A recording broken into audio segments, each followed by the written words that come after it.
All right, we are live. Hello, hello. Howdy. Who's all here? What's going on? Yeah. How's everybody? What's happening?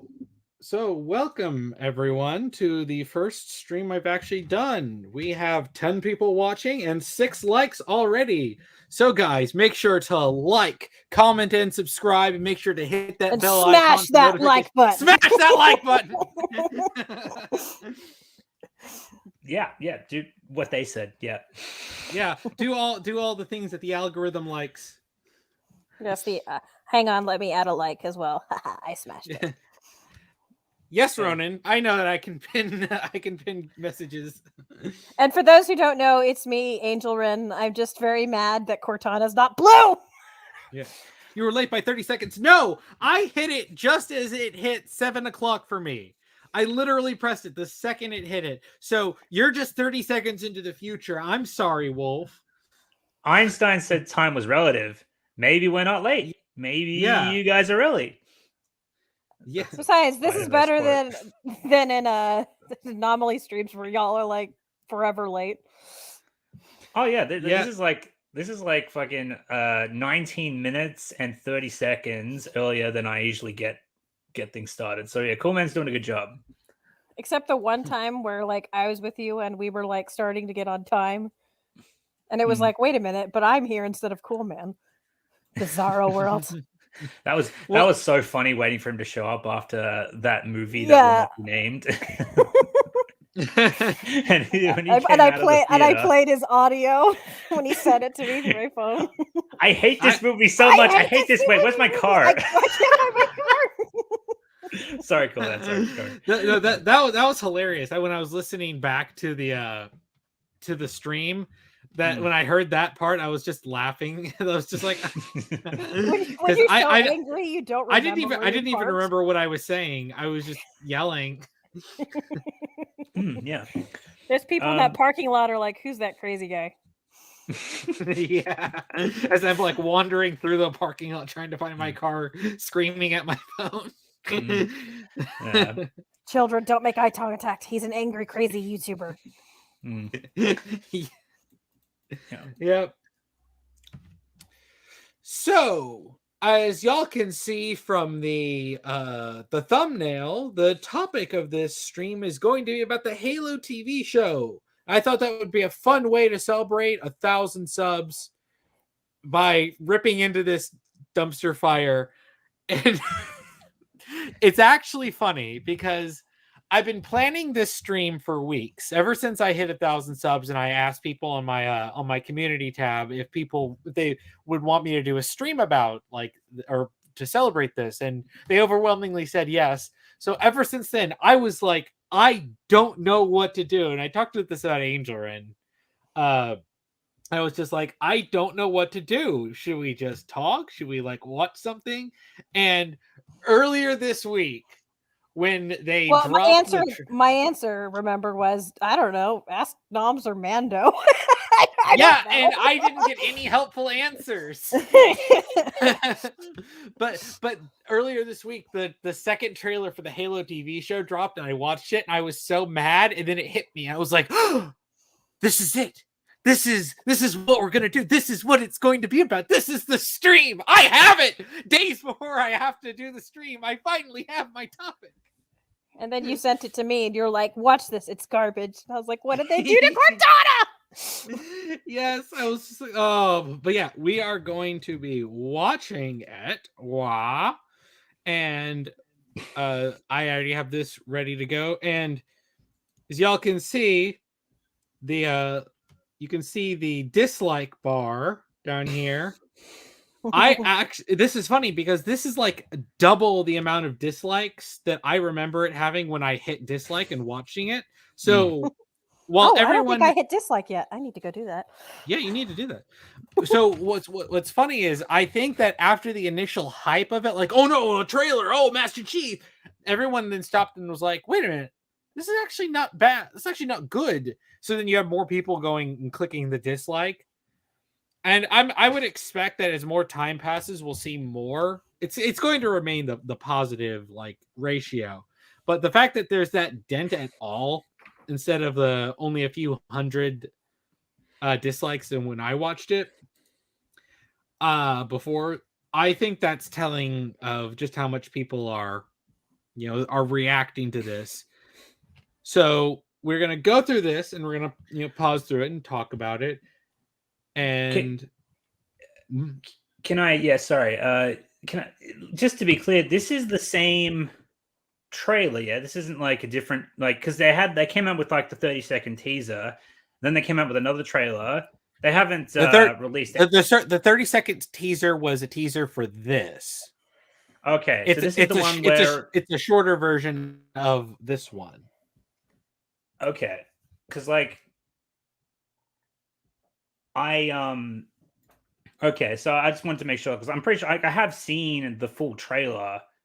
I just wanted to make sure if it wasn't a different one. And they played that one during a spotlight on a it was like a football game or something. So then this that they put on YouTube was the full trailer. Okay, and the views you put up for the video that I don't think this is the one on Paramount, because the one on Paramount has 7 million views. The Paramount Plus. So I don't know. Maybe that one's got more dislikes. I don't know. Just thinking. Just a thought. Oh, this is on TV promos. I guess this is the one I ended up watching. Oh yeah, whatever. I guess just what was I gonna say? I still think that's a lot of dislikes, considering this is a secondary upload for a trailer. I imagine the Paramount one has it in potentially over 10,000 dislikes. I would imagine, but because it got 10 times the views, I'd imagine it would have 10 times the dislikes. Oh, okay, yeah. So I'm actually looking at the Paramount Plus YouTube channel. This one has the 7 million views, and it's got 12,000 dislikes. Oh, that's pretty close. I was pretty close. Oh wait, no, it wasn't. That was 18,000 dislikes. Okay, 12,000 is still pretty high. Yeah. It's got 65,000 likes, but that 12,000 dislikes is a higher ratio. Wolf, don't worry. Just looking it up doesn't give it a view. You have to actually watch the video for it to count as a view. Yeah, if you click on it and pause in the first few seconds, it won't count it. I mean, 12,000 compared to 65,000, that's a pretty, considering Moon Knight trailer comes out and the ratio is still pretty fucking, not as many people are interested in Moon Knight as they are, for example, Doctor Strange 2, but there's still, Marvel's got a pretty rampant fan base. It's still a fucking high dislike ratio. So, I mean, the fact that the Halo trailer has 7 million views, only has 65,000 likes, and has 12,000 dislikes, that is actually an indicator that something's not quite right with this. That a lot of people are displeased. The ratio is much more narrower than, and it really should be. Yeah. You'd be expecting 120k likes and maybe 5,000 dislikes, but yeah, no, something's definitely but to some people in the chat, are we really surprised? This is the same company that massacred Star Trek. Let that sink in. Yeah, and they massacred it just so that they can get something rushed onto Paramount Plus, because that's what they did to Star Trek Discovery. They pushed that onto that crap heap onto Paramount Plus because they're trying to get more views. That's what they did with Star Trek Picard. That's what they were doing with that one Pike spinoff, and all of that. Don't forget that really bad show, the animated one. Oh, Lower Decks. Oh, that Star Wars Girls has some good videos talking about everything that Paramount has done, massacring Star Trek. Yeah, just check her out.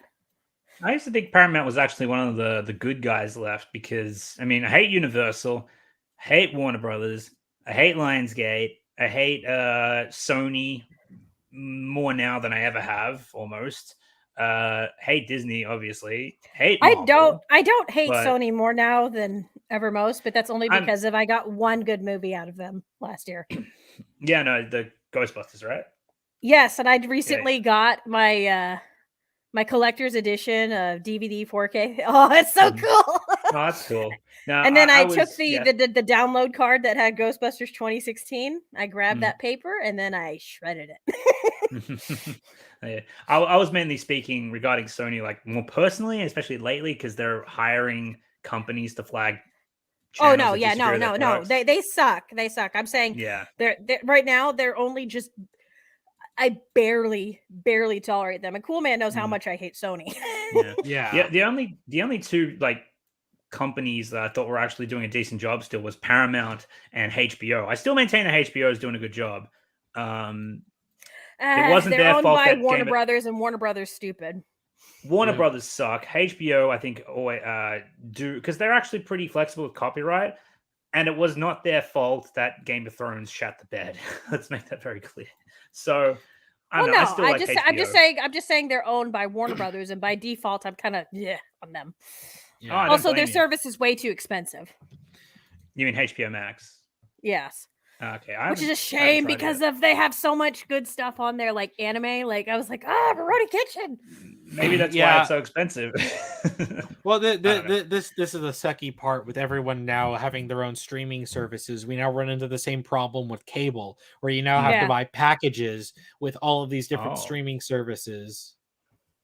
Okay, like guys, you ruined the problem that Netflix solved. And then Netflix went and crapped the bed too. Yeah, of course. So Ken Kaneki is saying, have you heard the rumors that the Covenant girl is going to beat up Master Chief and the Asian girl will save him with her girl power? Oh yes, there's an article that I have ready to bring up. Oh god. Oh my gosh! Like, I mean, granted, take it with a grain of salt, but at the same time, would we be surprised if that happened? Yeah, that's my take of I'm not 100% sure that absolutely is true, but I wouldn't be surprised. So, I think we've had enough preamble. Mando couldn't make it; he's got work. I still sent him the link and said that if he wanted to join while we're still going, he can, but alas, he cannot make it. Dang it! I was hoping for sexy voice Mando. I know, weren't we all? Yeah, and now you're stuck with the complete opposite. Yes. My disappointment is immeasurable. And my day is ruined. It is ruined. I'm Aussie. I can't help it. Nomz is like, I'm so offended. I like how Nomz immediately is just like, yep, this is directed at me.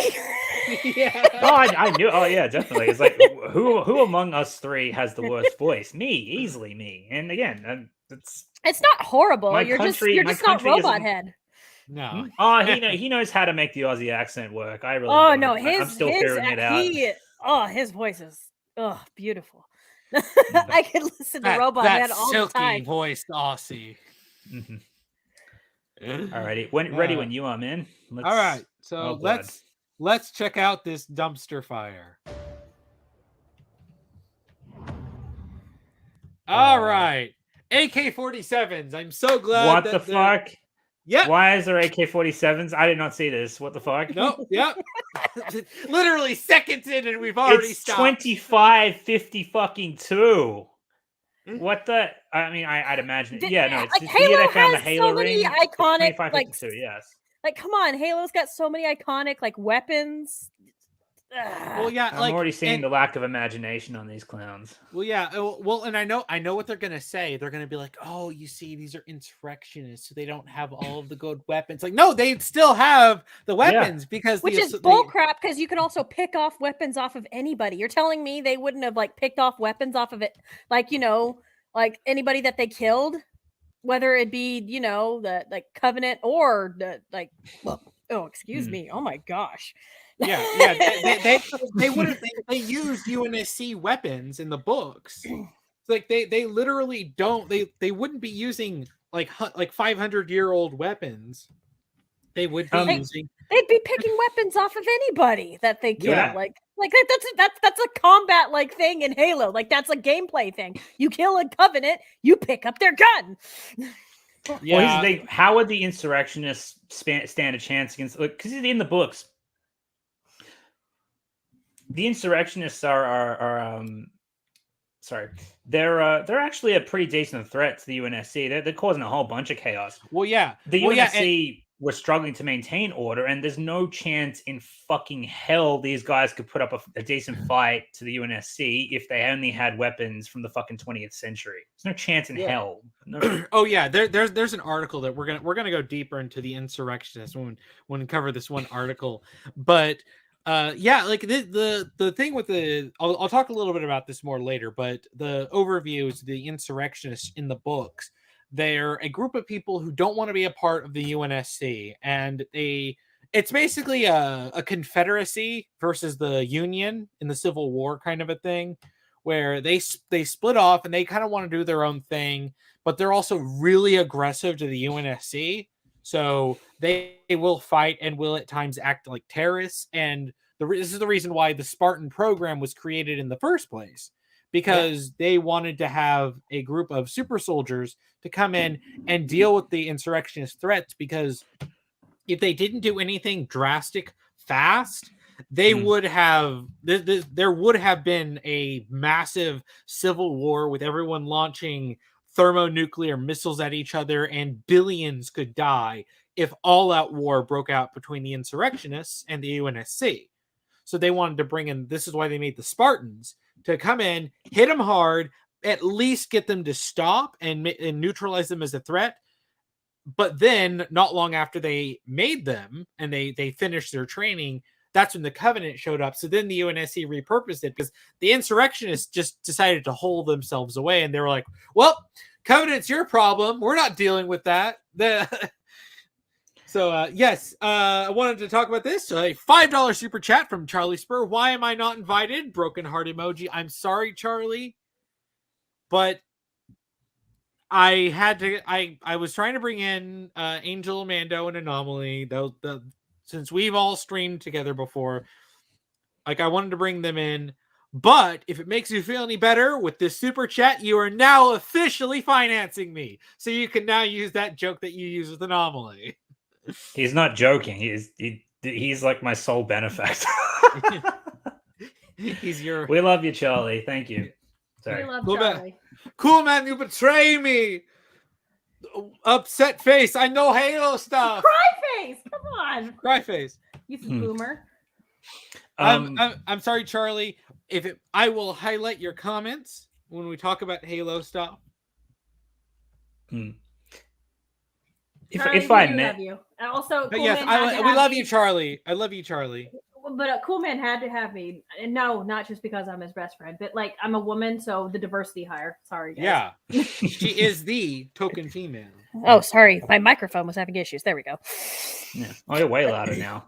What was I going to say? Yeah, cool, man. If I accidentally answer out of turn, I apologize. I'm just so used to jumping on the chats as opposed to like waiting for someone else to answer. So yeah, I apologize if I jump the gun on this stream. Yeah, it's my chat, Nomz. Mine. He's the captain now, chat. He's the captain. Look at me. Look at me. I'm the captain now. Literally, I am. Oh, cool man. I don't want to say it yet, but does Nomz know about what they did to Keys? How could I not know what they did to Keys? Like, not only that, if I may, I don't have it with me because like this is a long time ago. But like when I was still on Twitter, I came across when they were announcing. I think they just wrapped up filming for the Halo series, and they were just like, the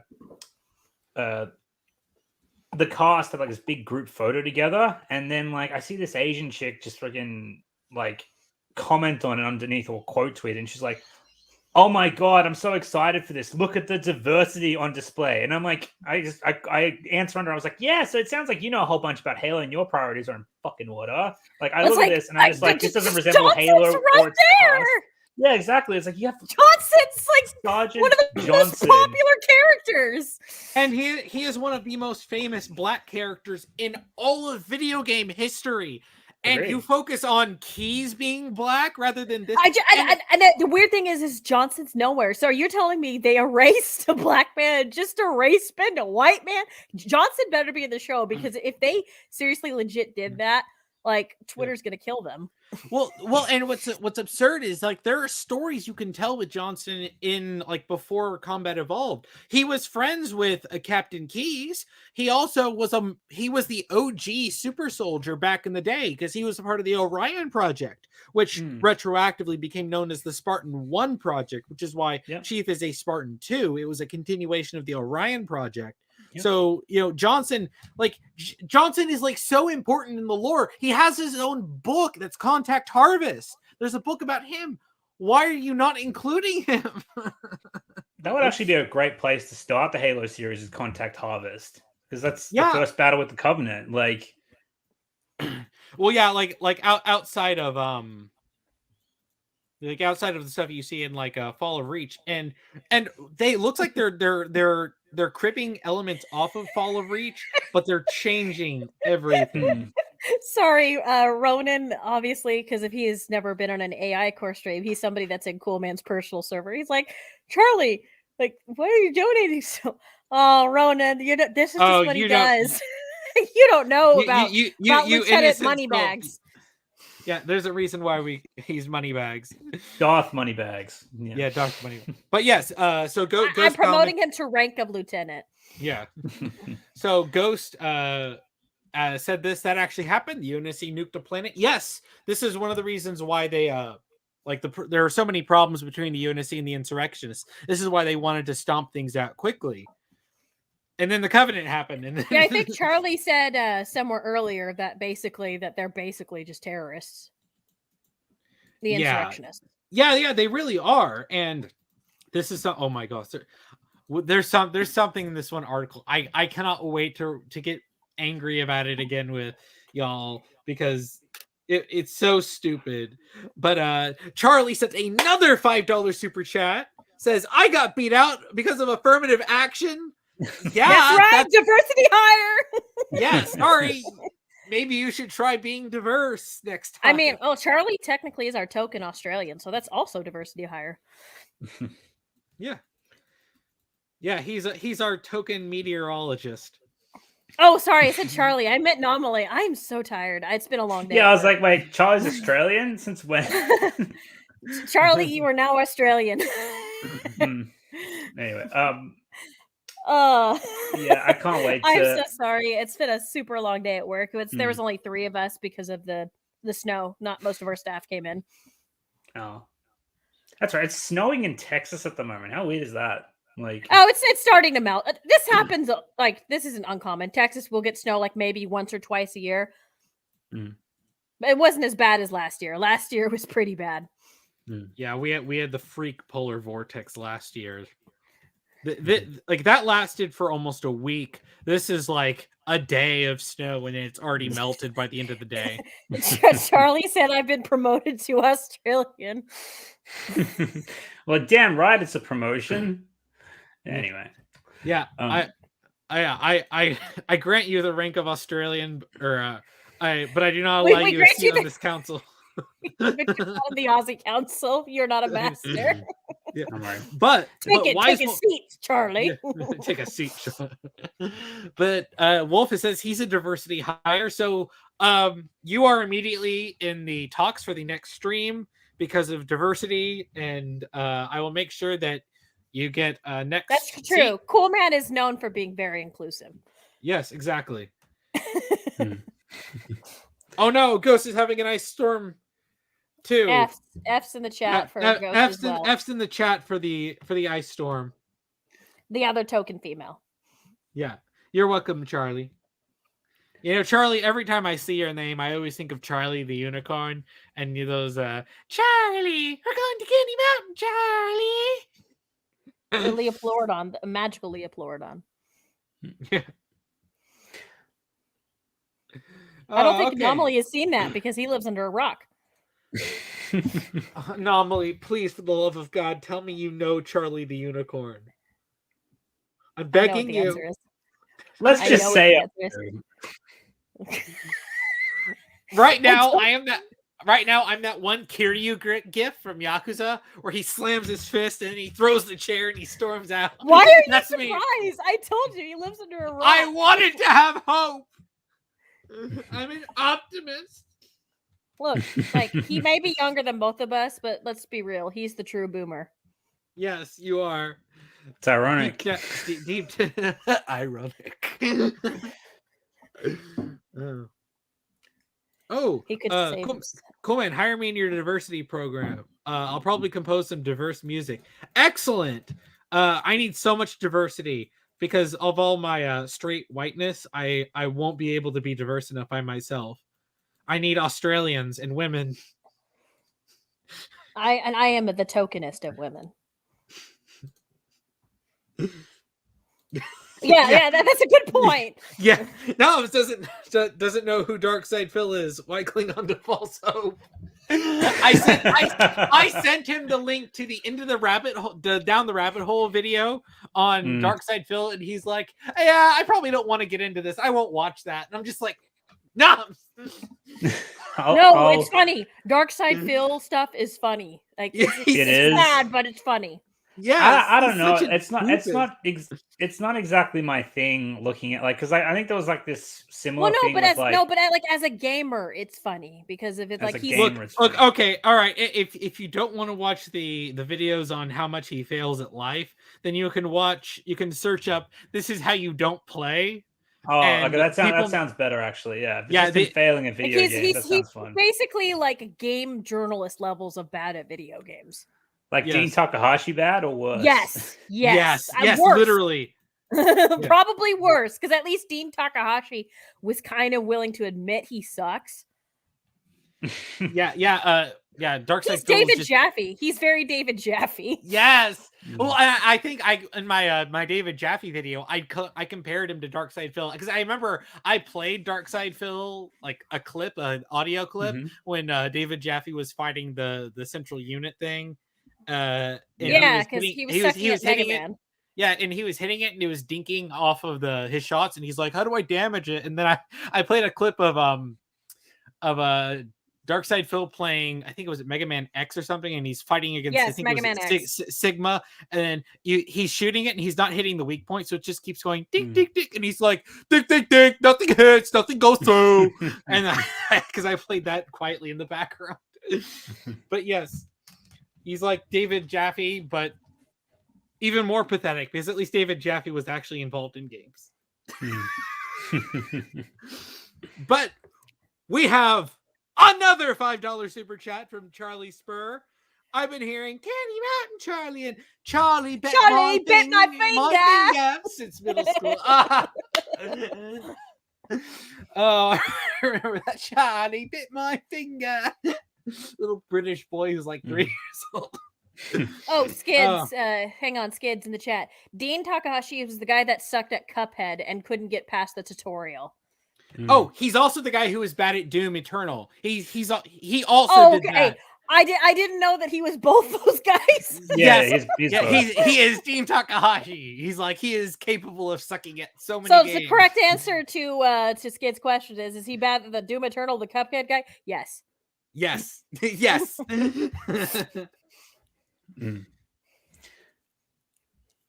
Oh.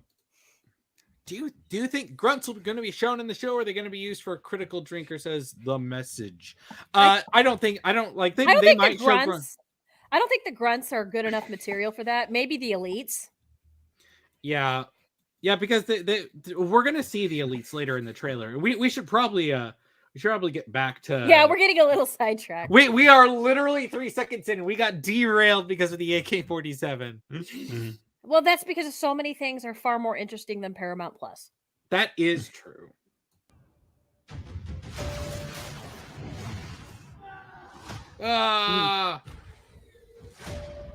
Okay, this has been bothering me. Why is her hair shaved, and yet the actual Spartans do not have like short hair? She's not even like in the military. You know, that kid. Yeah. I think she's just living in the settlement. Wait, I know, just the hairstyle just bothers me. It's a mullet. It's literally a mullet. It bothers me so much. I hate mullets. I hate them. And people are like, "Oh, you just hate them." No, I hate mullets in general. Guys, girls, I don't care. I hate them. Let me like, by the looks of it, are they trying to portray this as if the Spartans are attacking the settlement? Like it's from her point of view, and the Spartans came down and just rained hellfire on them at the wing of the I think UNSC? it's more. It's like she's in the middle of like a war between the insurrectionists and the UNFC. Yeah. Okay. Well, I'm just wondering if they're trying to portray the Spartans as the bad guys here. Oh, or are they rescuing her? Because I don't know if this is meant to be woke, then they're gonna portray. Well, she doesn't seem like, that afraid of Master Chief though, which it's like it's Master Chief. Yeah, you should be afraid of him. In the books, we actually get to see we actually get to see a couple of Spartan missions where they fight the insurrectionists, and they don't go into big populated areas. They never did. Everything, because the first real mission I think that they did was, I think, before they even got the Maholianer armor, the Mark IV armor, where Blue Team and I think this was still it was John, Master Chief, if y'all don't know that John is his name, then Kelly and Sam before he died. I think they went into this one like insurrectionist base, and they they went in like full on like Navy SEALs like stealth mode. But yeah, I wouldn't be surprised if they try to do Grant is like, I hate to say it, but mullets are better than half shaved haircuts. Fight me, Grant. No, I can hate both of them equally. Like, these two things don't have to be mutually exclusive. Why does it have to be a choice? They both suck. Yeah. Yeah. Maholianer. Yeah, the Maholianer armor is named after Thor's hammer. But all right. Wow. What is it with just like making women, because of this actual actress is like, she's not ugly, but what is it with them taking actresses and putting them in weird outfits or ugly haircuts, or making them look way younger than they actually are, like Zendaya.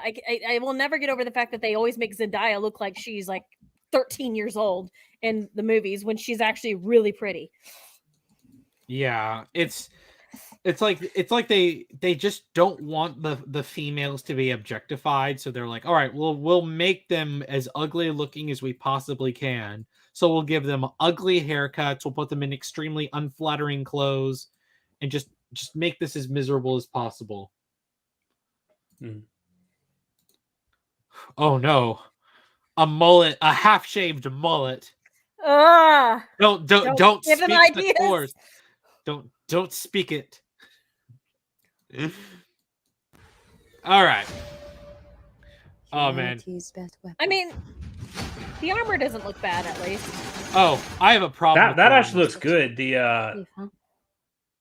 I mean, it's not amazing, but I mean, it's not that bad. Like, it kind of looks like it actually reminds me of like high quality cosplays, not like the one like the cheaper cosplays, but a cosplayer that puts in a lot of money into the cosplay. It kind of reminds me of that.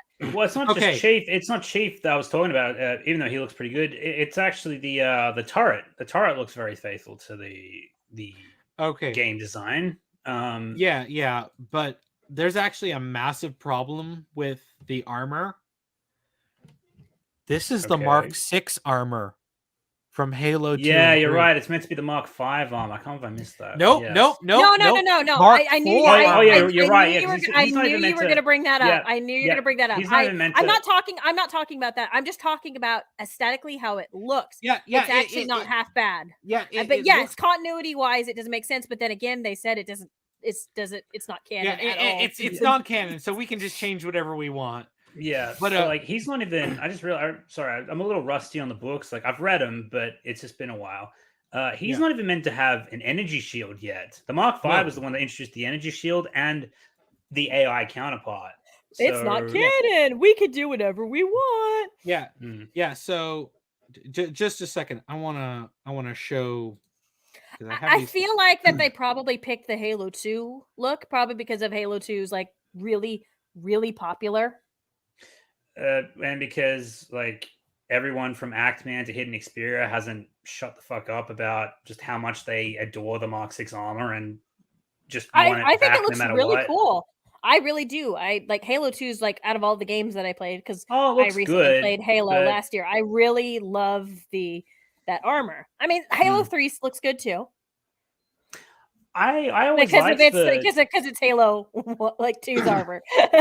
Yeah, I always liked the newer armors to an extent, but like I never understood this retarded armor debate amongst the That's not a most debate. I fanatical just of the like Halo community. I love how it looks. I really love how the Halo 2 It looks armor good, looks. yeah, but Yeah. that's You're not going to see me debating about like that stuff. Like Yeah. So this is the Mark IV armor as seen in the cover of Fall of Reach. This is what they wore for most of the Human Covenant War, and you also get to see it. I have this ready. Let me grab that.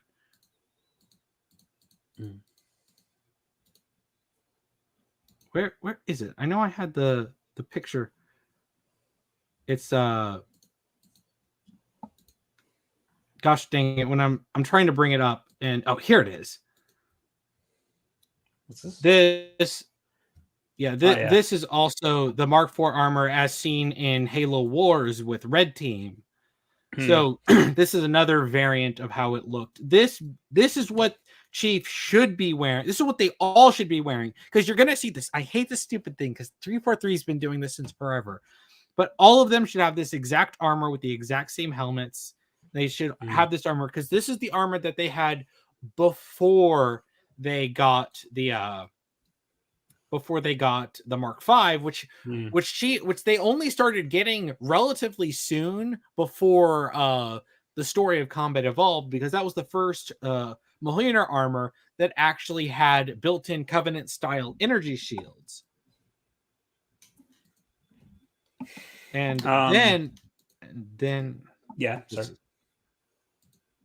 and then of course we know that the armor from Combat Evolved is the Mark V armor. That's this one.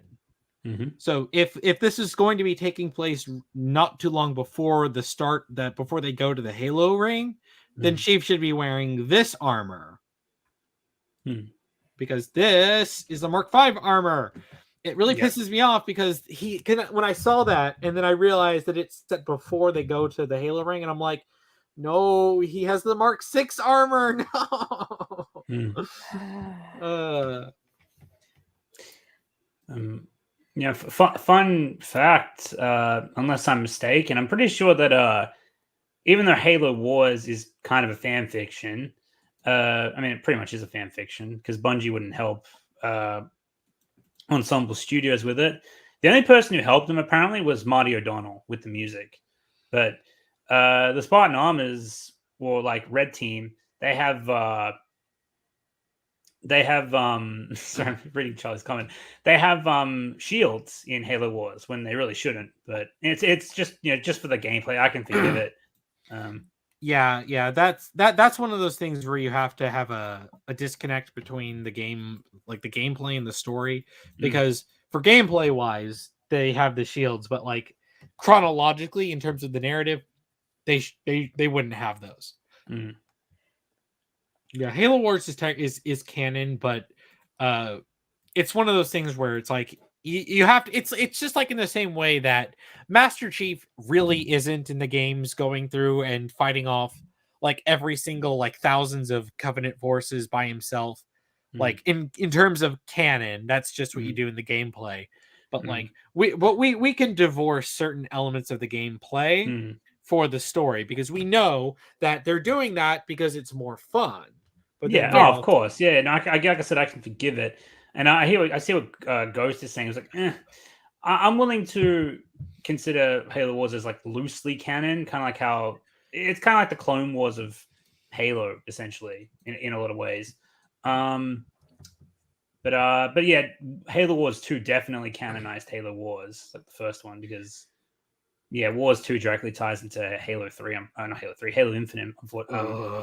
Sorry. I never really had a problem with Halo Wars 2, actually. I like the campaign for that.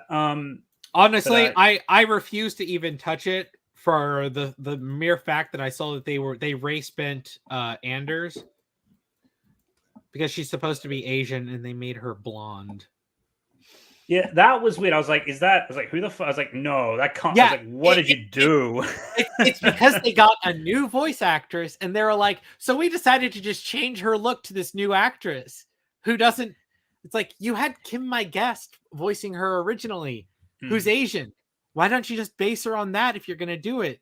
Is that because they thought it would be offensive that like a white blonde person would be voicing I think she's half Asian because of that was before when people were really...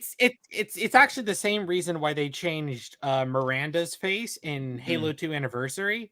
It's because they got a different voice actress and they're like, let's just change Miranda's face to this new actress, and they're like, because just to make the mocap, to fit better. But I don't mind Miranda in Halo 2 Anniversary. It's like she's not ugly. It's just I just don't, and it's funny because it's the same actress. It's just the actress, the mocap actress is the voice actress. It's just her voice doesn't match her face, and that's not a slight to the actress. Like she's just got a younger voice, which good for her because of. That means like as she ages, she's still going to have a nice voice. I just think her face, like it doesn't, she's got like a woman that sounds like she's 20 when she looks like she's 30. If that makes any sense. Yeah. I just hate this trend where they're like, well, let's just change established characters and make them look like actors instead of just keeping them because like it's one thing if you design a character to look like an actor, like Buck in ODST. He was designed from the ground up to look like Nathan Fillion and be voiced by him. That was the whole point. That's why they got him and a few other Firefly alumni because they loved Halo.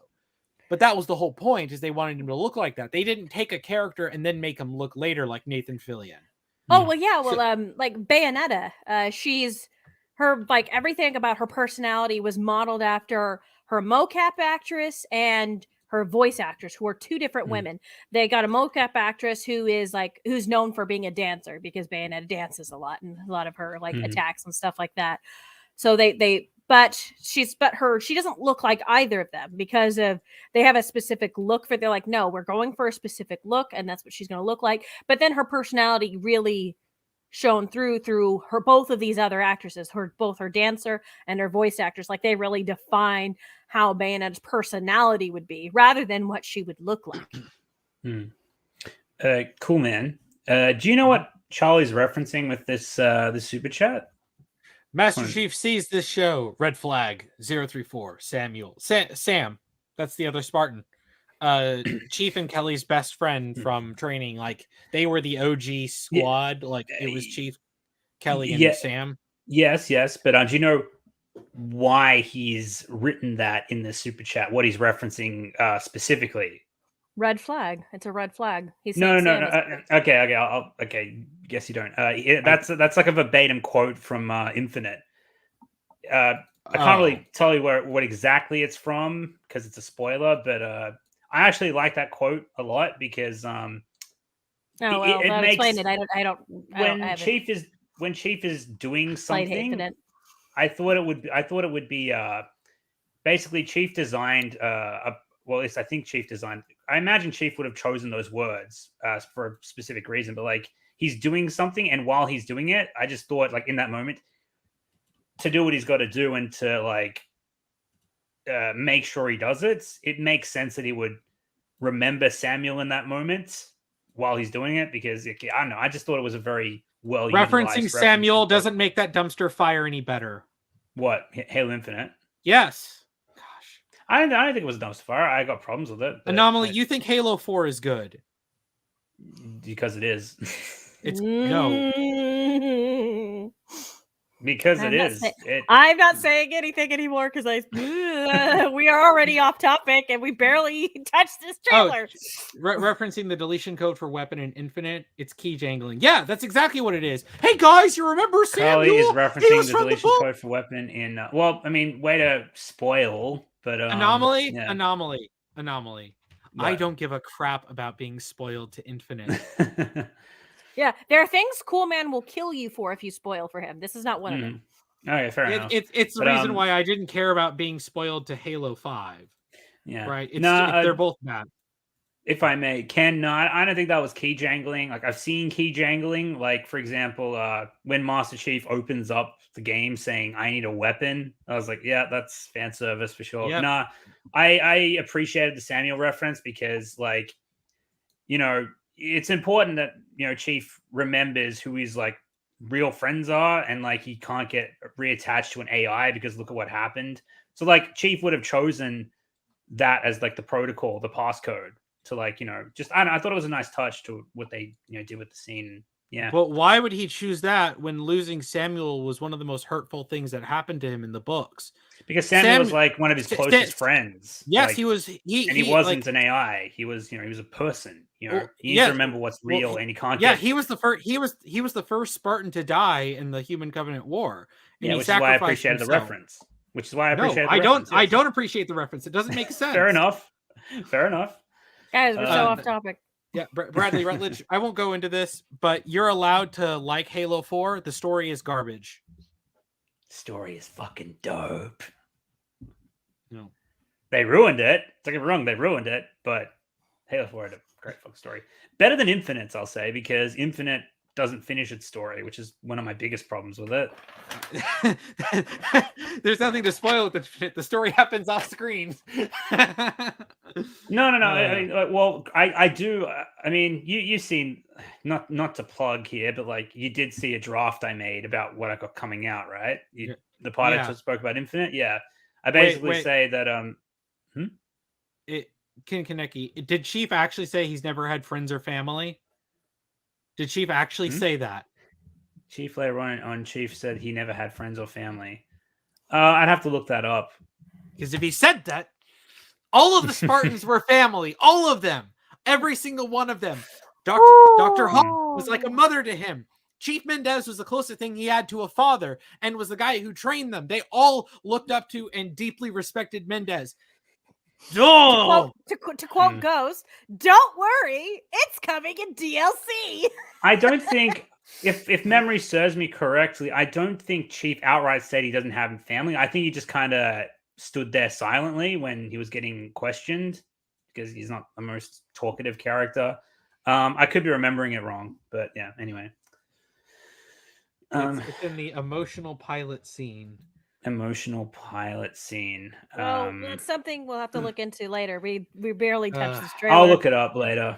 Yeah, let's get back to something that's even more infuriating. Besides, nothing is stronger than family, right? Blue. I mean, that'd be very contradictory because he did reference Samuel when Anomaly because he wanted to remember his family. Anomaly, it's 343. They don't know what a smart AI is, and they think that you can just recreate Cortana.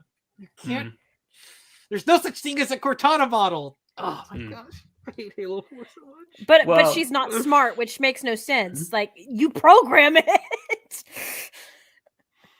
I mean, look, I don't want to get I don't want to touch Infinite because so much of it, like from what I've heard, has made me go, what? But that's neither here nor there. Yeah, let's go. The Master Chief was enhanced and trained for one purpose: to win this war. Okay, first off, Halsey looks abominable. Why doesn't she have brown hair? Gosh, is it so hard to dye her hair brown? I thought is she meant to have white hair here though? Because like, or fading. No. That's blonde. That's like platinum blonde hair. That's my point. Like, she shouldn't look that young. She should be. If she Chief should. Is like, she should be this young. Yeah. She should be younger. Actually.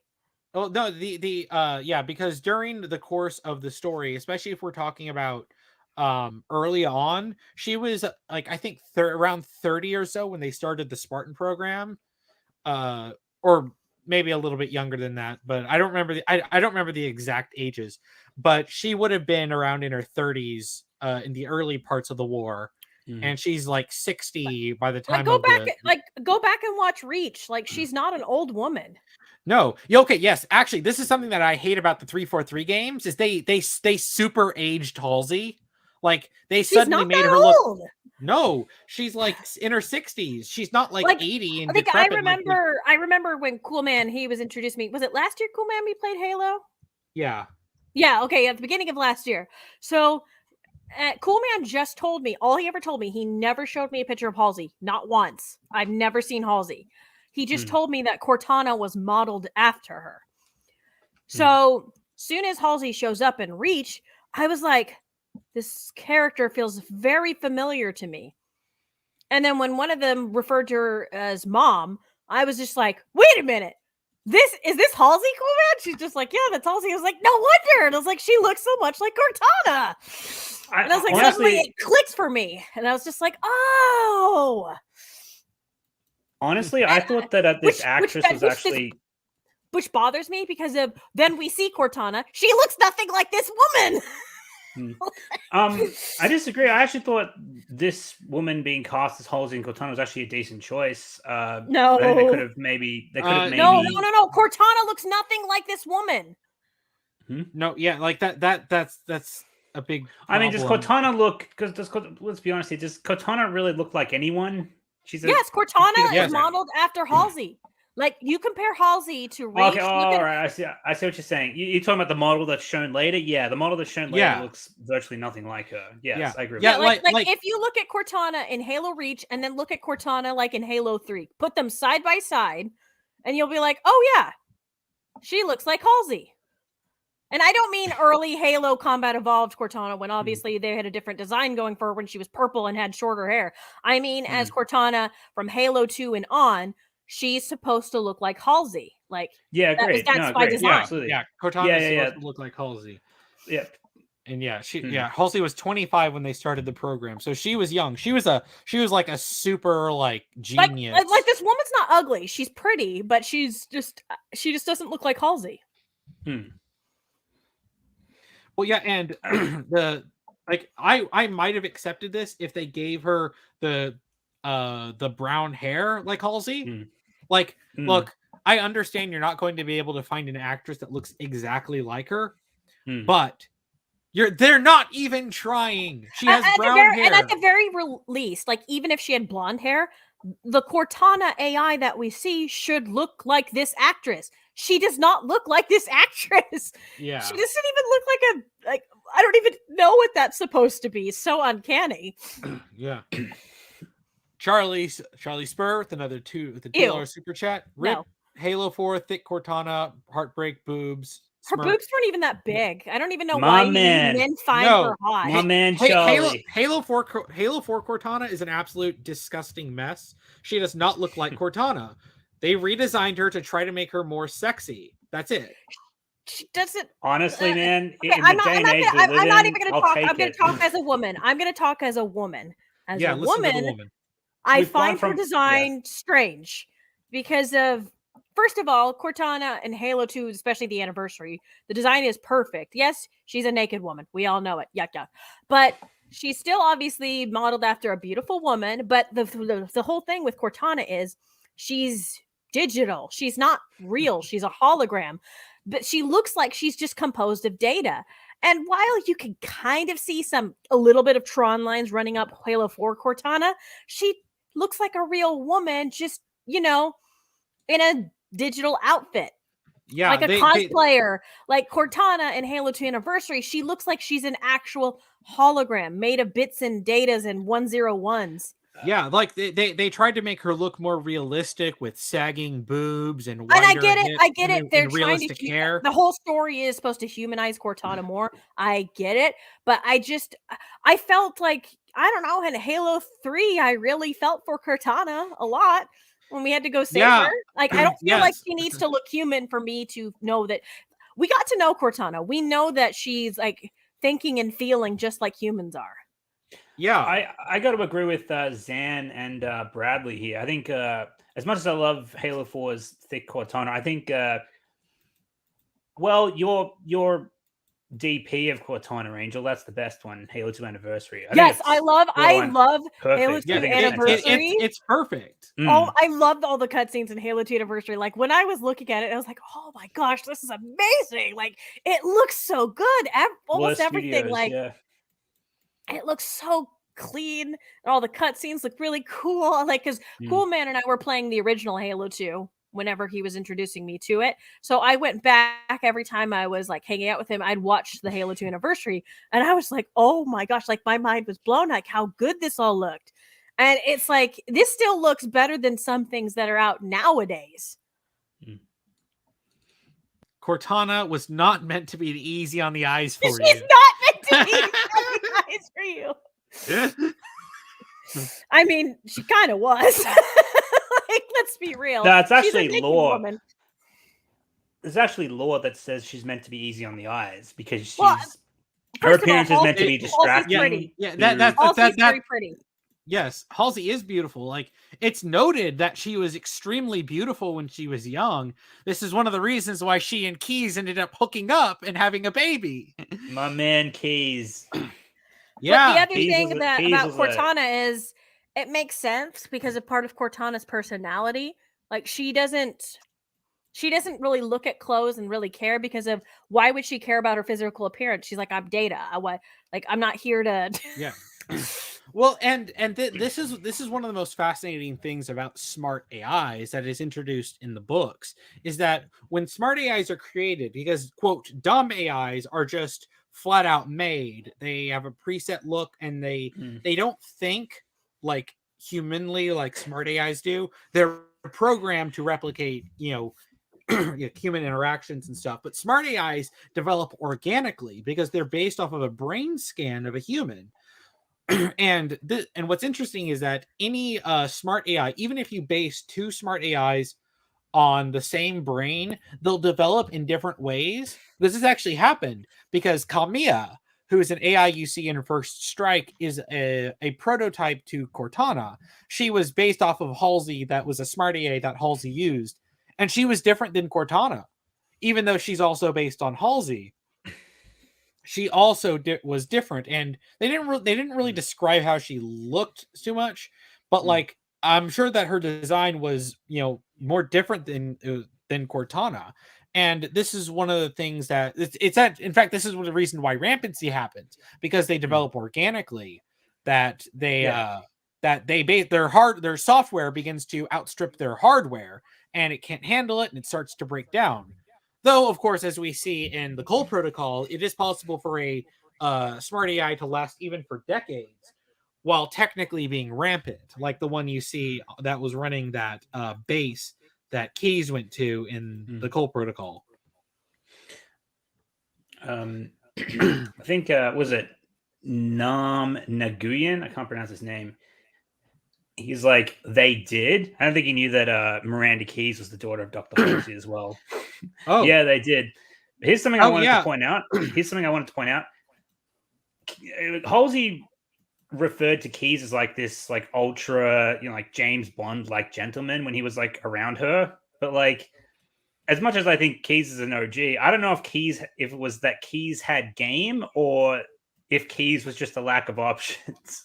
Because the reason it happened is because them two were tasked to find all the Spartan children, which means a lot of time on the ship. But they hooked up years later after the fact. Oh, did they? Oh, yeah. I thought it was in fact, okay. No, yeah, they didn't shack up when they were finding it, because if they did that, then that would have mean that Miranda would have been like 40 by the time of the games, and she's only in her late 20s. So she was born several years after the start of the Human Covenant War.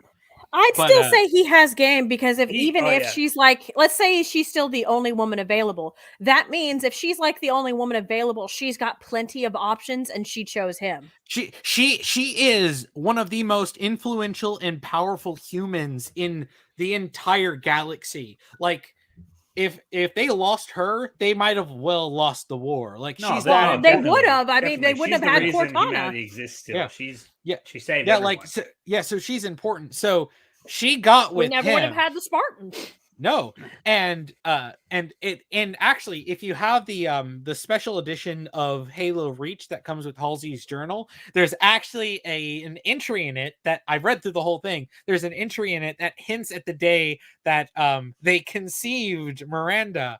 It doesn't say a lot, but it talks about her meeting Keyes again, and then like the next page or something, she says, It was nice, and that's all she wrote in that journal entry. Oh, I think I did read that actually. That was you're talking about the Reach journal here, right? The yes, yeah, okay, it's Halsey's journal that comes. Yeah, with no, Reach. I think I did read that.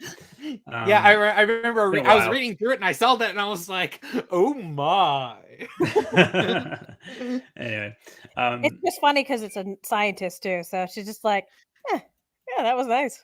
It's like, Yeah, and she Murphy- never comments on anything of that, and she's just like, "Oh wow, I've met him again. It's been so long." Next entry, it was nice. Was gonna say no, Yeah. Nom, you have it backwards. Miranda is Halsey's daughter, not Halsey's mom. Anyway, do you guys want to get back to the video? Yeah, or? we should probably get back. Yeah, I think we're trucking a bit slowly here. Well, it's and per the other usual. Spartans are our only. Oh, they had to have a pink-haired one, didn't they? I know. I was like, what? Yeah. I'm having, Also, wait, I'm could you having rewind? Holdo flashbacks. Could you Yeah. rewind? Okay, press play. I just want to see the design of the armor, if it's like One Spartan purpose. 4 armor, because that's a to big win this no-no, war. especially Okay, at this point in the timeline. Also, I'm hoping they're not implying that the Spartans were actually developed to fight the Covenant, and I hope this is just talking about the that's sad. insurrectionists.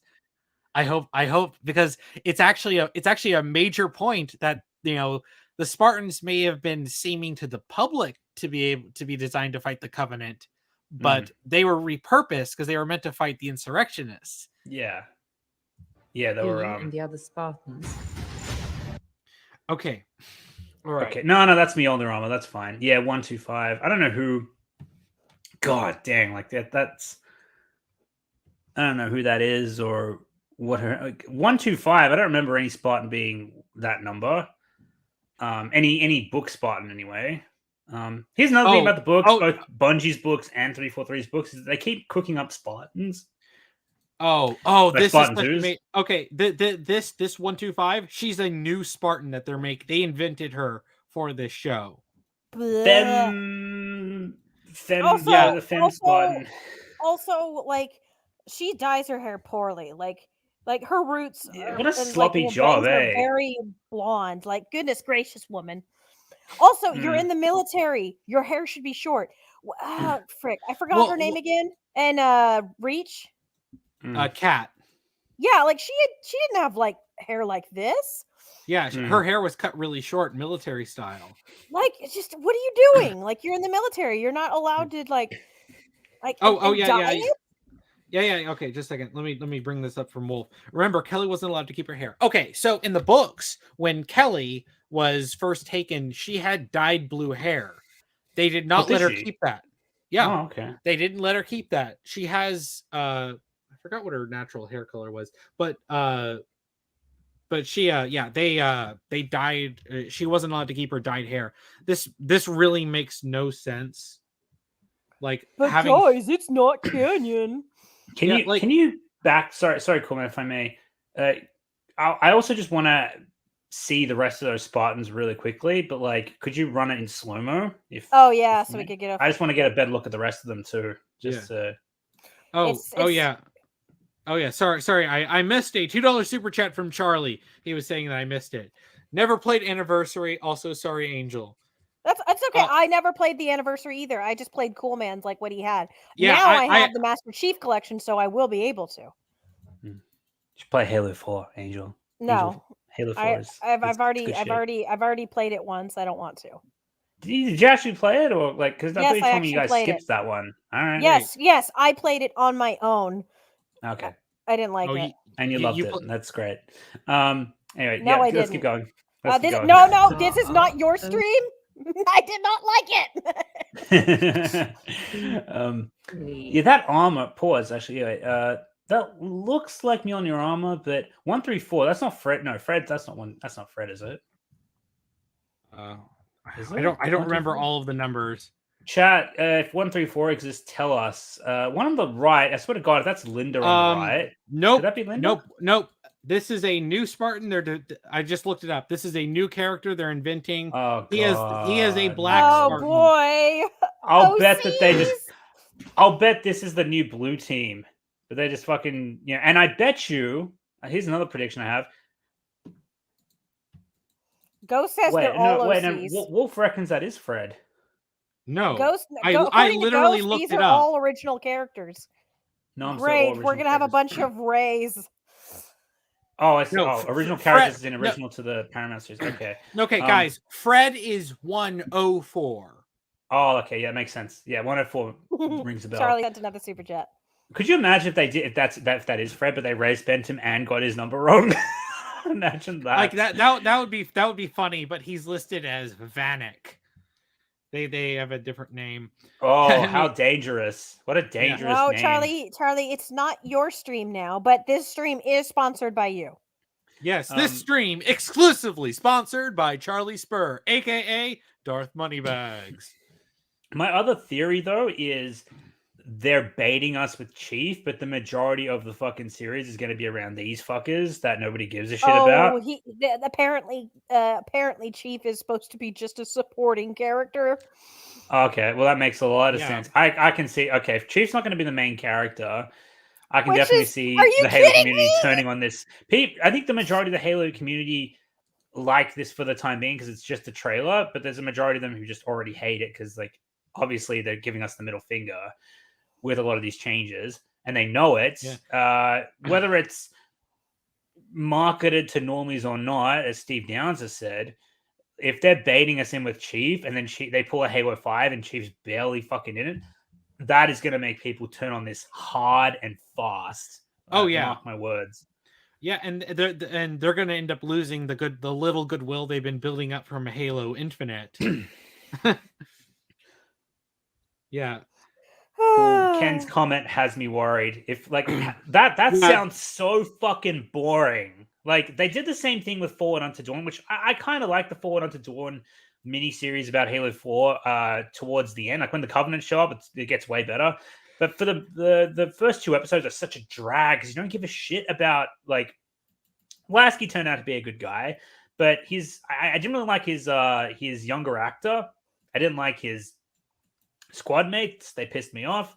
And I don't know, the way 343 decided to helm that project, it was very cringy. Everything outside the Covenant battle that took place at the end was cringy as shit. And when Chief showed up, it was great.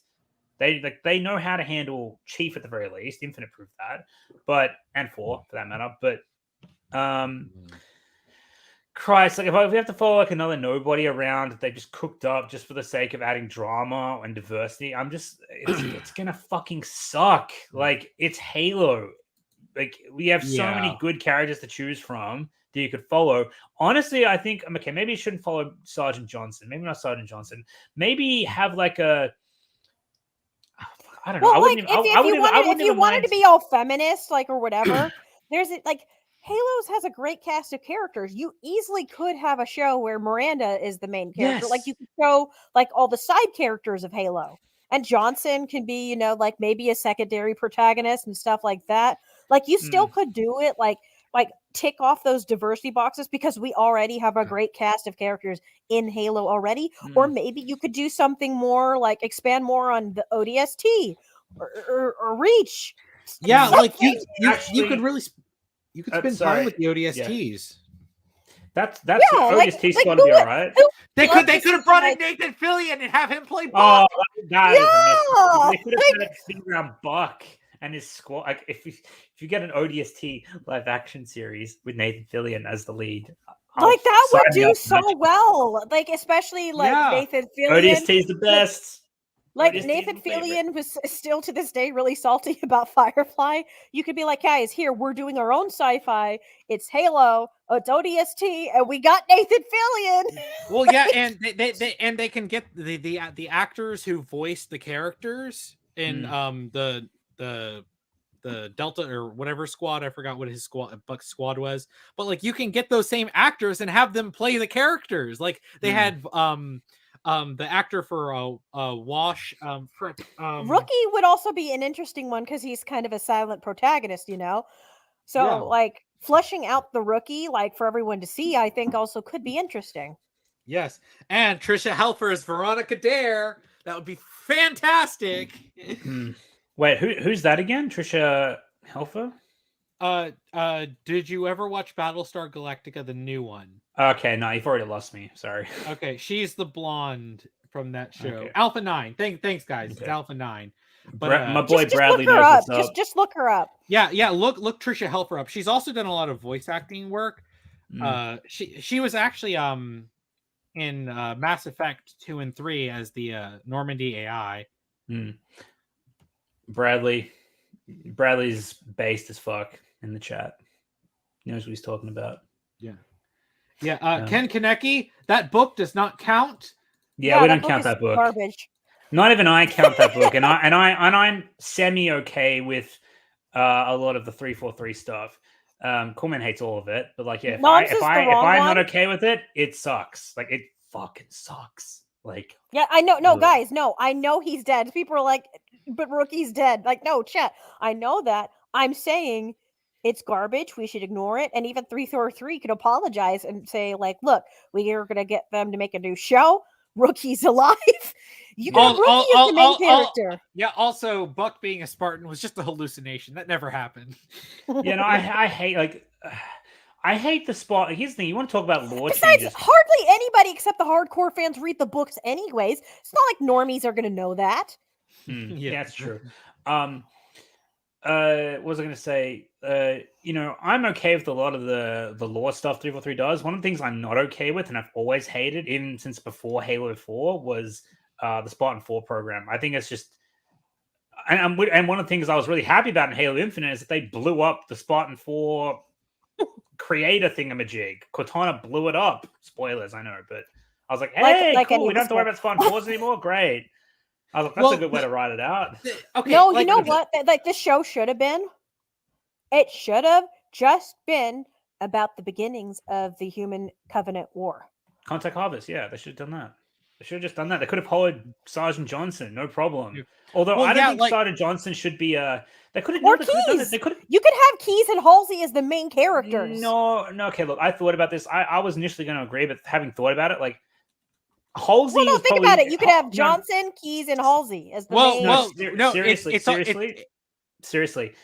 Halsey, I think, is the only viable option because Keys, Johnson, and all that, they're meant to die before the end of the original trilogy. The only two main character options, I think, as if it's a prequel anyway. Well, like okay, Reach. no, everybody dies in Reach. Nomz, you do remember that half of the Fall of Reach was from Keys' perspective. He's more or less the main character of the book.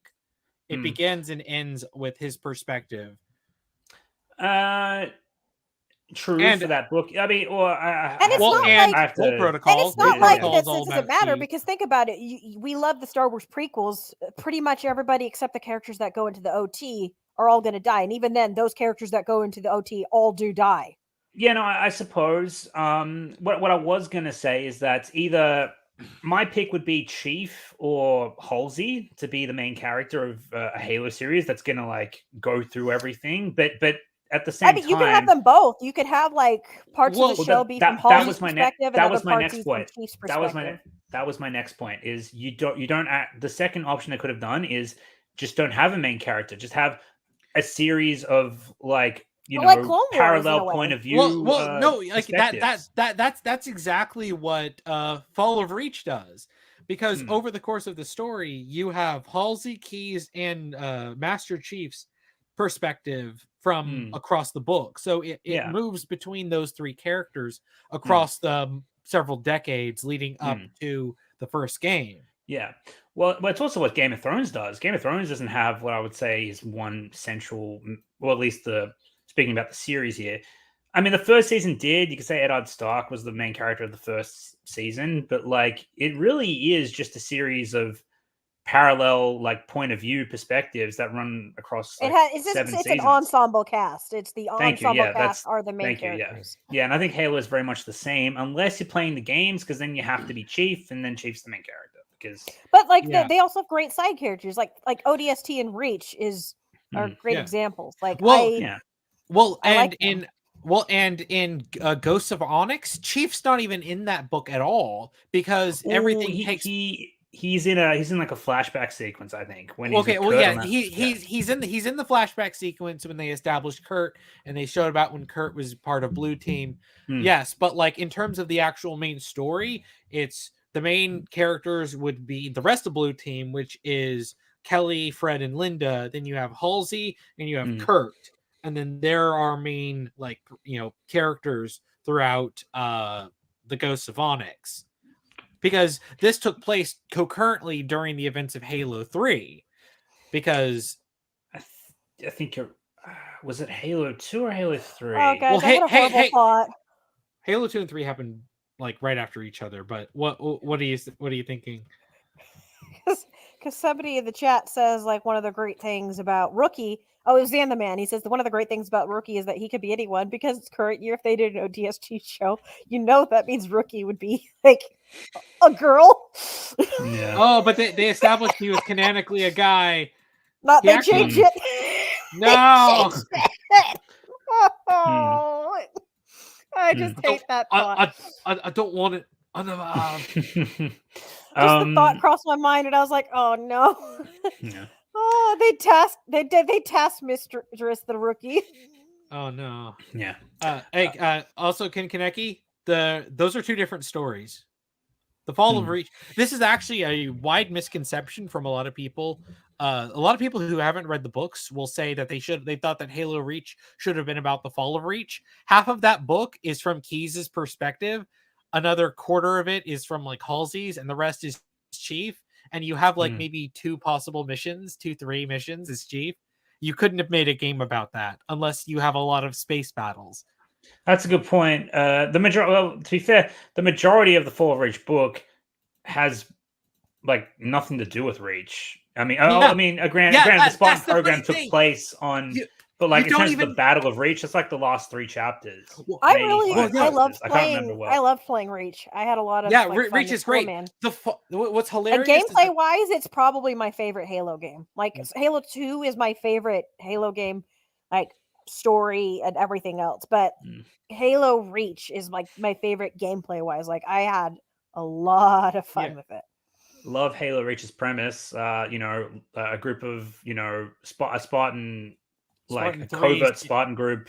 Well, I now understand Coolman. Like whenever he was saying, and because he every time he talks Halo with me, it always flew over my head for years. And he's always saying he's like Halo 4 is like the Force Awakens, Halo 5 is the Last Jedi. He's like, but then you have that sweet spot. And Halo Reach is like Rogue One, and I'm just like, all right, I'll take your word for it. And then as I was playing Reach, I'm like, okay, I understand now why you're comparing it to Rogue One. It just kind of like, yeah, I get it now. And they all died too. Yeah. Yeah, they go like covert and then they all die. Yeah, I don't think Force Awakens. I mean, I don't want to go off on a tangent here, but like the reason why I wouldn't call Halo 4 the Force Awakens is because the Force Awakens. Well, I mean, I say the Force Awakens is because like that fucking thing is such a retread and just complete fan service from top to bottom. That's not what he means when he's saying it's the Force Awakens. Okay. But like I was just saying that it means like basically kind of breaks what was established before, but most people liked it. That's what he means. Mm-hmm. Oh, I see. Okay. And then the following thing comes out and everybody hates it, including the people who love Halo 4. Halo 5 is it is Last very Jedi like sure. the Last Jedi comparisons are very apt. Yeah. Halo Infinite is the Rise of Skywalker. I heavily disagree with that. Yep. Well, because that would be Rise of Skywalker. It ignores everything from 5 and dangles keys with nostalgia. I don't think that's a fair comparison, actually. It's a complete. I don't think because it doesn't. I hope you all who are listening love us going on tangents all the time. No, we're gonna have a few tangents. No, because it doesn't ignore everything from Halo 5. It tells it retroactively because nobody wanted to play through Cortana as Skynet, which I can respect. Like nobody wanted that. Whereas, like, can we just get to something that's actually fucking interesting? And that's anyway. Karen Travis. Yeah, I hate Karen Travis. And Don't get me wrong, I have problems with Infinite, but yeah, I would never compare Karen it to Rise. Travis. She is the Rise of ruiner of the Skywalker. Star Wars EU and Yeah. ruiner of the Halo EU. Yeah, and here's the thing about her is like in the Nyland trilogy, Eric Nyland was very careful to whenever because the books cover a lot of very morally gray subjects, including the origins of the Spartan program.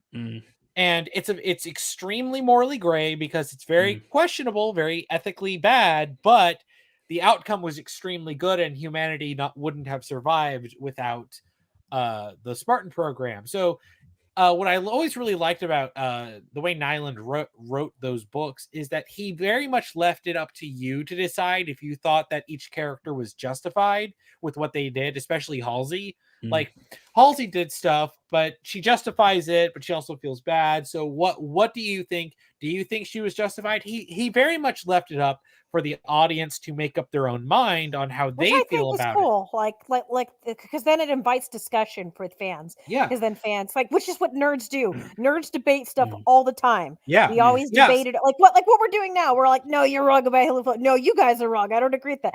Like that's what we nerds do. Like that is nerd culture, and we like it. Until you annoying activists came in. Like, no, we all had fun discussing, like, and theorizing and debating. It's fun for us. Go away. Yeah, and one thing that I hate about Karen Travis is that what she did was she immediately had everyone just start saying, oh, how evil Halsey is for doing the Spartans. Like, she completely erases any ambiguity and just has her characters like talk about how evil she Halsey. picks her favorites and then he demonizes whoever isn't her favorite. Yep, that's exactly what it is. Which this is also a problem with 343. But she did the same thing with the Mandalorians. They were her favorites, and she just glorifies them, and then she hates everybody else. Why did 343 hire Brian Reed and Karen Travis? Like, because they're wrong.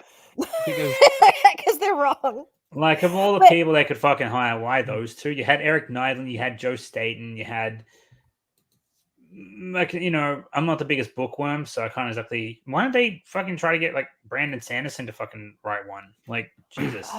Why didn't they bring in Eric Nyland to pick up from his trilogy? Why did they hire Karen Travis, who was like, I didn't care about it and I just did whatever I wanted? Cool, man. Highlight the one above.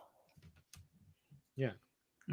Okay, CT, I want to say something because it's been in my head like from the moment Karen Travis came up. She is the proto Ryan Johnson, honestly. Like down to attacking fans.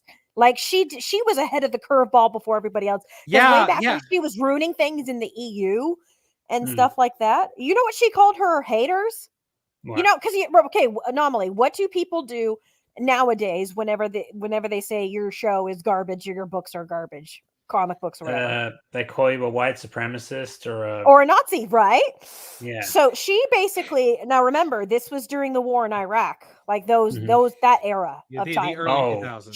She basically she called you, if you hated her books and criticized him, she called you Talifans because we're apparently comparable to the Taliban.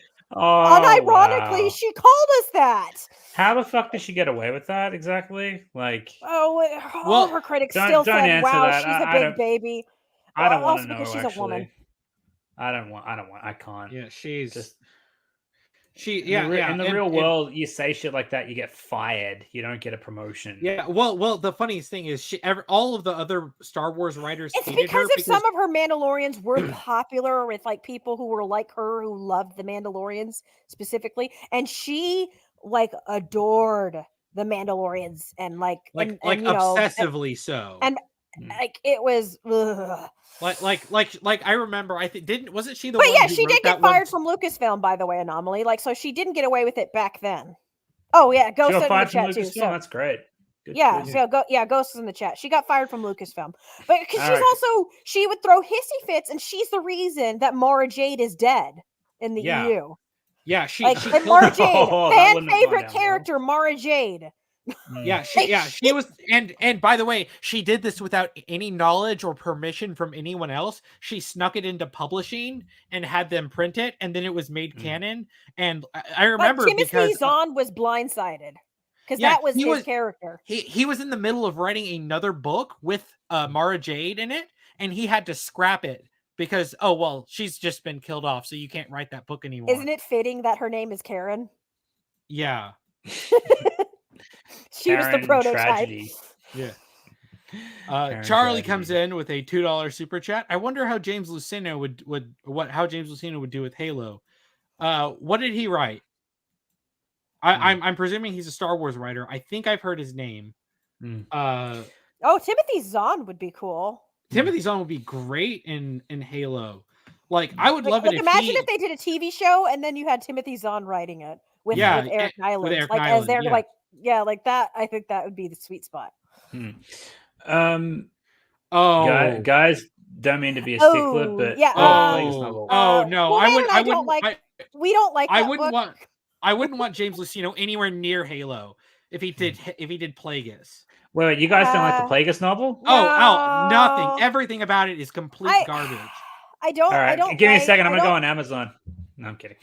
I'm okay, kidding. all right. So let me calm down for a little bit and explain. And I think I've talked about this on our podcast before, Anomaly. But I do not like the idea of Darth Plagueis being explained.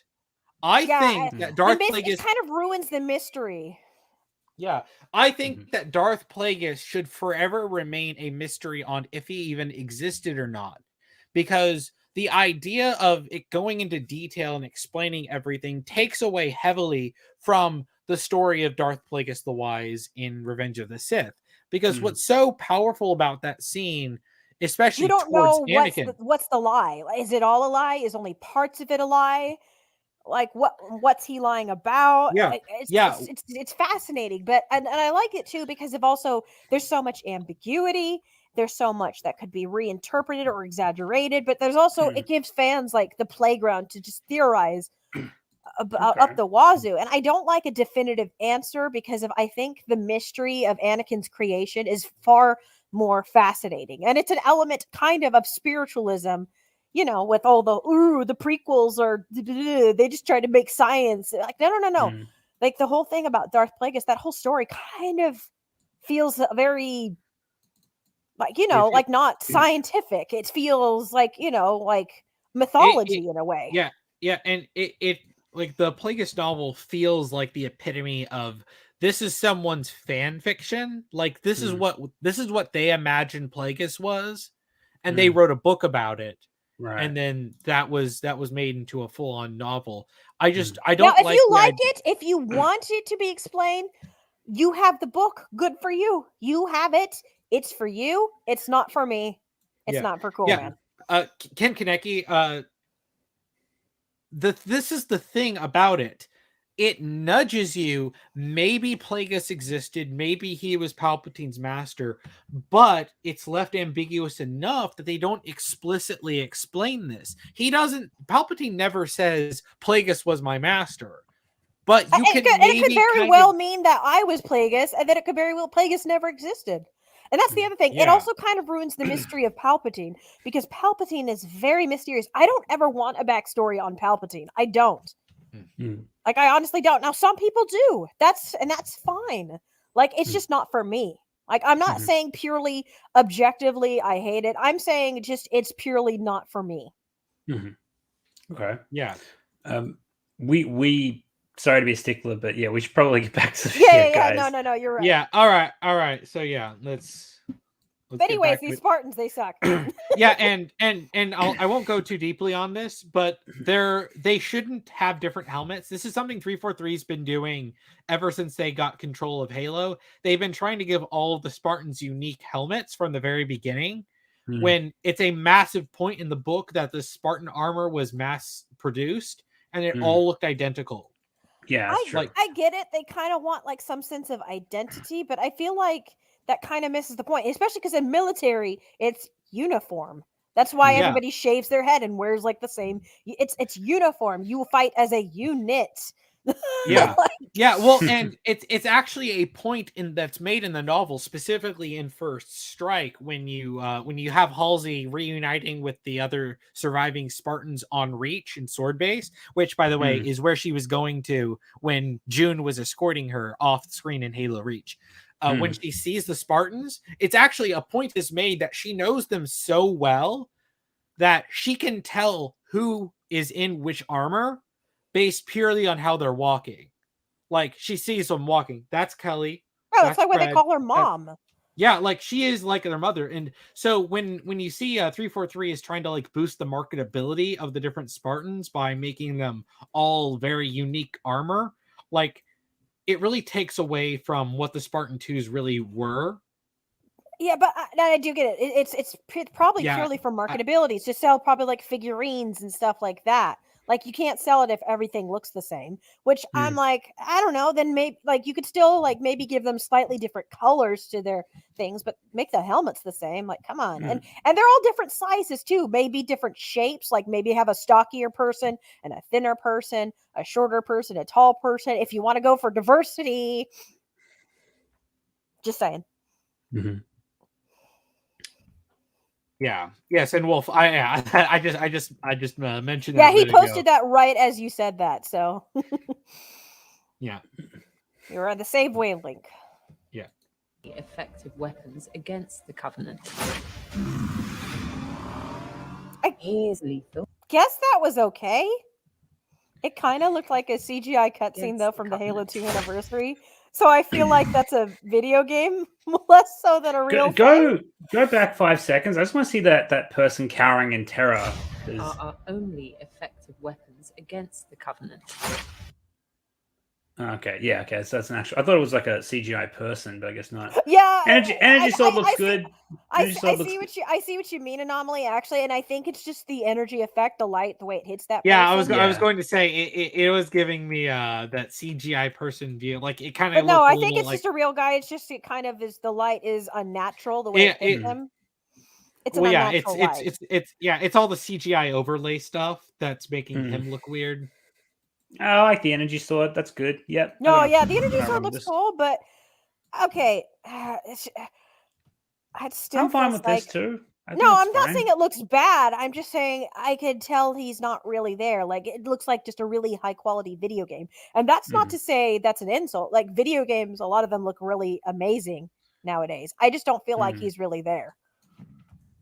Yeah. Okay. I will say the armor does look.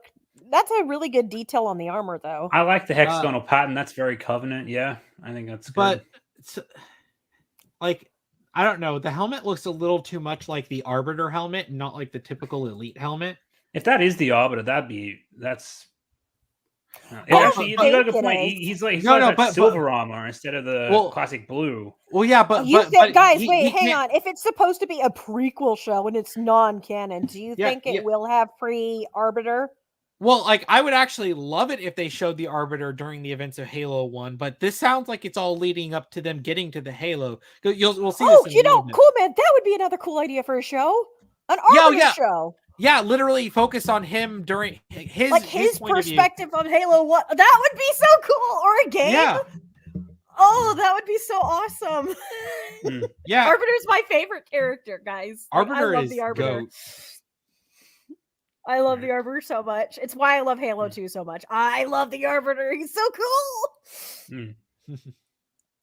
Yeah, but it can't be the Arbiter armor because he doesn't get that until after Halo 1. Yeah, he doesn't get that until like at the beginning of Halo 2. Yeah, but you mean they're changing everything, so you never. Yeah. know. Oh, that's true. I mean, he's in his Halo 2 armor. Master Chief is. So. Oh my gosh! If they're like, let's just merge Halo 1 and 2 together. It'd be like the Welcome to Raccoon City movie where they were like, let's just merge. It's not canon, guys. Yeah. Let's just merge multiple stories together. I have to say, 343 coming out and saying it's not canon is like the same energy as Bryke being like, yeah, we're leaving the Netflix Avatar show due to creative differences. Yeah. Where it's like, I think 343 are not good writers. I don't think Bryke are good writers. But when it's like, even they're like, we disavow. I was like, Yeah, we're in for something worse. Yeah, it's so bad that even Bryke, who destroyed the Avatar universe and ran it into the ground, it's so bad, even they ran for the hills. Like, oh, I don't like it. Oh, this show is so bad that even the showrunners of this current show have quit after the first season finished. Yes. There's an article I want to check out real quick because there have been 2 showrunners. One guy quit before it came out, and then another guy quit after that.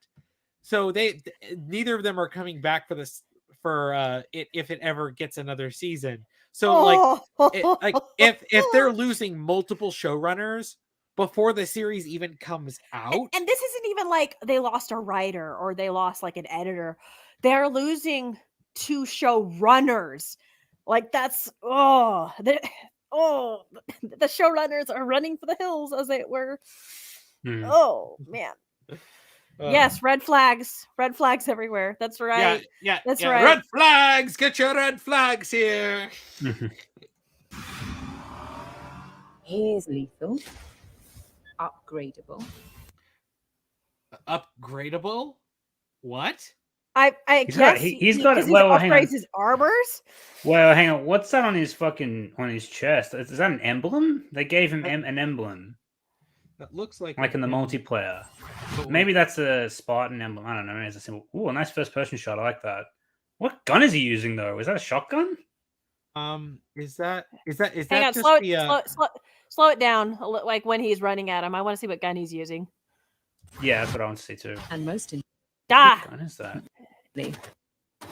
Oh, it's the assault rifle. Yeah, it's the assault rifle. Oh, okay, yeah. Okay, see, that's correct. That's good. Yeah. It looks good. He looks good. Looks like if this was a Halo 2 movie, he looks perfect. Or almost perfect. Yeah, if it was a Halo 2 movie. Yeah. Oh, Wolf says that's Blue Team's symbol. Ooh, okay. All right, fair enough. Okay. Oh, wait a minute. They are essentially replacing Fred, Linda, and Kelly with those fucking 3, I'll bet.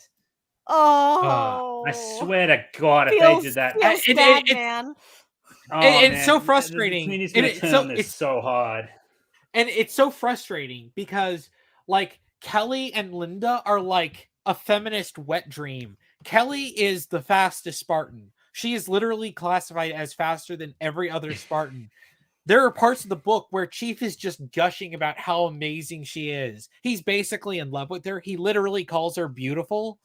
Like, that's literally how he describes her. Whoa. Excuse me? When did this happen? I'm pretty sure Kelly was like Chief's sister. No. He describes her angular beauty. No, like... Well, here's the thing also. Chief, like, here's the thing about Spartan 2 is they don't really have... per se, sorry, how do I phrase this? Like, they don't have non-platonic attraction to other people because part of the genetic enhancements was to like decrease their libido. Like they can't. So they are it is not a distraction. They may not. First of all, anomaly. If that's true, then the fact that he calls her beautiful is a testament to how beautiful she is. Well, I mean, she was just meant to platonically, I guess. But no, I mean, I don't really agree with that. The idea that the Spartans are like emotionless automatons is a lie. It's absolutely talked about in the books, where other people who don't know the Spartans think they are, but the Spartans are like super close with each other. No, I know that part. I'm not disputing that. But I'm saying like that they're family. They're like family. They're like siblings. They're not really meant to. Most of them are. Though. Kelly is different. Kelly is different for Chief. Like read Fall of Reach. Go back and read it again. Halo Legends kind of teased shipping those two. I don't know if you've ever seen Halo Legends, but oh my gosh, that Halo Legends, the package, the part where like they're like slow motion, like grabbing hands, and she throws him in to finish the mission, and then when the door closes, he's like banging on the door, like no, Kelly. No, yeah. Look. Also, if they're not like attracted to anything, then that also makes no sense because Halo 4 was really pushing for Cortana in chief. Yes. No, come Yes. on. No, No, they weren't it actually was. saying It Chief was in love with absolutely Cortana. was. No, It I was hate that so much. I hate No, it I too. don't They're like just it. close I friends, hate it. But Halo difference. 4 absolutely was pushing it. No, I it don't was like it. not. I don't like the idea of Cortana and Chief as a couple. Yeah, it doesn't make any sense. that's why at the end she's like slowly stroking his chest, and she's like, I've always wanted to for do so this. to do this. I still They're remember not- when God Coolman, when damn. you made that I meme see, where look, she's even just like, haters Chef, of I always Halo 4 don't like that notion. Like that I've seen I anyway. don't like it either. They are very close friends. It's also Yes. weird because if you remember, Dr. Halsey is like his mom, and she's literally a clone of Dr. Halsey. No, I know Anomaly. I'm not saying I like it. No, God, no. I'm Like, just saying you're never gonna get me to agree with that. You gotta find me Kaneki. No, like it's not intended to No, be. it was. That was the No, point. It They was. wanted Like, it absolutely was. No, Like, Bullshit. No way. No, that's I the never point. saw it as it was that's being one of the romantic. reasons I hate Halo 4. Like, Well, then you're hating it for the wrong reasons because it's not You're meant wrong. to be You're romantic. just I wrong, never Anomaly. caught that vibe. Look at everyone. everyone in Ever the who's chat playing is that like, game. I played it for everyone 10 was years. absolutely pushing it. Yeah, No, the I think story no. writer said, here it is. They made it romantic. That was the whole thing. They admitted that they were trying to push for romance Yeah, like that. That's the reason why they tried to emphasize it with the whole because they knew that it's actually popular. Like, there's actually like a huge subsection to fans that do ship them. Like, that's why they pushed it. Oh God, I'll have to chase that up. But yeah, no, I never took it as romance because this thing called common sense exists. Like, Well, you don't think she's Halo 4 doesn't going have after common sense. But anyways, Well, I mean, like, but anyways, if I know, they- Anomaly. Anyways, the point is, Hmm. even if it's like, well, they don't feel attraction, like even that 343 doesn't agree with you because they were pushing that. Like, I don't like it, but they were pushing that. But like, why the hell? Like, were they? I have to look. I can't because take your word on apparently this a yet. woman I have and to, a I man have to can't look. I spend have to look extensive this amount up. of time with each other unless they're like they're in love with each other or something. Yeah, they can't just be really close friends. Well, yeah. It's. Well, I so mean, like, weird but that's the thing. Like, they made the mistake. If they were saying like, yeah, it was meant to be romantic. Like, no, it works just fine if they're just being close friends. Like, I don't care that Cortana touched Chief's chest. It's just she's just being affectionate. It's a bit different. Okay, Coolman had this really funny meme though, where it was Halo 4 Cortana. It's just like, Chef, I always wanted to touch your titty, and then she like reaches up to touch him, and then you have Chief just going, "What?" Yeah, I don't think anyone with common sense saw that as them being romantic. But if they fucking turned it into that, well, normally if a woman is filling up your chest, it means she's into you. Not necessarily, no. I mean, No, she's a computer program, for God's sake. She's a computer. The game is trying to push her as very human. That's why they gave her very realistic anatomy. She doesn't have loins. She can't feel that kind of attraction. Okay, that's what I mean. Common sense. I know it doesn't make any sense, but that's what they did. All right, I'm not saying I agree with it. I'm just saying that's what they did. It works. I was saying, like, I was fine with everything they did. I thought it was very beautiful, very touching, Ghost is yelling at you again. Very, I thought it was beautifully portrayed, but it wasn't fucking like, again, common sense dictates that's not romance because she's a fucking machine. Anomaly. They didn't make a point about this. She's a machine. She can't feel what she feels. I know, Anomaly. You're looking at this the wrong way. They are trying to push her as being human. Cool, man. Yes. They're trying to push her as human. They're trying to push her as one, because of they gave her a. Why else do you think they gave her a very realistic looking model here? It's because they wanted to push up the sexual tension angle. I didn't mind that. It was like whatever, fan service. Yeah, Too fucking Chef. I always wanted to touch your titty. That's a meme, chat. That's not actually what she said. What? Anyway. Yeah, I mean, that was my reaction to the ending of Halo 4. She wanted to touch his titty, get chat. Like. No, I'm fine with her. Ghost says she has feelings. I'm fine. It's the same reason. Like, I'm fine with Master Chief. Like, Master Chief has feelings, but he doesn't have he had his libido suppressed. He doesn't have non-platonic feelings. Suppressed. You can that value it's gone. human Charlie, life. you can't say that. You don't have boobs. People.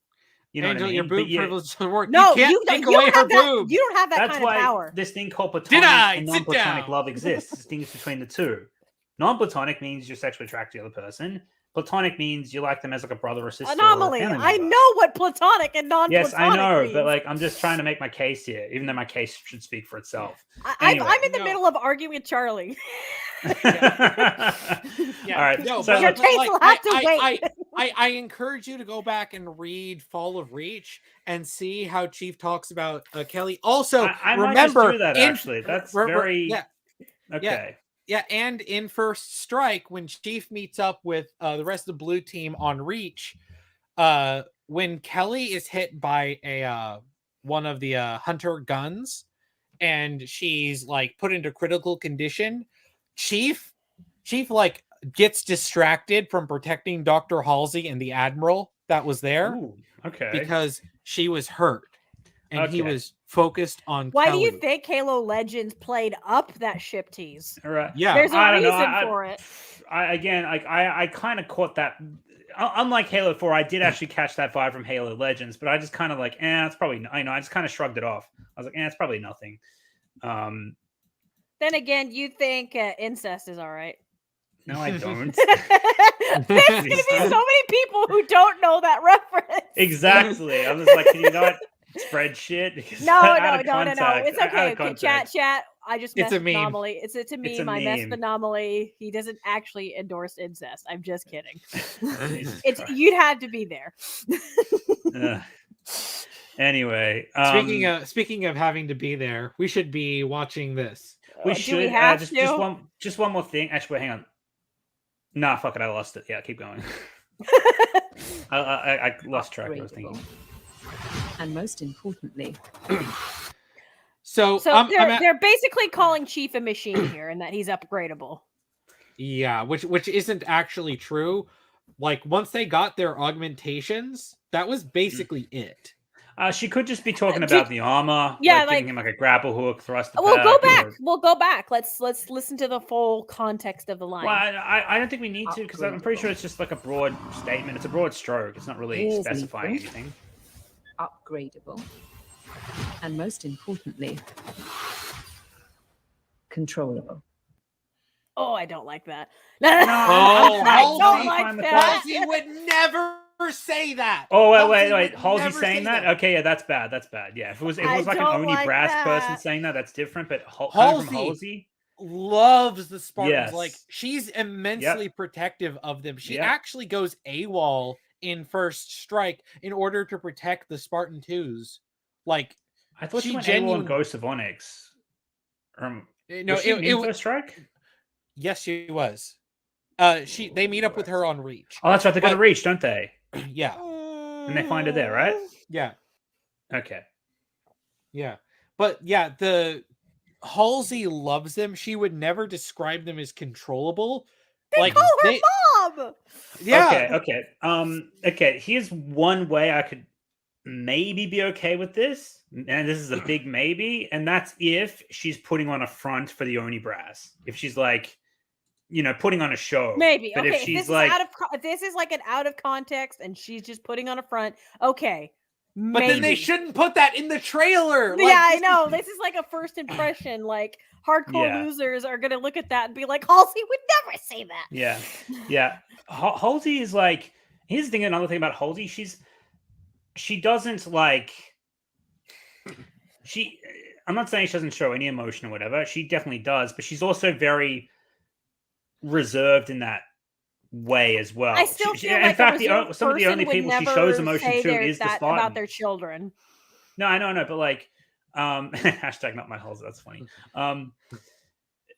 No, but I mean, like, Halsey tends to be all, particularly around like officials and whatnot. She's very all business all the time. She very rarely shows that emotion, but towards the Spartans in particular,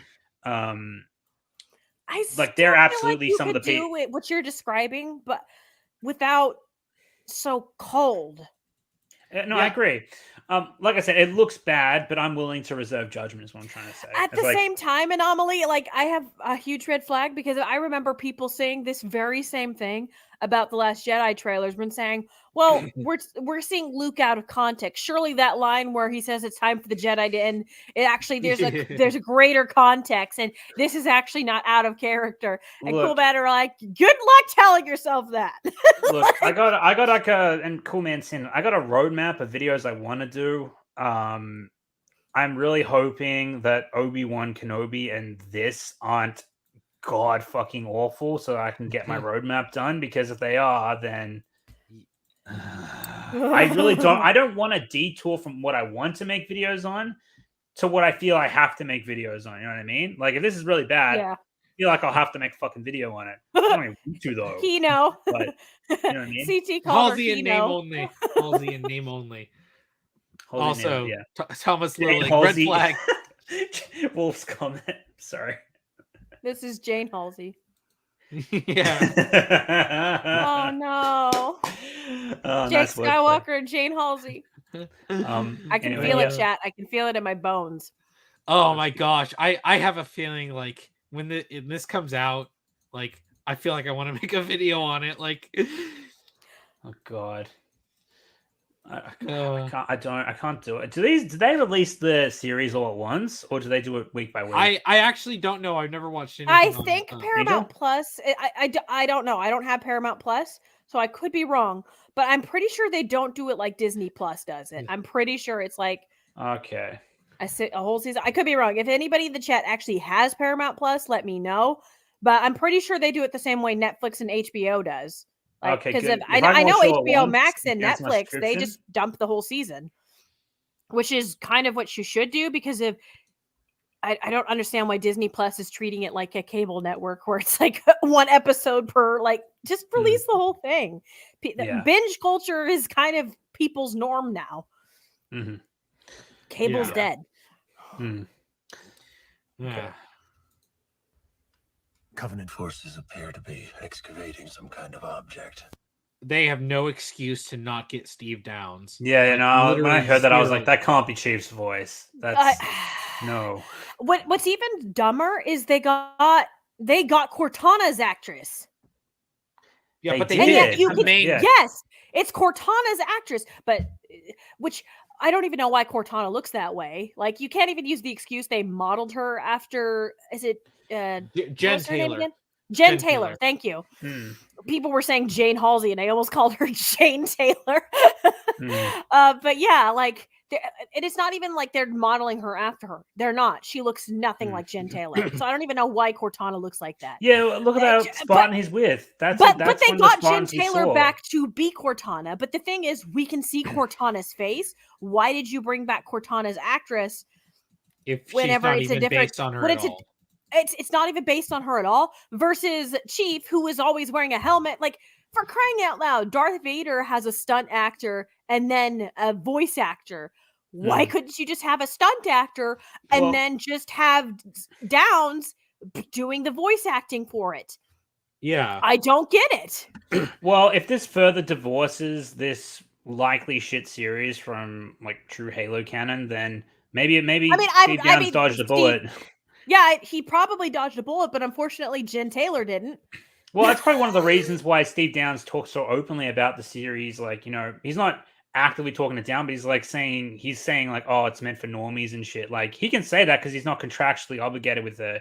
I'm sure he is contractually obligated to not talk crap about it because of it's still a Halo property, and so I'm sure 343 would like it to profit. Which is why he hasn't said anything outright disparaging. Yeah, but he's been more free with his words than Jen Taylor, and I'd imagine, like, for example, the two showrunners. I think her silence is more deafening than anything. She's not advertising it at all, as far as I know. I could be wrong, but I haven't really heard her say anything about the show, period. How funny would it be if, like, all the OG Halo voice cast and even, like, employees in 343 and, like, Marty O'Donnell come and say, what the fuck was this shit after the series comes out? 343 came out and said, guys, by the way, this is not canon, means even 343 is like, we made Halo 5 and even we think this is bad. Yeah. Yeah, no, It's now Now, this is actually a point I did want to talk about with this artifact. So this is vaguely based off of a plot point in The Fall of Reach, where they get an artifact that is what ends up leading them to the Halo array or the Halo ring, the first one. But they don't know what it's leading to. They don't really know everything yet. They eventually follow this and it leads them to the Halo ring. But they don't know. But we're going to find out. They already know about all the Halo ring and everything. Cool, man. Skids brings up a point, and I'm wondering if you think that this is why. You know, No. I No. wouldn't. I You wouldn't be think they're surprised. trying to capitalize off the Mandalorian? Oh, That was pretty popular. Okay, all right. Let's Last go back. character. Let's go back in here, Chief. Controllable. Covenant forces appear to be excavating some kind of object. Oh my gosh! It's This like is a the way? discount Mandalorian. Yeah, this is the way. Oh, No, I think that's no. I don't. No, It's not- I no, think no, no. he kind of does vaguely sound like Pedro Pascal. It's not exactly the same, but it's very stylistically similar with the way it's coming out of the. Because the dialogue is very generic too. Like if you go through the trailer, if you go through the trailer, a lot of Chief's dialogue is super generic. Look. You'd have to be some of the most shallow, uncreative, fucking human beings to walk the planet to go for that. Like, Welcome does anyone to even Paramount. look? Anomaly. Look, These people made Star Trek Discovery. I'm not surprised. Look. Like, fuck. I'm just thinking about the alternate universe that exists where Steven Spielberg and Peter Jackson got to make their Halo project. Oh my gosh! Yes. Where it wasn't canceled. Oh man, if Ghost is Peter right. Jackson did it that like in his prime, like that would have been amazing. Yeah, they traded a Halo ring for the Mandalorian. Oh, that's right. Yeah, they brought a Halo ring in there. Apparently, I don't know. I'm surprised. I get it. I get Disney. it. I get it. Halo rings have been a staple in sci-fi's like fiction. Like it's been in books since like the 70s. This is not new, but everybody knows what made it super popular to normies, and that was the Halo games. Yeah, ring just- worlds have been around since the 70s, but Halo is the definitive example. Now of I'm ring world. not going to say the creators weren't thinking of those books, and that was their initial, inspiration, because of that was the same inspiration for the Halo games. Those same sci-fi books. The problem is Star Wars is not a sci-fi. Star Wars is a space opera fantasy. And secondly, you can't tell me most people aren't going to look at that and think Halo. Like, even if that wasn't their inspiration, that's just what normies are going to think of. They're going to start comparing it to Halo. They're going to be like somebody already did on YouTube. Take the scene instead, put Halo music with it. Yeah. It's just what people are going to do. They're just going to automatically make those comparisons. Whether or not they're ripping off Halo is irrelevant. People are going to make those comparisons regardless. No, you're right. You're absolutely right. Yeah, and I still have to look at what they're, because I've only heard references to like they have a Halo ring and Mandalorian. The shots do kind of, it's not exact, but they do kind of remind me some shots of Halos from the games. Like it's not exact, but it does feel similar to some shots like in Halo 2 Anniversary. At least from my memory, I would have to go back and watch them. Disney Star Wars, and I don't understand why they're praising it. The Mandalorian season 1 was shit. Season 2 was even shitter, and Book of Boba Fett is. I mean, Jesus Christ! Like I get because people have so much bad media I know fed to them on a daily basis that anything mediocre is just is better in comparison. Thinking about doing a rant about how the Disney Star Wars sequels was like one of the most genius moves in Hollywood history because of how easy they've made how bad that trilogy has made it so easy for fucking Hollywood to make money nowadays, especially with Star Wars, because they'll just fucking eat up anything that is better. Seriously. Like I got into a big if anything, that kind of is sad when you think about it. It almost feels like audiences are like abuse victims. Yeah, kind of. Like, look, they'll go why do you from think a people- physically abusive relationship to a verbally abusive one, because then it's like, well, at least he's not hitting me.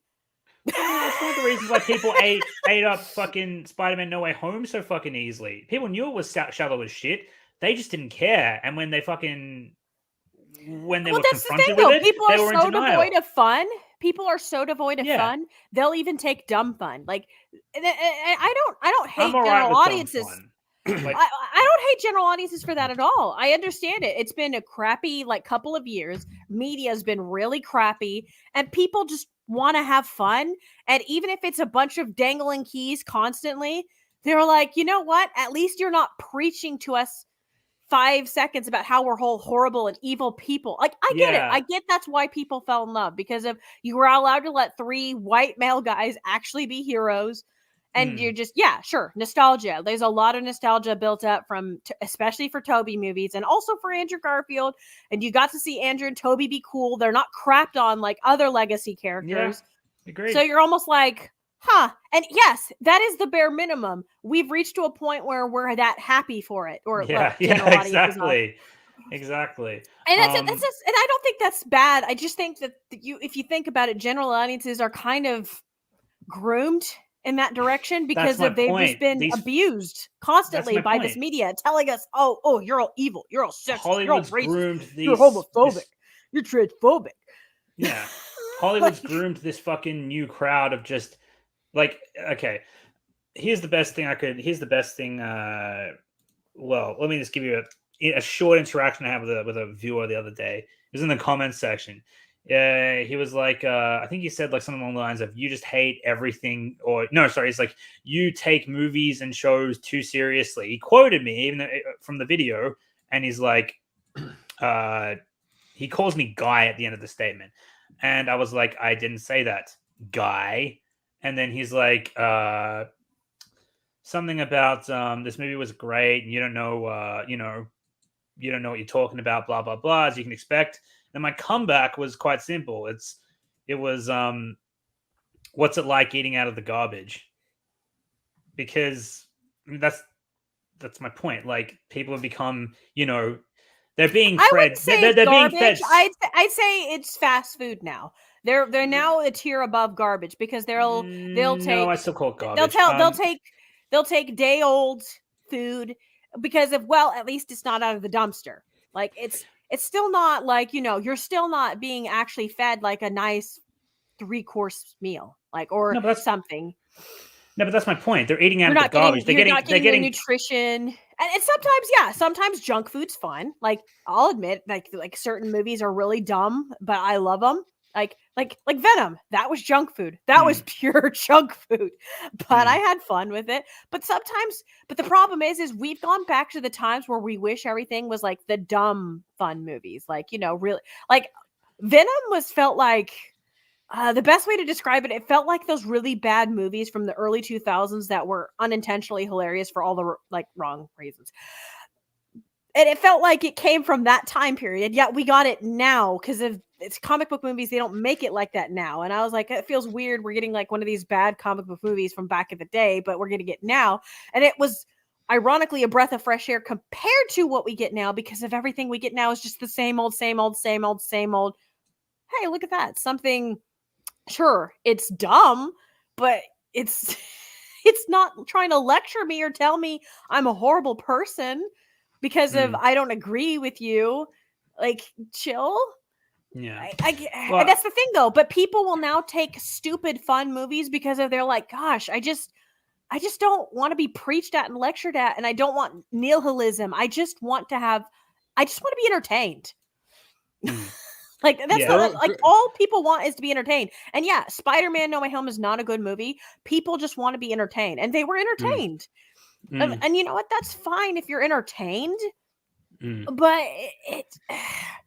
the sad thing is I feel like we need more maybe dumb fun movies to succeed for Hollywood to realize maybe we should stop preaching at people. And maybe yes, I know, optimistic, but maybe if they start making more dumb, like if we have a bunch of more really dumb fun movies, more like Venom tier stupid or Godzilla versus Kong.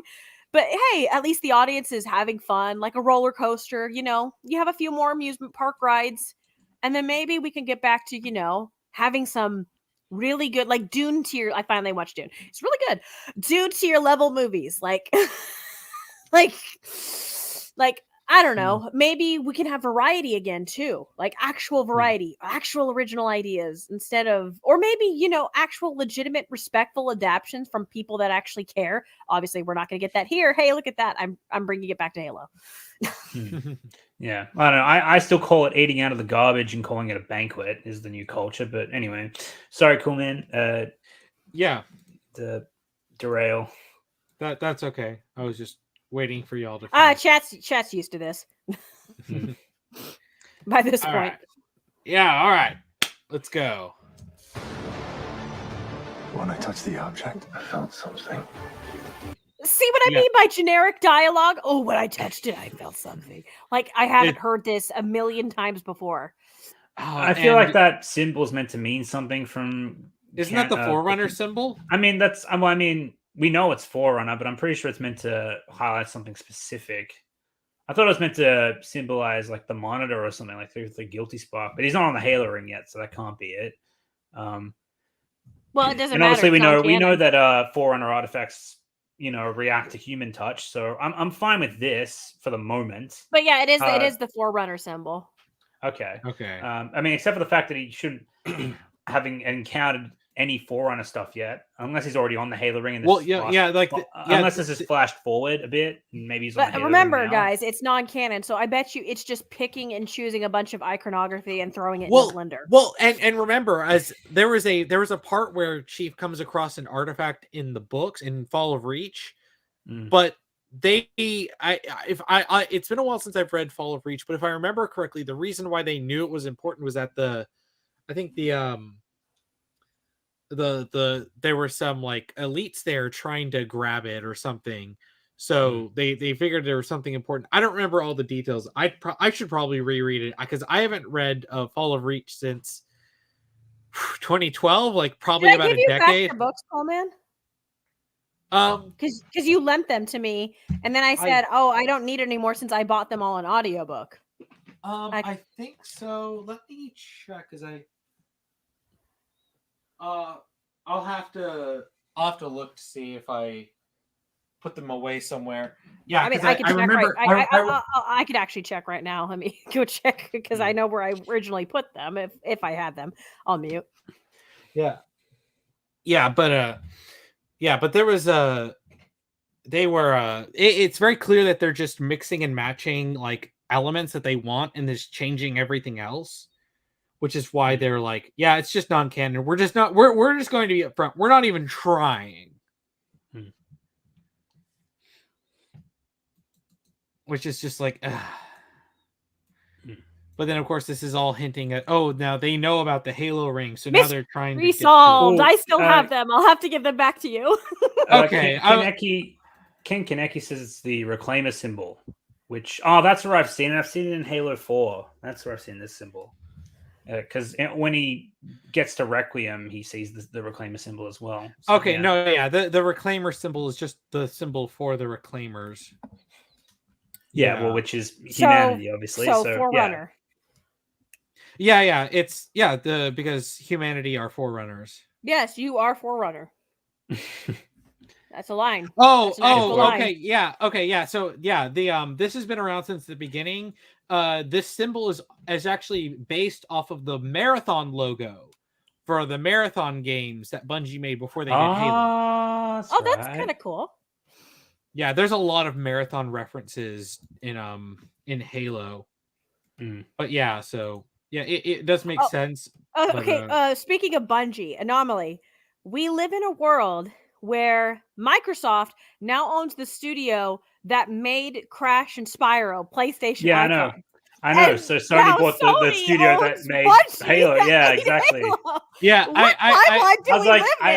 I commented on, I forget which video it was. It might have been, I don't know if Razorfist made a video. I forget whose video it was, but I commented. I was just like, Microsoft, let's buy the studio that, let's own Crash Bandicoot. And then they're like, Sony's like, let's buy the studio that created Halo. And I was just like, I love the lack of subtlety on display. It's like they bought Yeah, I know. Bungie just to spite the fact that I love the idea that someone said that Sony was so stupid that they thought that buying Bungie means they get Halo, and now they're like, we got Halo now, and they're like, we don't own Halo. That Microsoft owns it. They're like, crap. Now I get it because of Destiny, like had a really good lifespan on the PlayStation, and I think that's what they just decided. Let's just make it official. And I get it. It was also to kind of give Microsoft the bird because it's like, we own the studio that originally made Halo.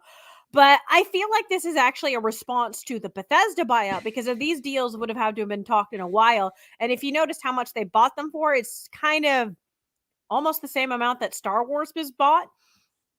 So not nearly as much as Activision. I feel like we'll be seeing another response from Sony that'll probably be a bigger amount. I wouldn't be surprised if they bought out like Hideo Kojima himself. Like, nope, we own him now. I don't know. I think Bungie. I don't know. I think here's the thing. Bungie have got some new projects in the pipe works. So no, they do have projects in the pipe works. I'm just saying. Yeah. I think it's because of their close working relationship because of Destiny, and I think this is in response to the Bethesda buyout, as actually what it was. But but they announced it in response to the Activision buyout. But because these business deals, it takes a long time to negotiate this stuff, like months, years. It's not in response purely to the Activision one.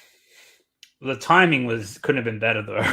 No. The timing is hilarious. The timing is, and I bet you they finally decided to announce it because of Activision being bought out. I feel like they felt like they had to make it. Now this is me speculating, but just to me, it makes the most sense that they made it public in response to Activision getting bought out. Yeah. But I feel like that they've been in the works with this for a while because of it just makes the most sense, especially with Destiny. Yeah. So just real quick, Ronan, a reclaimer is a human in the Halo lore because they are reclaiming the Forerunners.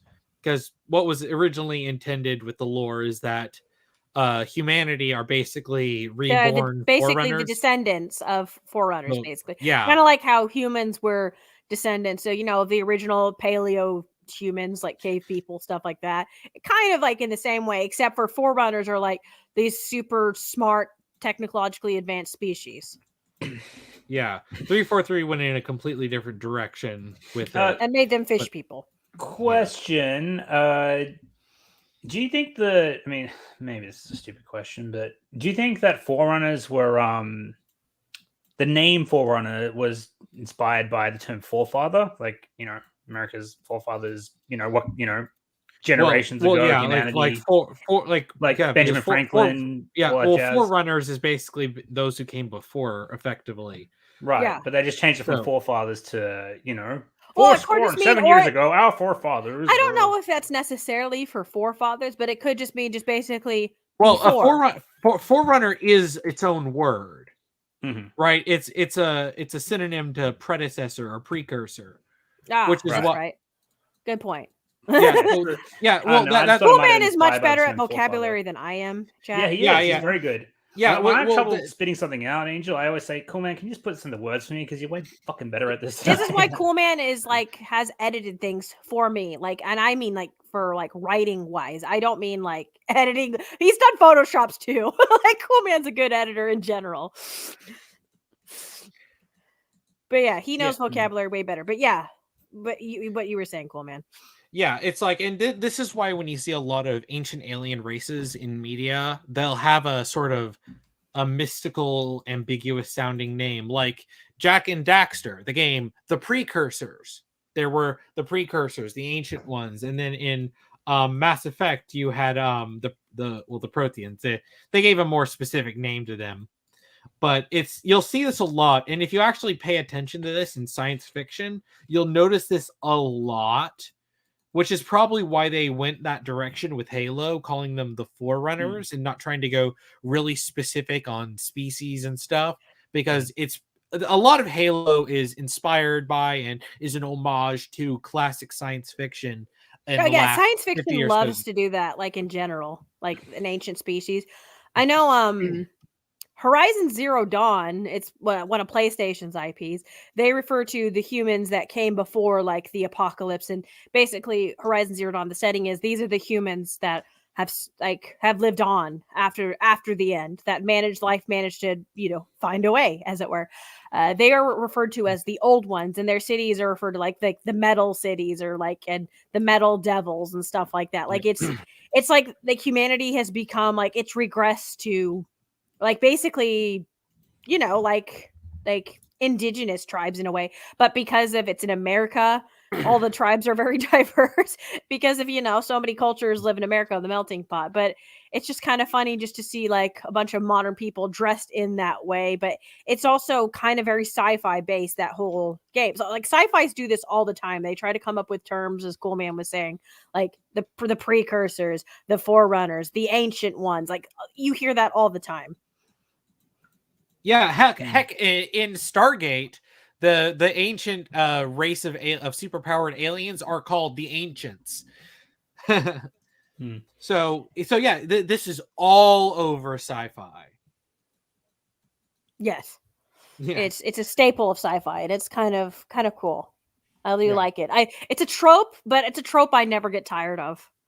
Yeah. But anyways, what they said. Well, actually, no, I disagree. I mean, again, not you disagree. You get tired of it? No. Well, you mean the tropes? Yes, I do actually. Kind of like, for example, you have any idea how many times I've heard the words Nexus and Harbinger thrown the fuck around? Like, I get really tired of these words that have been commonly used. Well, no. I'm saying this trope in particular. This trope in particular of like the ancient race, the ancient species, the precursors to the protagonists, basically. I haven't seen it enough to be tired of it yet. But what I was trying to say was, like, I'm I've seen so many of these fucking sci-fis and shit, and like played so many video games and just seen ideas passed around and loosely based off each other so much. Like, I get so sick of I don't know. I love it, but then again, I like sci-fi. Yeah, I don't know. Like, I mean, I'm fine with sci-fi, but like when people don't call stuff something unique, like, again, how many times have you heard the word Nexus thrown around? The words Nexus and Harbinger are in maybe 5 times off the top of my head. That's my point. You've heard them a lot. No, that's not a lot considering how much sci-fi is. Like, there's a lot of sci-fi out there, and I can only think of 5. I know. What's another good example? Because one's a title of a video game, Scarlet Nexus. It's actually pretty fun. Not really Nexus. What's another good? I'm having trouble coming off the top of my head. You should play it, Anomaly. You could get it on Xbox Series X, Scarlet Nexus. You'd like it. It's fun. Ken Kaneki says Harbinger's actual terms. Like, I understand that, but people usually throw around that term for like, what I mean? They'll just call this, like, for example, Mass Effect 2, the big bad, the leader of the Collectors is called Harbinger. Yes. No, Harbinger's a cool word. I agree, Skids. It's a cool word, but I'm just saying it's Harbinger in Mass Effect 2 is actually pretty iconic, and he spawned the greatest meme, assuming direct control. Yeah. But like, they call Sorry, chat, we keep going off base. Well, I'm just saying, let me bring us back to Halo. Like, for example, they call the big bad Infinite the Harbinger.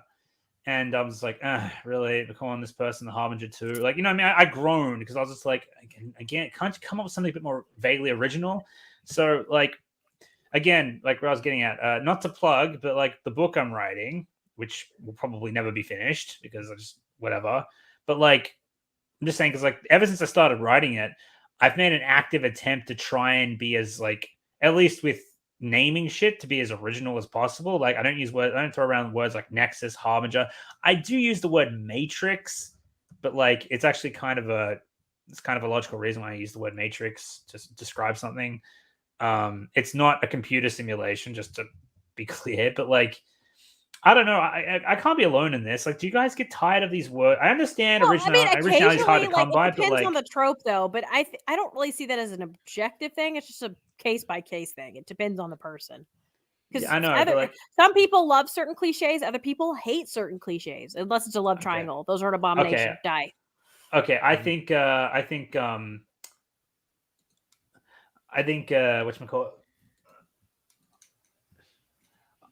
I fall into the category of, yes, I'm tired of this. I fucking hate this. I'm over this. Give me some new words, please. Like, okay, hey, Skids, that is completely unfair. You can't say he's got the work ethic of George R. R. Martin. First of all, Anomaly hasn't even published a single book. Also, he's actually writing, unlike George R. R. Martin. Yes. Well, I mean, I only brought it up just then because I actually started working on the book like today, and I haven't touched it. In Hey, like 6 see, months. you're already doing more than Wait, George wait, R. R. wait! Martin. 6 months. That's better than 6 years, which is That's true. the last See? time that George R. R. Martin started writing anything. Yeah, well. Second of Seriously, all, you make YouTube videos. What's George R. R. Martin doing? He's just sitting on his butt and counting He's in his money. he's in Sharknado 8 or whatever. Is he really? There's I an know eighth he's in, one? I don't know. Oh my god, yes, thank you. The prophecy trope. Yes. Oh no. George R. R. Martin was in Sharknado 3. I'm sorry, I was wrong. Does he get You're off killed? high five. Yeah, okay, wait. There's a video called George R. R. Martin dies in Sharknado 3. It's 5 seconds long. I want to watch this. No, not right now. We gotta watch this, cool man. Focus. All right, we should probably. Wait, get back I to- want to see George R. R. Martin die. No, cool man. This is your stream. This is unprofessional. I won't give you your gift. Okay. All right. Okay, so I'm done watching it. So yeah, a shark flies through a movie theater screen and it kills George R. R. Martin by eating him. Well, I imagine that's if he died any other way in a Sharknado movie, I'd be a little bit disappointed. That is true. Felt different. Oh, it felt different. Okay. What city is this? High Charity? No, this can't be High Charity. No, I think this might be the rubble actually, because it looks like it's taking place on an asteroid. Yeah, I was going to say this looks like again, it's been a while since I've read the Fall of Reach, but it was making me think of the place that Blue Team goes into to take. I think they try to kidnap an insurrectionist leader. I don't really. You know, they could have done a show on Blue Team.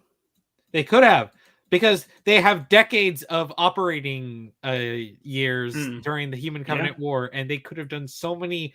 They could have done an episodic there's story a lot about, of there's a lot of TV shows you could have done, and you didn't need even Master Chief for it. Now, granted, I get it. Master Chief that's what's going to pull in the normies, but in that case, then just do a show about Master Chief before Halo Combat Evolved, or you could do a Master Chief show that takes place in between Halo 1 and 2.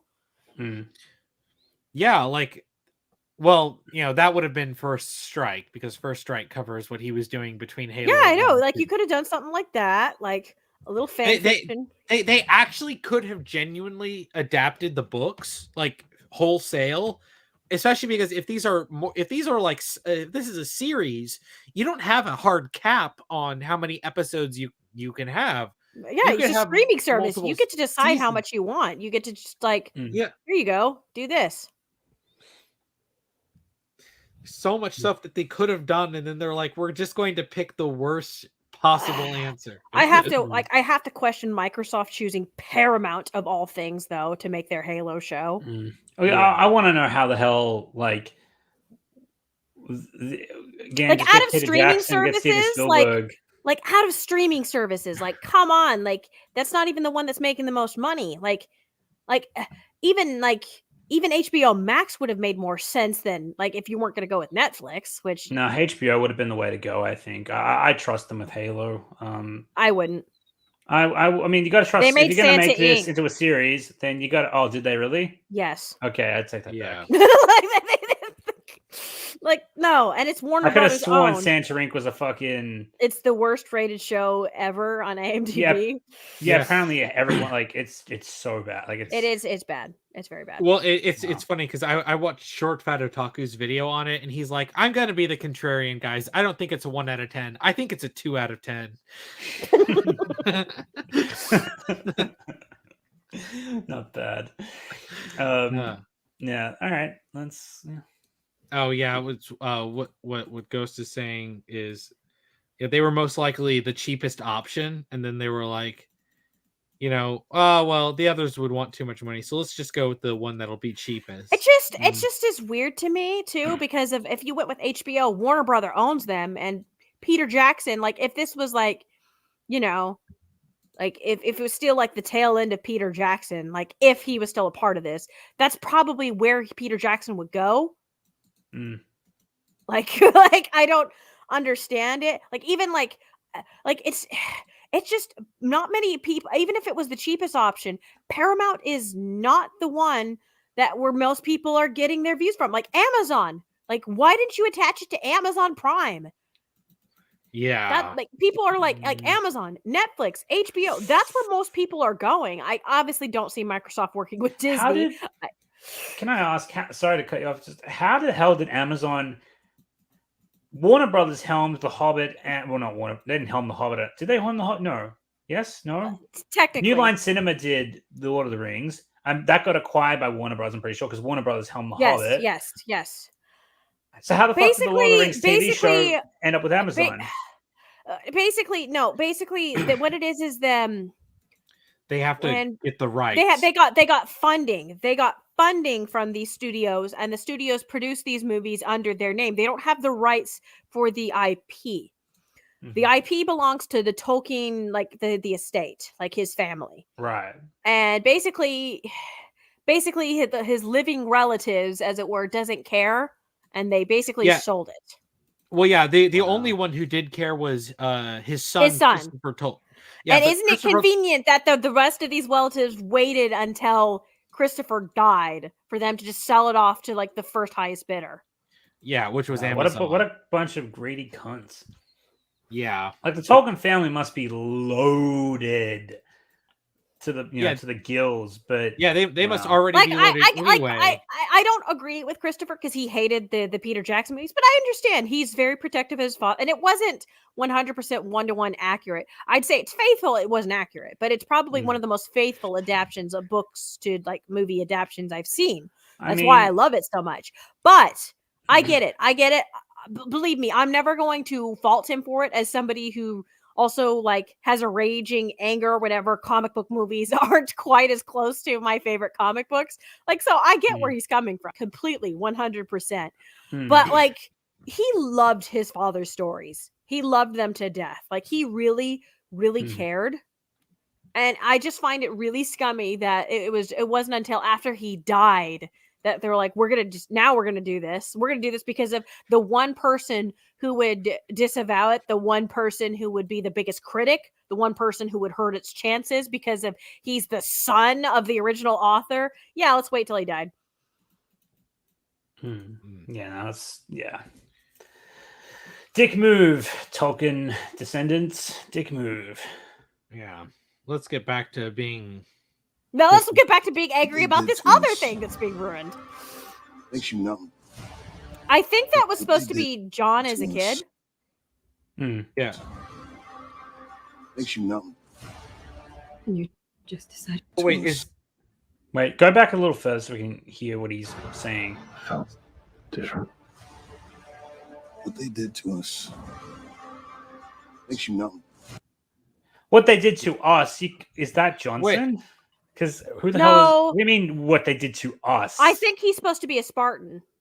But, but all the Spartans are the same age. Unless he's from the Orion Project, in which case, why not just make that Johnson? Well, but then that wouldn't make any sense because the Orion people involved in the Orion Project, they weren't involved with the Spartans at all. Very few people were involved in the Spartan Project because it was like there were a few people there, but like it wasn't like none of the subjects of the Orion Project were involved with the Spartan 2 project. You know that Jack Sparrow facial expression I use in my videos? That's me right now because I'm just like, buddy, the fuck do you mean what they did to us? You weren't in there. You were. Remember, this is non-canon, guys, and it's probably. I think this is one of their OCs. I'm pretty sure this is one of their OCs. Yeah, definitely. If anything, I bet you that he's going to be like the Master Chief's black mentor who was like part of this imaginary. No, I don't think he's a mentor. I think this is one of those, just one of the crew. Well, and but he's talking to. No, but he's talking. Well, yeah, he's saying what he did to us. I'm pretty sure he's referring to what they did to us as the Spartans. That's what I'm saying. Yes, unless he's actually talking to grown-up Chief as opposed to child. That's Chief. what I mean. I think he's talking to grown-up Chief. If that would make more sense. Makes you numb. I hate it when they do deceptive editing like that, especially when there's literally zero reason to. Like, it's one thing to want to hide a plot point or something, but like if you're editing stuff to be purposefully deceptive so people don't know what the hell is going on, you have a bad trailer. I also don't like that they showed Chief as a kid. No, that's fine. They can show Chief as a No, kid. I don't like it because if there's one character you're not supposed to see his face, it's Chief, and that's by design. No, you're not supposed to see Chief's face as when he's an adult. As a child, you know what he looks like. No. My point is by design, you're not supposed to see what Chief looks like because of the game wants you to put yourself in Chief's shoes. Yeah, the game wants Chief to be your link to the world. I should say that you saw Chief in the book and he was specifically described. Yeah, I know, but that's a book. That's a book. This is not the same thing. That is a written media. That is not physical media, which is what games and TV shows are. I was fine with that in the beginning, but I feel like the series has kind of outgrown that. Like Chief's been a character. No. It's not something that you outgrow. I don't see that as something that's wrong. It's a gameplay mechanic, so that way every player, any player, and that's what I think is great about Chief. Any player can be connected to Chief. It doesn't matter who you are. It doesn't matter what you look like. Chief doesn't have to look like you, and it doesn't matter. And that's also the player can imagine whatever Chief looks like. Like there's nothing wrong with the player imagining Chief looking, whether it's just like them or nothing like them at all. Like I'm a girl. You think I'm not going to advocate for Chief to be a girl, but I think what I think is what I like about Chief, because in a way, like how Link doesn't talk, it's kind of the same thing. It's supposed to make it easier for the player, because if this character is the avatar for the player, so that way the player can better connect to the world. They connect to Chief, and through Chief, they connect through this world and all these characters and all his friends and allies and enemies. Like it's a pure immersion is what it is. Yeah, I know. I still think you get most of that with what they're doing, so I'm fine with it still. It's with what they're doing here, no, I don't think that's showing Master Chief used to be a kid is not like you don't see what he's like as an adult, which is the point. I know. I'm saying is I worry if this is a precursor of like what to come. Is he going to be just like Boba Fett, where he's constantly taking his helmet off? No, look, I promise you, Angel, if like most of the Halo fan base will be fine with this. If Chief takes off his helmet, no, that's what I'm saying. That's what I'm worried about. I don't like them already showing what Chief looks like. Because I feel like this might be a precursor. The majority of Halo fans are fine with this, but if they do go the fucking Mandalorian route and do Book of Boba Fett, like at least Pedro Pascal was supposed to keep his mask on like 99% of the time. Look, I promise you this: if they even do it once, the Halo fans will fucking burn it to the ground. They're not gonna. Maybe they will. Maybe they're that stupid. Do you remember the outrage at the end of Halo 4 where they and I'll agree with eyes? And I'll agree with that. Look, yeah. Look, I kind of shrugged it off. I was like, okay, like we didn't need that, but whatever.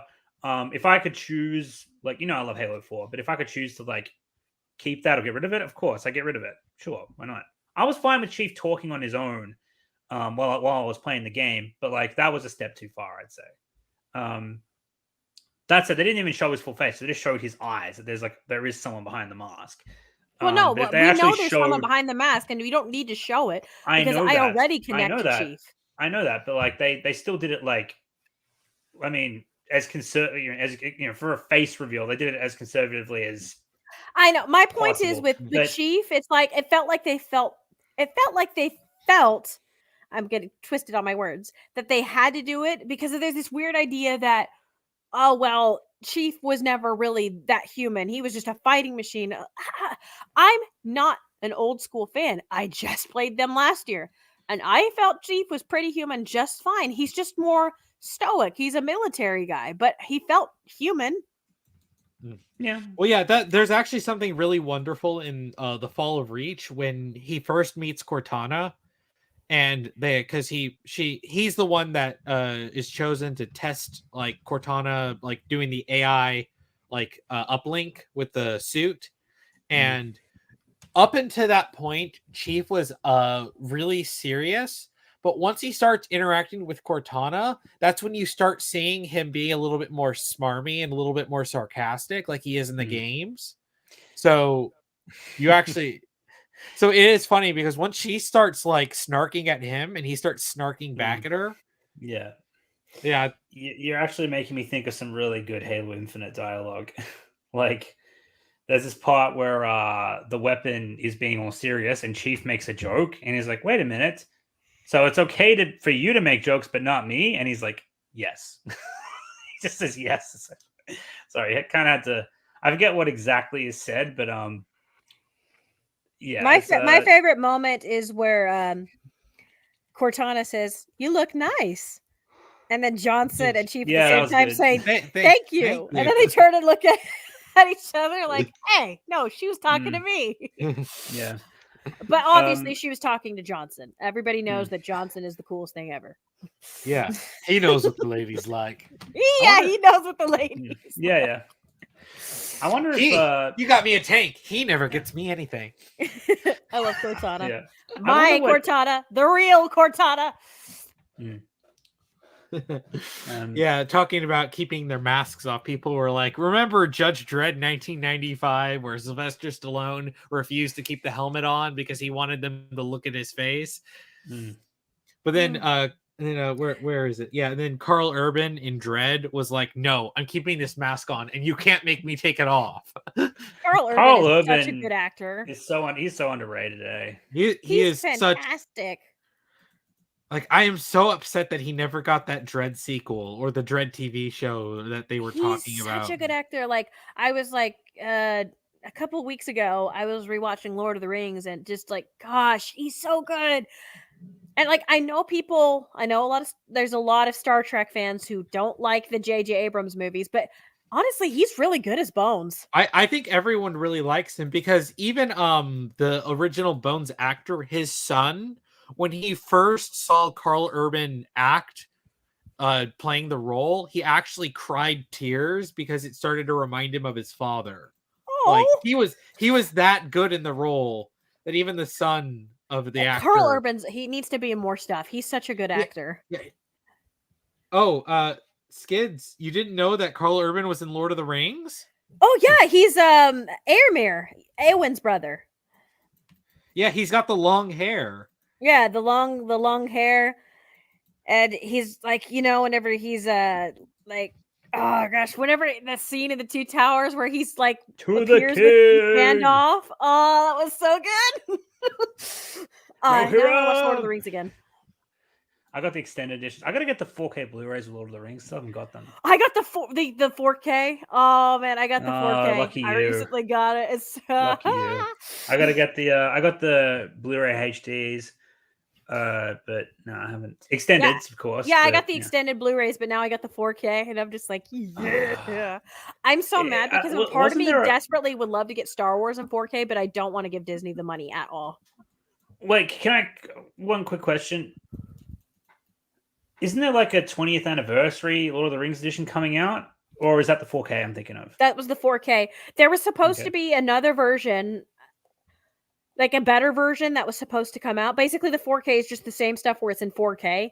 But then there was supposed to be another version which was going to have even more scenes that were cut. And I don't know why they aren't making that version anymore, but supposedly, for whatever reason, they're not. And I'm like, just do it. Just add it in. Yeah. Like, fans would pay for it, like 24 over. Like, you want to show up Amazon, Warner Brothers? Make it. Make that special collector's edition. Fans will pay you what the nose. Give us the extra extended edition. Yes. Yeah, I want the 6-hour version of Return of the King, please. Oh my gosh, give it to me. We need to bump marathoning that trilogy up to 24 hours. Yeah. No, 48 hours. Let's do it. It'll be the best. Could you imagine if there's a 6-hour cut of Return of the King out there somewhere? Could you imagine if there was like, oh man, if each movie was like 10 hours, then it's like the 30-hour version. I'll watch it. The, Give it to me. the Give it Tom to me. Bombadil version. Yes, the Tom Bombadil cut. Hashtag release the Tom Bombadil cut. Anyway. All right. Let's maybe get back to Halo. Makes you numb. Listen, anything is better than this right now. That's why we keep talking about other things. Yeah. Decided to help me. Why would a Spartan do that? Ugh. Okay.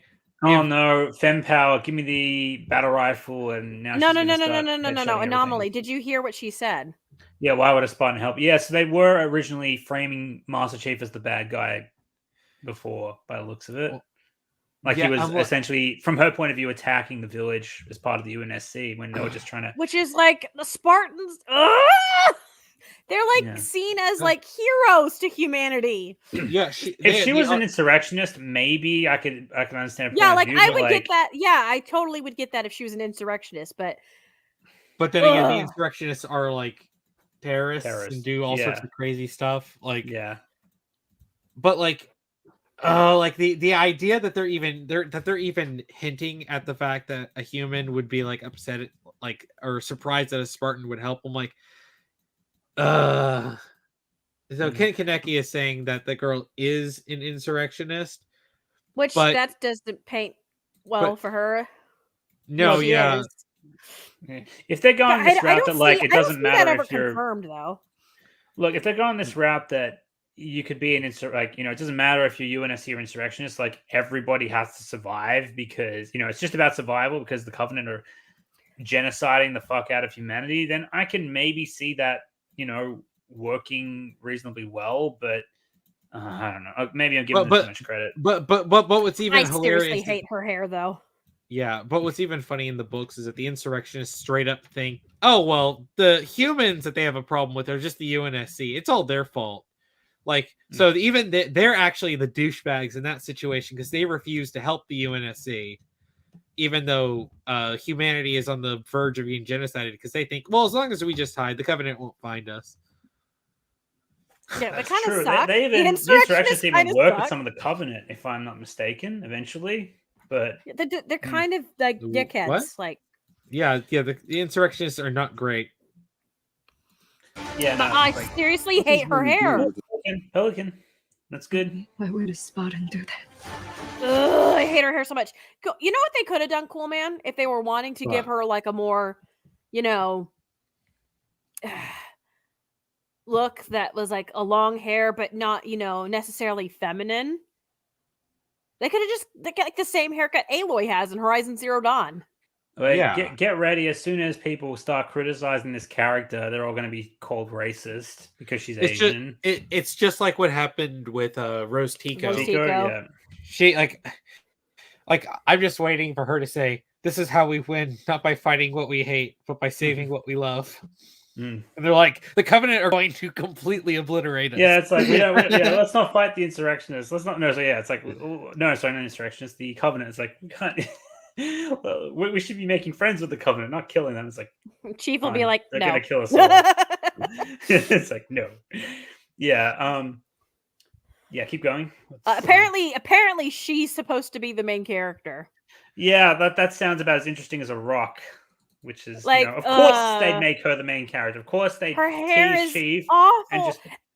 And the Rose Tico comparisons are apt because of that's an ugly outfit, that's an ugly hairstyle, and the actress is not an ugly person at all. No, they're making her look ugly. It's like, why does she have no eyebrows? That's because they're making her ugly. They're making her ugly. I'm personally fine with the hairstyle. I'm personally fine with the attire. No, the attire is like garish. Why does she not have any fucking eyebrows? That's the part that's making me like, what? They're making her ugly. Weird. Anyway, okay. And I don't like you could still have like an attractive, like she doesn't even have to be sexualized. You can have an attractive woman. She's just, dirtied up from war still, like, like it's like battle damage and stuff like that. Like that's fine. Like some cuts, some bruises. There's nothing wrong with that. Like, but why do you have to put these in these ugly character designs? So I actually looked up the actress. Her name is Djarin Ha. She's actually not bad looking, but they literally gave No her this shock. ug- They rose ticoed her. Yeah, they rose ticoed her. She's in a potato sack dress with an ugly haircut, and then they threw dirt and blood on her. Yeah. What does one do with a superhuman you're not sure you can trust? Ooh, Lord Hood, and that's got to be Lord Hood by the looks of it. But Wait, Lord Hood CT. loves Master Chief. Yeah. I Yes, Dr. don't Halsey. Wait, think wait. that's What are you him. talking about? What are you talking about with Jyn Erso, CT? Oh no, he's talking about how whenever he said you can have a woman that's still pretty, but she gets down in the dirt and stuff like okay, that. yeah. I was going to say because Felicity Jones still looks gorgeous. That's what in I that mean. Like movie. Felicity Jones, it's a stark contrast how Felicity Jones still looks beautiful in Rogue One, even despite the fact that she's like goes through all this crap. She's still allowed to be pretty. Yeah, she's not even wearing like a super like she's not even wearing like a form-fitting outfit. She's just wearing like the jackets and stuff. But practical outfits in a Star Wars universe that a woman would wear. Yeah. And she still has, and it's not heavy makeup, it's just light makeup. Like she's still allowed to look feminine. Like, yeah, she's like practical in how she dresses, but she's still allowed to look feminine. And that's fine. There's nothing wrong with allowing women to be feminine. Like you're allowing Halsey to look feminine here. Honestly, being completely honest, like I think Halsey might be the best. I know this isn't saying much, but I think she might be the best casting choice of the main cast. Like I actually think this actress is going to be. I'll agree with you right. on that. She's the closest. Is if they gave her brown hair, then I would say she would have been pretty good casting. Yeah. But I don't think that's I thought that too, that what you said, Anomaly, but I don't think it's supposed to be that character, because if I feel like he's supposed to be a villain character, because I heard there was supposed to be a human villain, and I think that's that guy. What does one do with a superhuman? Well, they better not turn Lord Hood into a fucking. How is that not based off Lord Hood? I don't know if that's him. I think it's a new character. Well, the only like character that's a human that I think would be a fit to be an antagonist would be Colonel Ackerson. But he's a colonel. He's not a 5-star general here or whatever this is. You know what I just thought of? Because Colonel Ackerson hates Halsey. He hates her, and he hates the Spartan 2s. That's true. And this is why when he made the Spartan 3s, it's like, and this is something that blows me away, is when everyone talks about how unethical Halsey is with the Spartan 2s. I'm like, you have Colonel Ackerson, who literally killed like 1,000 10-year-old children by turning them into Spartans, and they died at 10 years old. Like, at least a lot of the Spartans made it to adulthood. I don't think they died. That survived the augmentation. But like they were able to mass produce the Spartan 3s, and he still had them like sent off to the slaughter in order to win battles. They corporatized the Spartans essentially. Yeah. But I wouldn't be surprised if this is just a new character that they introduced. Like with what they've been doing so far, like I wouldn't even be surprised if they're just like, we just if they were gonna just do Lord Hood, they would just bring in Ron Perlman. Yeah, why not? That's what I was going to say. I was about to say that. Ron exactly. Perlman's the right age. Yeah, they could make Ron Perlman into Lord Hood, no problem. Now, and Ron Perlman is famous. Like, it's not like Ron Perlman's a nobody. Like, he's got star power. Yeah, especially in geek culture. Yeah, and he's shaved his head numerous times for roles. All you can do is just have him shave his head. I mean, because he's been Lord Hood, he's been Slade, he's been Hellboy. Like, and he was also briefly appeared in what was it? He was Pacific Rim. He was Pacific Rim. He was the guy who they went to in like the black, underworld dealer guy. The guy with the shoes. He loved his shoes, and when he cut himself out of the kaiju, he's like, "Where's my shoe?" He was also Reinhardt in Blade 2, and yes, he was bald. So yeah, like this isn't like he's popular in nerd circles. Like, he's been in a lot of stuff, like both in voice acting and in other stuff. So it's like, I don't know, like Ron Perlman would be perfect, like to bring him in, like as him as Lord Hood. Like, how cool would that be? Because he's the right age, like exactly how Hood's age would be, to have him actually play him in live action. Yeah. There's so many like obvious choices to like that are just completely ignored in this. And trust. Hello, Master Chief. I'm No! Cortana. No, you're not. Oh, they really thought this was a money shot. They No, really you are thought... not. You are not Cortana. You are not Cortana. Hashtag not my Cortana. Look. You can't just put her in a vaguely blue-ish dress and give her blue hair. That's not Cortana. She's not in a blue dress. I'm pretty sure that's like UNSC attire, but like digitized or whatever. She needs to. She doesn't look like a hologram. She just looks like a. She actually looks like an older version of the new AI in Halo Infinite, because the new AI actually wears like a UNSC attire. If this is classic Cortana, she's meant to look. First of all, she's meant to look much younger, and she's also not meant to look. Trying to make her, she's not meant to have Cortana, like human then you skin. should have made her purple. She's meant to be blue, or purple or blue. I don't mind either. Actually, I kind of prefer blue. Like actually. I prefer the blue, but if you wanted to go really old school, if you really wanted to win some cool points to go old school, you would have made her purple. But I prefer blue as my current avatar is, because this is not my Cortana. Yeah, she's too old, and she shouldn't have human skin. She doesn't look like Cortana. She doesn't look like a hologram. And Cortana's naked. I'm sorry, people. She's naked, but she looks like a digitized person. 4. No, we don't. But it's like the thing about Cortana is, though, like even though she's naked, she also doesn't like look naked. That's the thing about her. Like, kind of like, Midna and Twilight Princess, because of Midna's technically naked, but her she's got a very otherworldly design that it doesn't look like she's naked. In other words, they should have put effort into it. Yes, they should have put an effort. Like, even I see people calling her blue, and that's slightly better, but that still looks like a bad, that's not even Cortana's haircut. That's just a regular run-of-the-mill, I've had that haircut. Jen Taylor is amazing. I'm so sorry that she's attached to this project. That is not Cortana. It pisses Jen me Taylor, off. I love Cortana. Cortana's like my second favorite character. Jen Taylor, just for the record, chat, is not the actress. Jen Taylor's the voice actor. Poor Jen Taylor.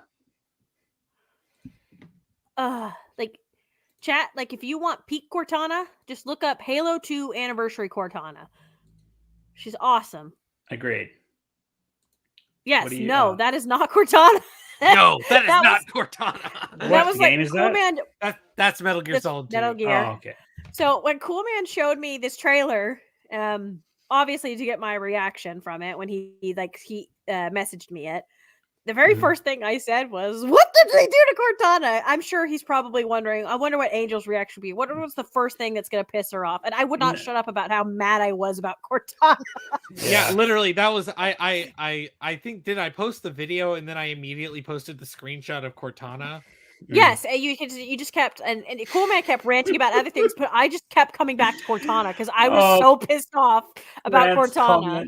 Grant's comment is. I love Grant's comment. Hashtag make Cortana nude again. Sorry. Simple but effective. Hashtag MCNA. Apparently, Charlie sent in a super chat. Wait, did he?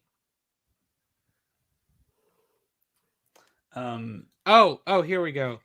Charlie Spur for a $2 super chat. No, give her pink hair and a ball gown. Okay, first of all, Haldo had purple hair. Guys, I just remembered. Wait, no. I think that's a reference to Haldo, the pink hair and the ball gown. Okay, no, but Haldo had purple hair. She had purple hair and a bald gown. Ball gown. I said bald gown. What the? I'm bald tired. Gown. Ball gown. I'm tired. Guys, I gotta mention this. I just remembered this Cortana reveal was actually not the thing I had the most problem with when I saw this trailer for the first time. I mean, it's what I coming have up. the most problem with. That's because I adore Cortana. I think no offense. I think you have a short memory because there's something worse that comes up. If memory serves me correctly, actually, because I couldn't believe it when I saw it. I was like, "What the fuck?" If memory serves me correctly, because your That's memory true. does not. Your serve memory you doesn't correctly. have the best track record. You know. Actually, Well, you know, when it comes like, to, you know, like- I think my memory has a pretty good track record. I know what you're referencing. Hey, I guess I do have a good memory because I do know what you're referencing. You have a No, selective but- memory, my good sir. No, it's funny. Actually, when it comes to like day-to-day stuff, I actually have a very good memory. And when it comes to like remembering, like reminiscing with family and friends, I also have a very good memory. Why is Cortana But- wearing chainmail pajamas? That's one of the most Chainmail recent pajamas. trends. It does look a little. Cutie Bob. It looks more like a. What was I thinking? It looks It looks like a wetsuit. Like I was kind of, thinking yeah. it looks like I was thinking it looks like a sequined out like pajamas as well. But yeah, you know. like a Ziggy Chainmail. Stardust outfit. Yeah, it's to- like Ziggy Stardust. Just to clarify, like, let's be clear about this, right? Like, it's too late for them to pull a Sonic the Hedgehog and fix this, right? I think so, unless yeah. they do heavily post production, because at this point, all it is post production. With Sonic, at least there was time. I mean, granted, they put those people under crunch, but there was still time.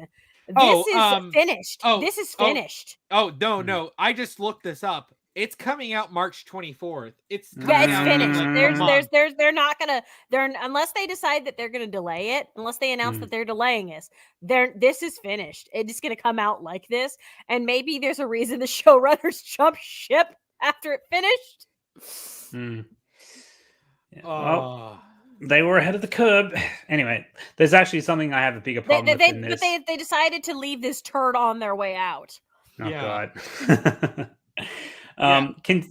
Let's get to that because I have to go soon. Let's get to the part that I'm thinking of because goddamn. Oh, this March, March, yeah. This is all right. Like so far. It's just action shot. It's just action shot, action shot, action shot, action shot. The action looks all right. Why do the Spartans not have green armor though? I was just about to say that, Nomz. I was just about to say that. Well, they look like the Dark Troopers from Star Wars. Look, if you notice, Chief's armor is not really green either. It's like sage, a dark green, sort of. It kind of looks also brown in some shots too.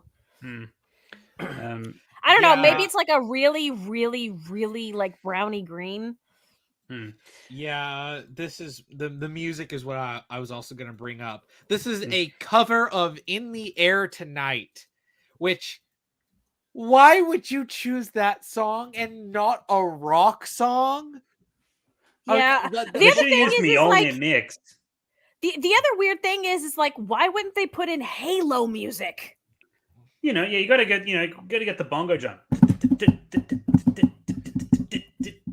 Yeah, that's what Halo music sounds like. The drums, the trumpets. No, trumpets is Star Wars actually. But like, why wouldn't you get? It's mainly drums and This is a problem that a lot of fans had with like Castlevania at first. The people are like, "Why aren't you putting in Castlevania music?" And finally, in season 2, one Castlevania music like came in. It's just like you have a treasure trove of really good video game music. Like at the very least, you could just hand it off to the other musicians and to be like, "Here, just do a cover of these," because they have the rights to adapt this. Why wouldn't 343 why wouldn't 343 say here's some music that you could make covers of? Yeah. Unless 343 is like, guys, this is not canon. Maybe 343 is like, don't touch our music.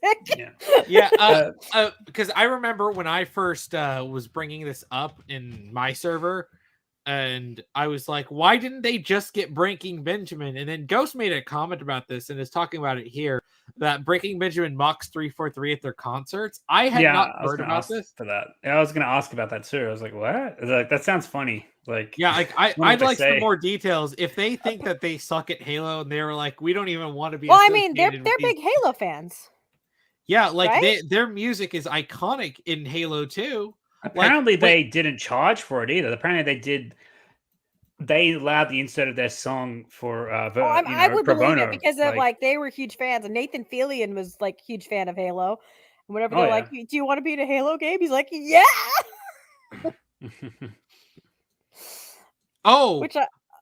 Apparently, "Blow Me Away" was specifically written and made just for Halo 2. I didn't know that. I didn't know that either. But it explains why it works so well, doesn't it? But if they couldn't get that, then they could have gotten Hoobastank. Hoobastank did a song for like the Halo 2 soundtrack. Well, and it doesn't even have to be a specifically like a band associated with Halo.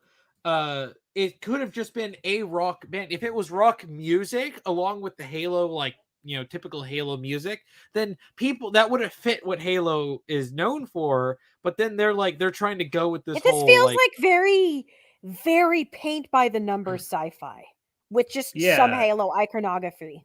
Well, I mean, this is close to the top of the list of, hey, we're trying to fucking appeal to normies by remixing a song. It's kind of like the whole. It's a good example. There's like something that came out recently that remixed a song for the trailer. And Coolman, Coolman, you know what they could have done?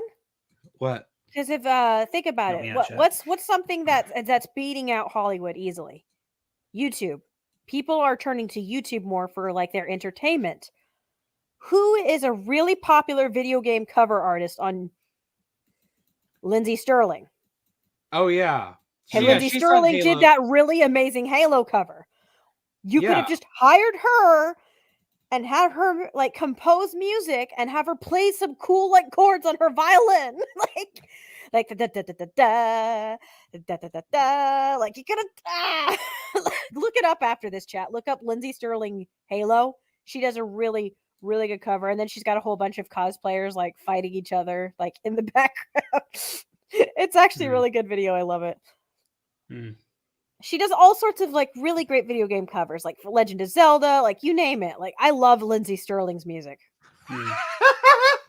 Okay, so Ghost posted in my server a clip of the lead singer of Breaking Benjamin just roasting 343 and telling them to suck his balls. Oh wow. We should probably finish this video though. It's 10 o'clock.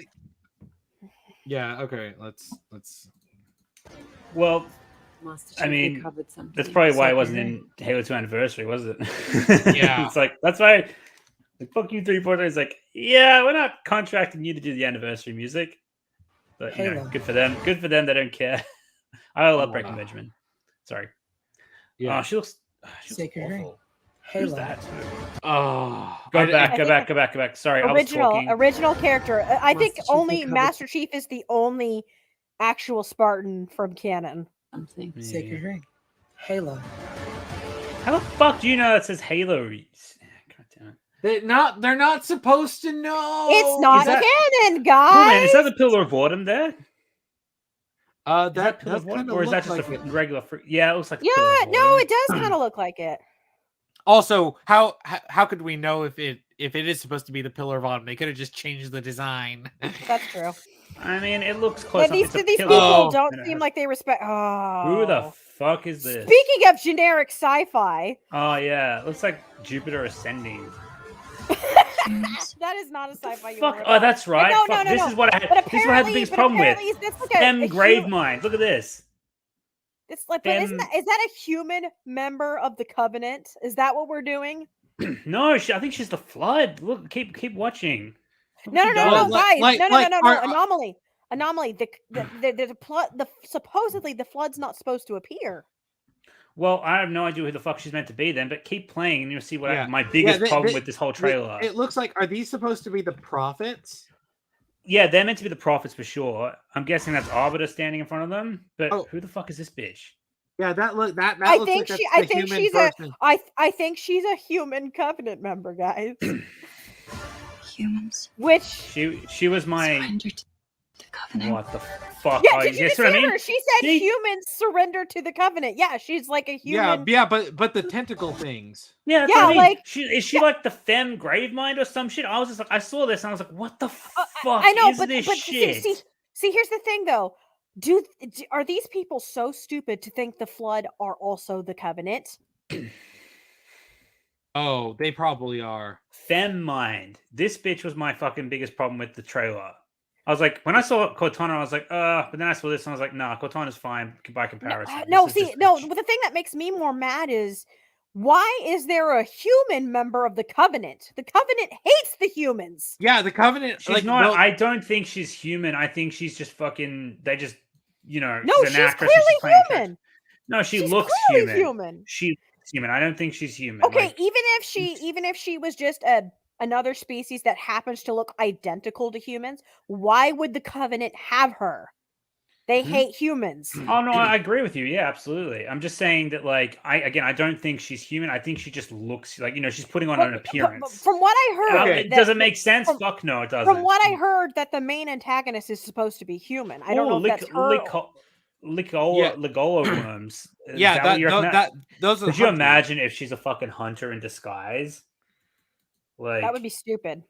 Yeah, of course it would be stupid. I'm just like, but where the fuck are the worms coming from? Because they aren't coming from hunters, they're coming from her. And I thought they were fucking flood tentacles wrapping around and like fucking. Well, yeah, stripping because these guys of their because li- of the their hunter life tentacles are essence. supposed to be like black and stuff, not the flesh tone, because that's the Flood.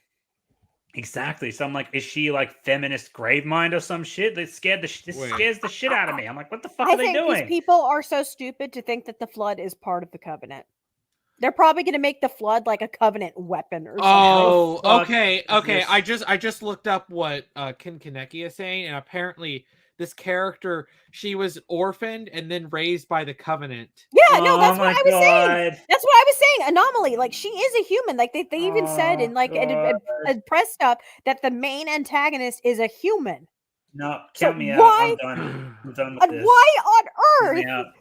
Why This is on one of earth the- would the Covenant This raise might a be the human? I don't care if this is an alternate universe. That is possibly the dumbest thing they Oh. could have done.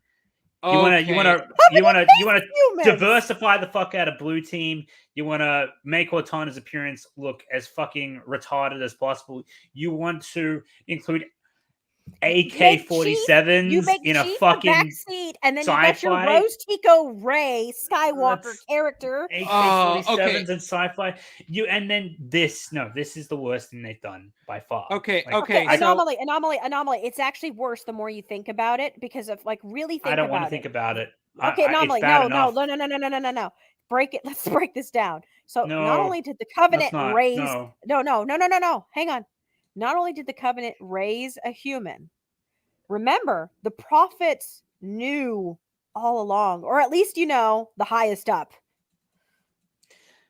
All along. So why wouldn't they use her to activate the halos? Okay. That's So bad. I'm That's looking very this bad. up, and I'm looking this up, and Frank O'Connor, that dickhead, is saying that she was taken in by the Covenant because she's a reclaimer, and they're using That her. doesn't. But that was the yeah. big point, that the prophets didn't even like the fact that the humans could use it. They refused to do anything about that until Halo 3, really. Agreed. The humans, like, they didn't even want to. I know, but I feel I like mean, if they would they use her, they found would have humans used her so- a long time ago. And if she can activate this stuff, they immediately would have found a halo and had her activate it, and then everybody would be dead, and we wouldn't even have a show. Look, here's the Yeah. thing, though. Like, here's another thing, cool man. Like, Truth was like the only one who was willing to, like, because Truth was a massive hypocrite and a cunning prick. He was like Yes. preaching about religion and cleansing and all that jazz, but at the end of the Well, day, and he the was whole using thing is that every a single one human of to their activate the names Halo was ring. a counter to what they actually are. Like Yeah. how What? truth is Sorry? nothing but lies and stuff like that. Yeah, because No, because but the, that's- big- Besides the my big point, though, like, my point is this: like, the Covenant didn't know that he was using Johnson to start the Halo array. Only a select, only Truth.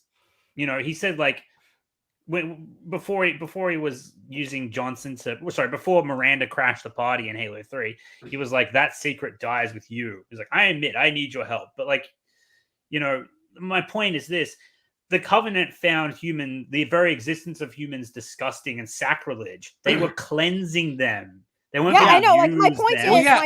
is, my point is, if Truth is like the one to have raised this girl and uses her, nobody would ever God. know about her. Truth would keep Angel. her hidden, like Angel, completely. Yeah. And then he would like use her to immediately unlock the Halo. And then again, like I said, everyone dies. TV series doesn't exist. Angel, it's over. Angel, it's not. This isn't your fault, by the way, but it sounds, because you put words to it. Goddamn, that sounds so retarded coming out of your mouth. What you just said. I know. That's my point. Is like God there's damn.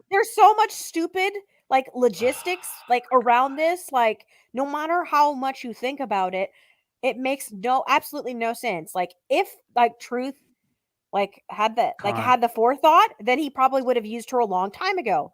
But if he didn't, she would have just died. Like there's no way this character would exist in this TV show in this timeline. There's no way.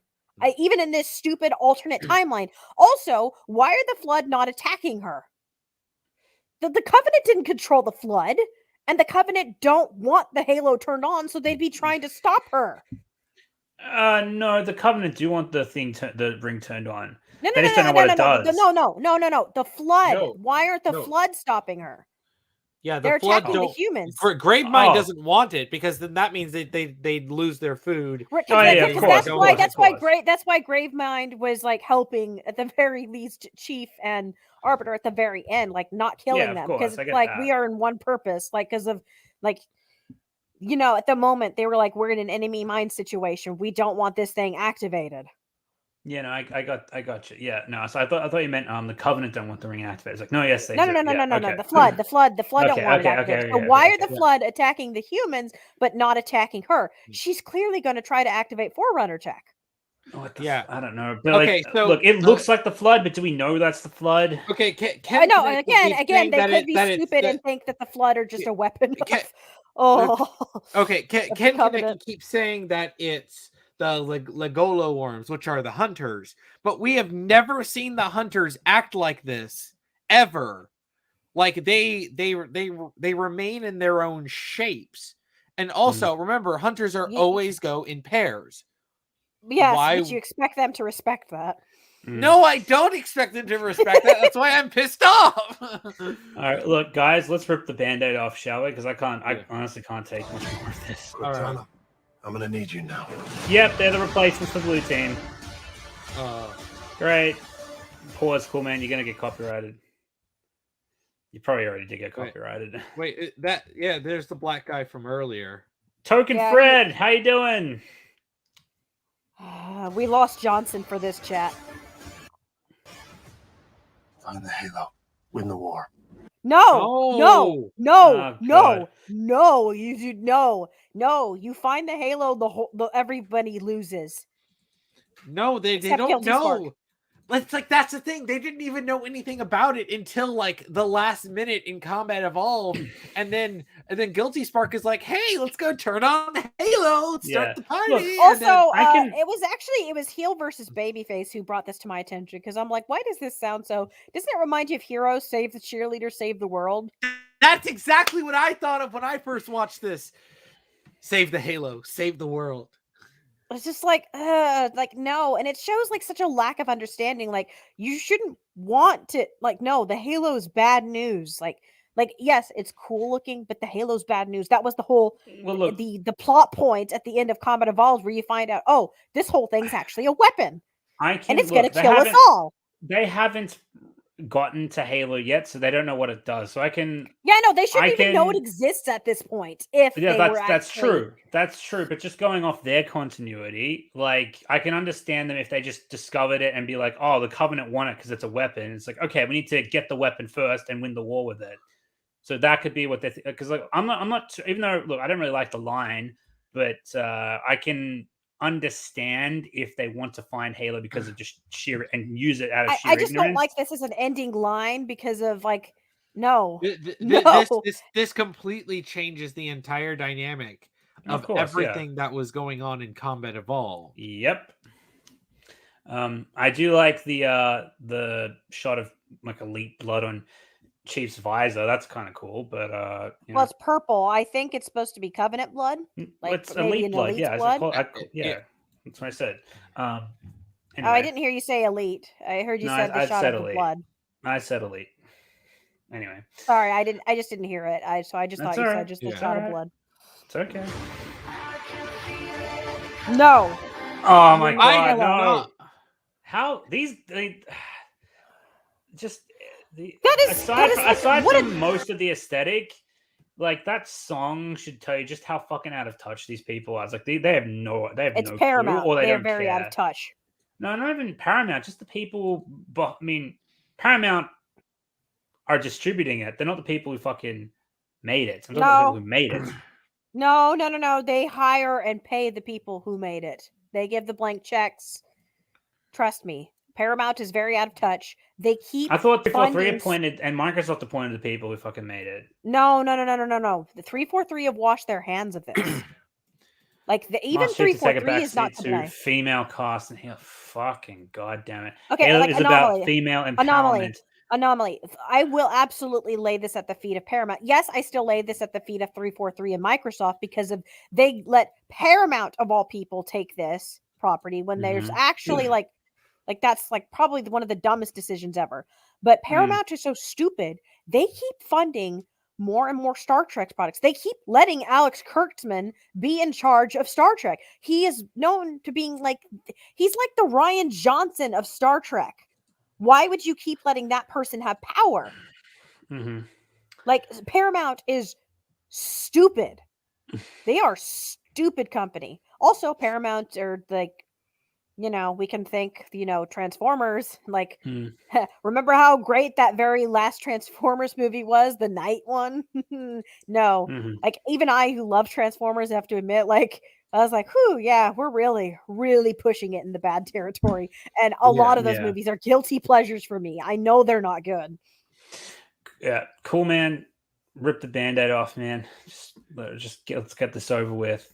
Yeah. Before I punch my screen. This is one of the articles. Supporting character will reportedly only be a supporting character to Australian newcomer. Related, Cowboy Bebop live action petition won't save canceled Netflix. I did not see that. Oh, something good in this article. Yeah. Master Chief will reportedly be the only supporting character in Halo live action 2022, with Australian newcomer Djarin hard to play lead. Paramount. Well, I promise she's not going to have much of a fucking career after this goes south, because holy shit today. Yeah. I feel so sorry for her. It's not her fault. Yeah. It's not her fault, but goddamn, talk about not hitting the ground running. Oh, especially because this is probably like her first major role in anything ever. She's probably only done bit roles up to this point, and she's like, "Oh wow, I got a major role in Halo." And I'm sure, and I bet you they're gonna probably tell her the same lies that they told John Boyega. Oh, fans are just racist. Steven Spielberg's Halo live action series. No, that's not Steven. Steven, what are you doing? I didn't. This isn't Steven Spielberg, though, is it? Is Steven Spielberg actually helming this? No, he's helming it in the same way he's helmed other things, as in he's just like, yeah, here's a check. he's very hands off as executive producer kind of nowadays. Let's be honest. Steven doesn't really Well, that's get kind of a involved fucking shame, because he was very adamant about doing something Halo. He's wanted to do it for 20 years. Why the fuck would he just hand it off to these clowns? Why didn't he just do it himself? I mean, then again, who knows? Maybe he is involved in this because of what was that other recent movie that was Steven Spielberg helmed and it really bombed bad? Oh, wasn't it that musical reboot? Oh, shoot. Was it West Side Story? Oh yeah, the West Side Story, where they race bent a bunch of the characters, and then like they made them Spanish, but then they didn't provide any subtitles for the Spanish, so no one knew what was going on in the movie. Oh, according to Ken Kanaki, Steven is involved only in name only. Kurtzman is more involved with his studio. Wait, look, Kurtz. Look. Oh, I could believe it if Kurtzman's involved. I could totally believe it. It has like all of his tropes all over this stupid trailer.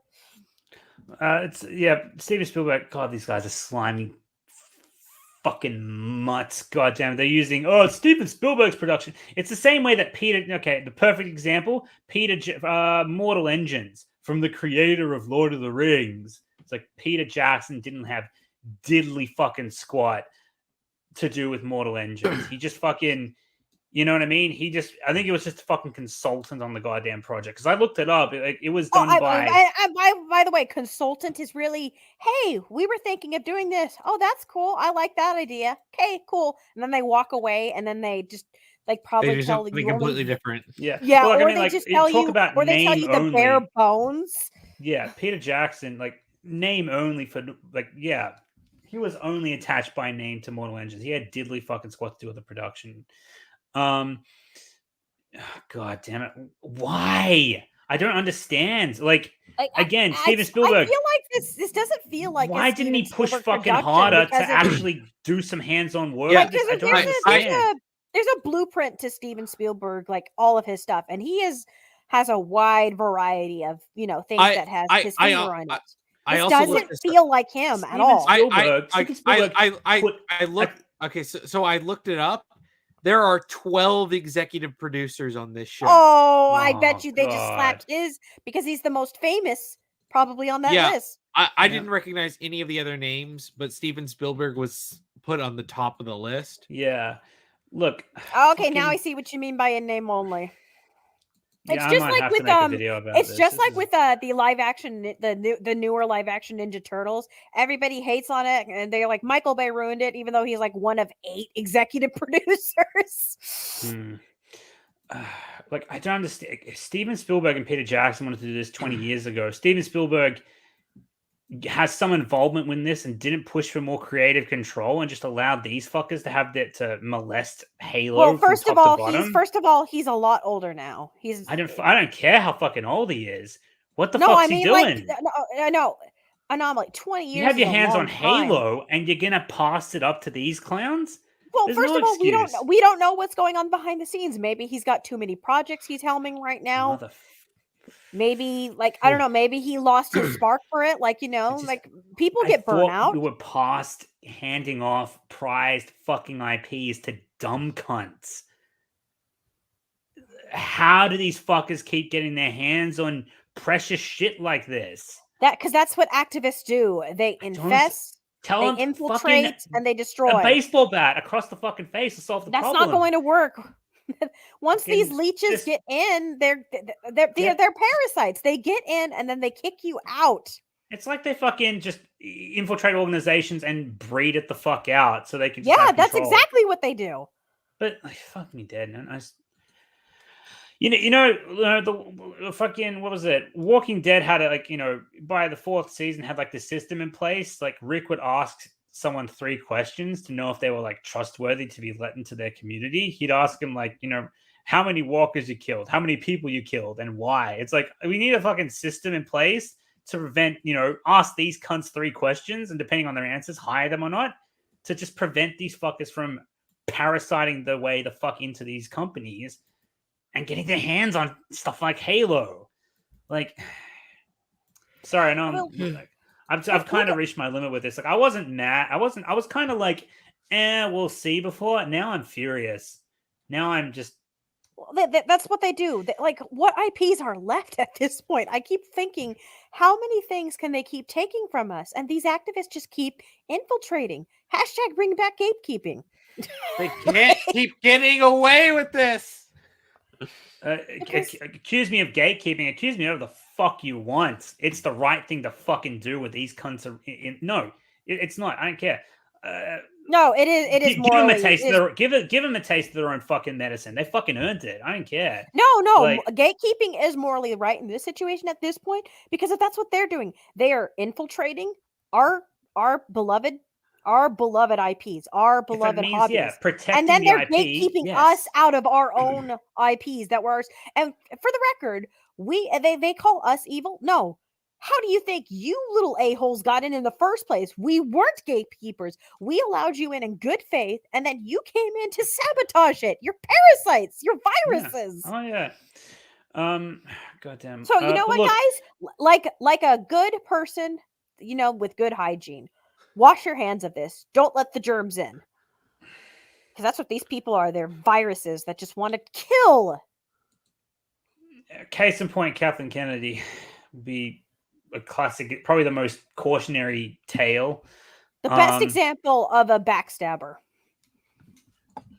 Oh, she's fucking hated. She's even the people who like Disney's, like, well, most of the people who like Disney Star Wars, like the Mandalorian shit, like, without going too off topic, like I had a pretty long discussion with my friend yesterday who's just as much as a Halo fan as I am. I didn't speak to him about Halo, the Halo series though, but just as much of a Halo fan as I am.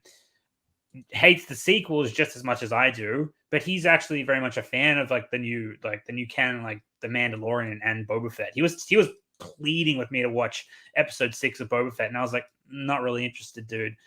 And I told him, I was like, well, look, he told me, it's like, look, man, I know you got reservations, but it's much better than the sequels. And I'm like, okay, let me stop it right there. Are you going to tell me you don't have some kind of tinted goggles on watching this product because of how bad the sequels are? And he's like, and I said, look, all due respect, I'm not trying to be a dick. I just want your honest answer. And he's like, well, I mean, the sequels are really bad though, man. I was like, yeah, but that's my point. You're telling me you just haven't. No, sorry. He said he went in with low expectations. I was like, yeah, that's my point, because you've had your standards brought so low and you have such low expectations that this shit's just blowing your mind without, you're not giving them as much thought. I'm like, enjoy it as much as you want, but like, come on, man. I was like, I've seen you be super critical of like the prequels and shit. Like, you can't tell me this is, we got off the discussion. Like, I tried to end the discussion because I was like, look, if we keep going, then we're going to start to be at each other's throats. I was like, look, man, like what you want, whatever. But yeah, I don't know. Sorry. I know I'm going off a bit of a tangent with this, but like, how did we get onto this? I'm sorry. There's a reason why I broke off onto this topic. You're fine. But I forgot where I was going with this. I mean, I wanted to talk about that and get that out there. Just give you guys an example of what I mean by like low expectations and shit. But like, because of Kathleen Kennedy being a backstabber and being a parasite, and like all these guys are. Parasites suck. Yeah. Don't keep them. Cautionary tale: Kathleen Kennedy, backstabber, parasite, fucking. Yeah. They pretend to be your friends, and then they show their true colors. They're not interested in being friends. They're not interested in having a good. They come in with bad faith and they pretend. Oh no, we only had the best of faith, and you're the problem. They're gaslighting little a-holes. Yeah, gatekeep them. Just want to point this out. Master Chief does not appear to be the main protagonist in the Halo live action series, but instead a minority space orphan named Kwa Ha, played by Australia's very own. I don't know how she would, I suppose, be on the IMDb, the casting and the name of the character, but she's saying he does not appear to be the main protagonist. So this is still speculation. This isn't guaranteed, but this is okay. Thankfully, what's being reported. But then again, right. God, like the writing is on the wall, and if this stupid journalist is right, I'm gonna be so pissed off. I so hate the way the Spartan looks. Like, yeah, Quana is described as a shrewd, audacious 16-year-old from the outer colonies. She's a bit of a space scavenger with this incredible power inside of her. Where does that incredible power sound familiar? Yes, it does, and we're not happy about it. Is that about hinting it. At Rey? God, she's very clearly a fucking Disney Star Wars shill. I can't believe how does she keep her breakfast down when she fucking wrote this? Seriously. Because of the stupid people who buy this agenda. Okay, all right. This line. Producers were also promised a very diverse cast of characters played from people of all walks of life. However, slightly more female than fans might have expected. There are plenty of female characters that people like in Halo. You're literally erasing them and slapping on entirely Miranda, new characters. Cortana, Halsey, and Kelly, what's her name? Linda. Then in the Breach. Cat. What was her name again? Cat. Yes, thank you, Cat. Cat. We could have had like a Halo Reach show. We could have had the whole team. We could have had Cat. Cat's cool. Oh, and then we got ODST. Like Dare. Yeah. Oh yeah. Oh, Two of the 3 Spartans are also described as kick-A female soldiers. You erased Kelly and Linda and gave them replacements. I saw one of them with a sniper, which means she's literally Miranda discount. Miranda has no augmentations. She's a normal human woman, and Miranda's awesome. Yeah, they're whatchamacallit? They fucking tokenized Blue Team. They ruined Blue Team. Blue Team was already diverse, and just Blue Team had half and half. Yeah, it's 2 guys and 2 girls. Also, what was I going to say? One character they could have included was Michelle Rodriguez as a Marine, because she voices like some pretty tough, hardcore Marines in like the OG Halo games. Like, I don't know. I think Michelle Rodriguez would have been an excellent casting choice. They want to have like a female soldier, and the voice would have been familiar. They could have made her Foehammer. Oh yeah, remember Foehammer from Halo Combat Evolved? Oh yeah, Foehammer. You didn't get to see her face, but she's like very beloved. Like she's never like you never see Foehammer. Yeah, she's I think pelican that talks to you pretty much. People called her Bayhammer, even though you don't see her. People love her.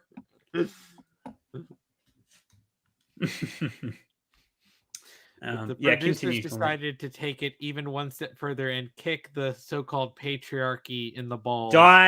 Fucking die. I don't care who There's you are. There's no such thing as a patriarchy in the Halo universe. Everybody's at war and is about to die.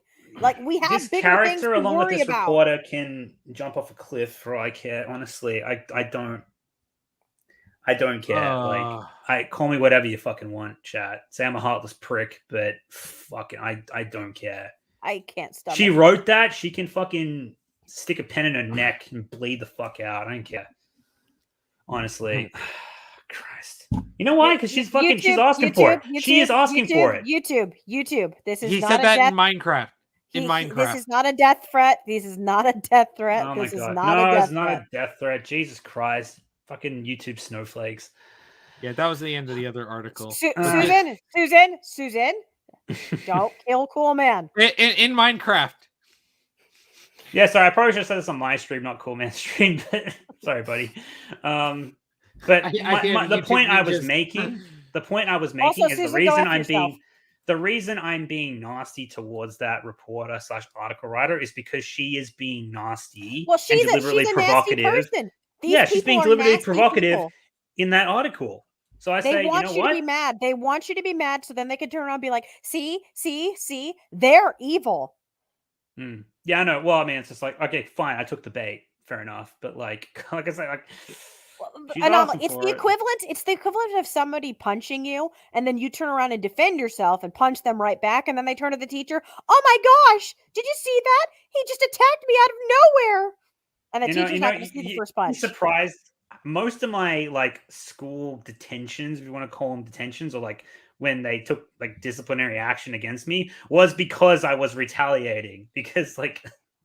They're professional victims. They know how to be professional victims. I mean, look, they were just trolling. They were just a lot of the times I get in trouble because of my buddies who were just trolling me. No, I mean the reporter. She's a professional victim.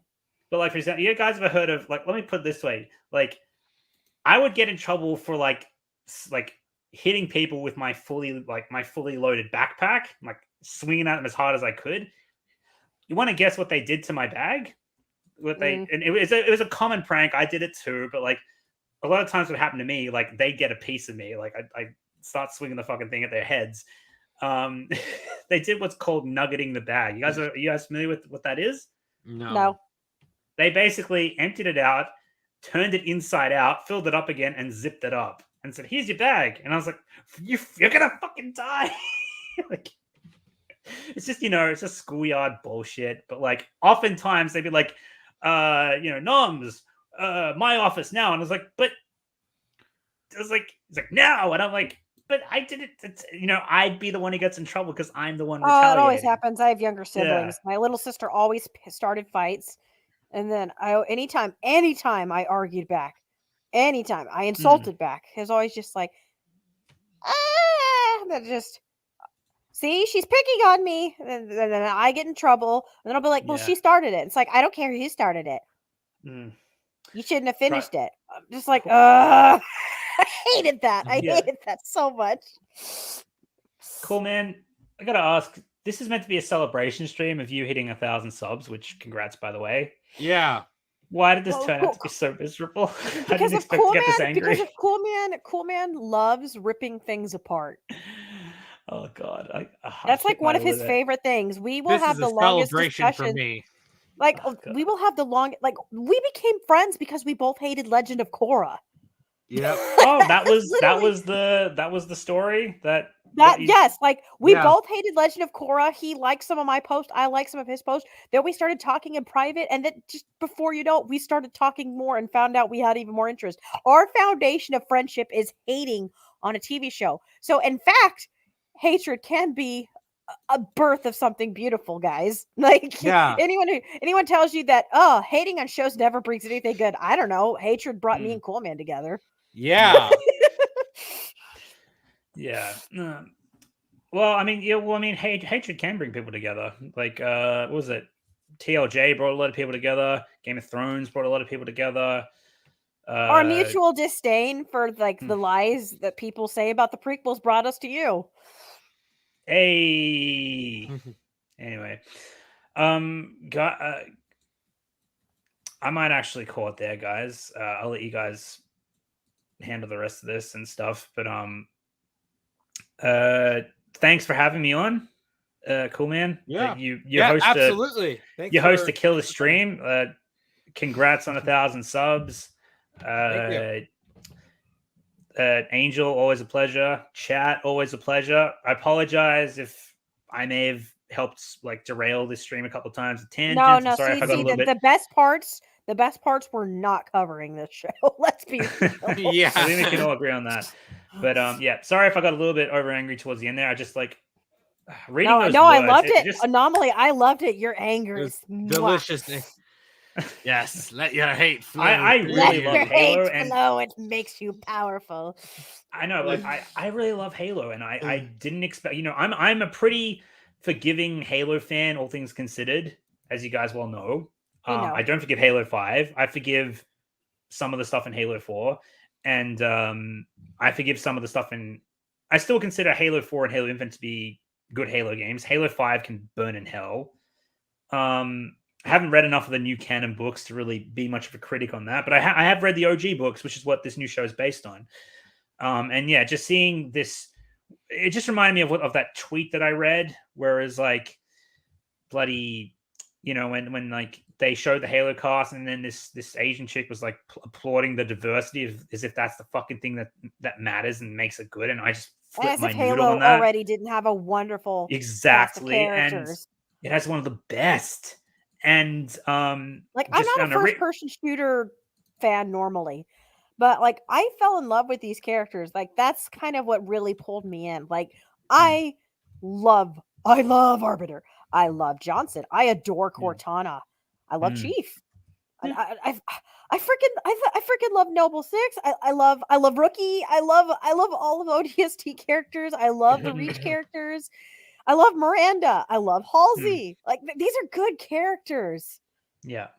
Why would you crap all over them? Yeah. I know. And just I don't know. Seeing her, I mean, that fucking article, she was like gloating about it and basically saying in your face and acting like Halo was always That's like what these people do. this They patriarchal dominant fucking thing, which it absolutely wasn't. They just want to piss us off because I know. And it's to just like them, that's the only thing that brings them joy. And how sad is that? it's narcissistic and disgusting, but like like I don't know, consider me on the like I'm gonna burn this thing to the fucking ground when it comes out, mark my words. I want to watch it. Well, I will.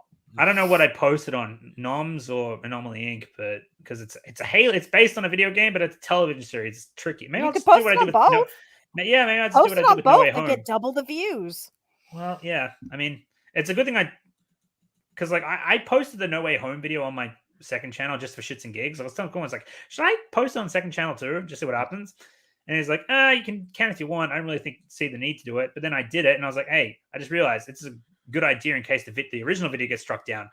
I didn't actually think it would, but then it was. Yeah, that was like, right before it actually happened. Yeah, I was like, that's spooky. But then, yeah, thankfully it was up again. So I don't know, maybe I'll post Yeah, some. thankfully you got your video back. Yeah, I don't know. I'm not looking forward to that. I'd rather, like, because I showed Coolman, I showed you what I'm planning, and I'm just like, I'd rather much talk about this stuff. But oh my god, and Obi-Wan Kenobi is going to be a fucking thing too. Okay, I'm gonna go drink a lot. All right, you guys have a fun stream. Love you guys. Love you, chat. All right, love you. all right, take care, guys, and talk to you soon. See you. Bye. And then there were two. Cool, man. Hello. Cool, man.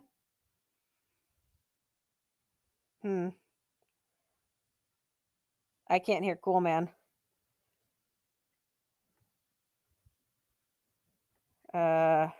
Hello? Okay, can you hear me now? I can hear you now. Oh my goodness. I just kept saying hello over and over and over again. I was saying, and then there were two. And then I was like, where did Cool Man go? Yeah, no, sorry. It looks like my internet blipped. Oh, okay. Chat was like, where? Yeah, I had to reconnect back to StreamYard. Chat heard me. Chat's like, Angel, now's your time to. No, I'm not Kathleen Kennedy. I ain't some backstabbing hoe. Yeah. So yeah, I almost missed this. I didn't miss this one, Charlie. I saw it. $2 super chat from Charlie Spur, and that's why Angel no longer has a sister. Wait, no, I have two sisters. I was whenever I was talking about how, like, you know, like how annoying it is when younger siblings will like pick a fight, and then the moment you strike back, like whether it's like arguing back or insulting back, that you're the one in trouble because you're the older sibling because you know better. You should know better. Yeah. No. I still have a sister. I have two sisters, a little sister and an older sister. They're both alive and well, married, have kids. I love their kids. My little sister, you know, she grew up. She still annoys me occasionally, but she grew up. Character development, as it were. Yeah. But we're back, chat. We're back. Okay, what did you want to cover in this cancerous article? So it's talked about, it's from Screenrant, which means it's cancer, but it says Halo TV shows changes to Master Chief and Spartans fixes the game's stories issue. Oh yeah, so there's a lot. They're doing the same thing that they did right before Cowboy Bebop live action came out. We're actually fixing the old stuff. No, you're not. The old stuff was fine. Oh, speaking of Cowboy Bebop, it's really cheap on Amazon right now, chat. I don't know if it's still the same, but I bought the entirety of it for $4.99, and then I bought the entirety of Outlaw Star for $6.99. So if you want good sci-fi, watch Cowboy Bebop and watch Outlaw Star. Those are good anime. Yeah. So there's one thing is they talk about like the possible like differences in the origins, and because it references the origin and the fall of Reach, how they weren't initially made for the Covenant, but where was it? Yeah, so it says that. Yeah, because this is the same implication that I got, that they were designed to fit the to fight the Covenant and not the insurrectionists. When yeah, this is speculation, but this is the exact same thing that I thought of. Yeah, I kind of got that vibe. Yeah, so it seems like granted, I don't like journalists getting the same vibe I get, but then they twist it into like their filthy ways. Like, this is actually a good thing. No. And the fact that like somebody who you normally like disagree with on everything got the exact same vibes that you do, and they're like, yes, this makes me hopeful. And this is like, no. The fact that it makes you excited makes it even worse. Yeah. Okay, all right, yeah. Here's the part that I wanted to talk about. The Halo TV show's changes can fix issues with the games. This made my blood boil. The games were fine.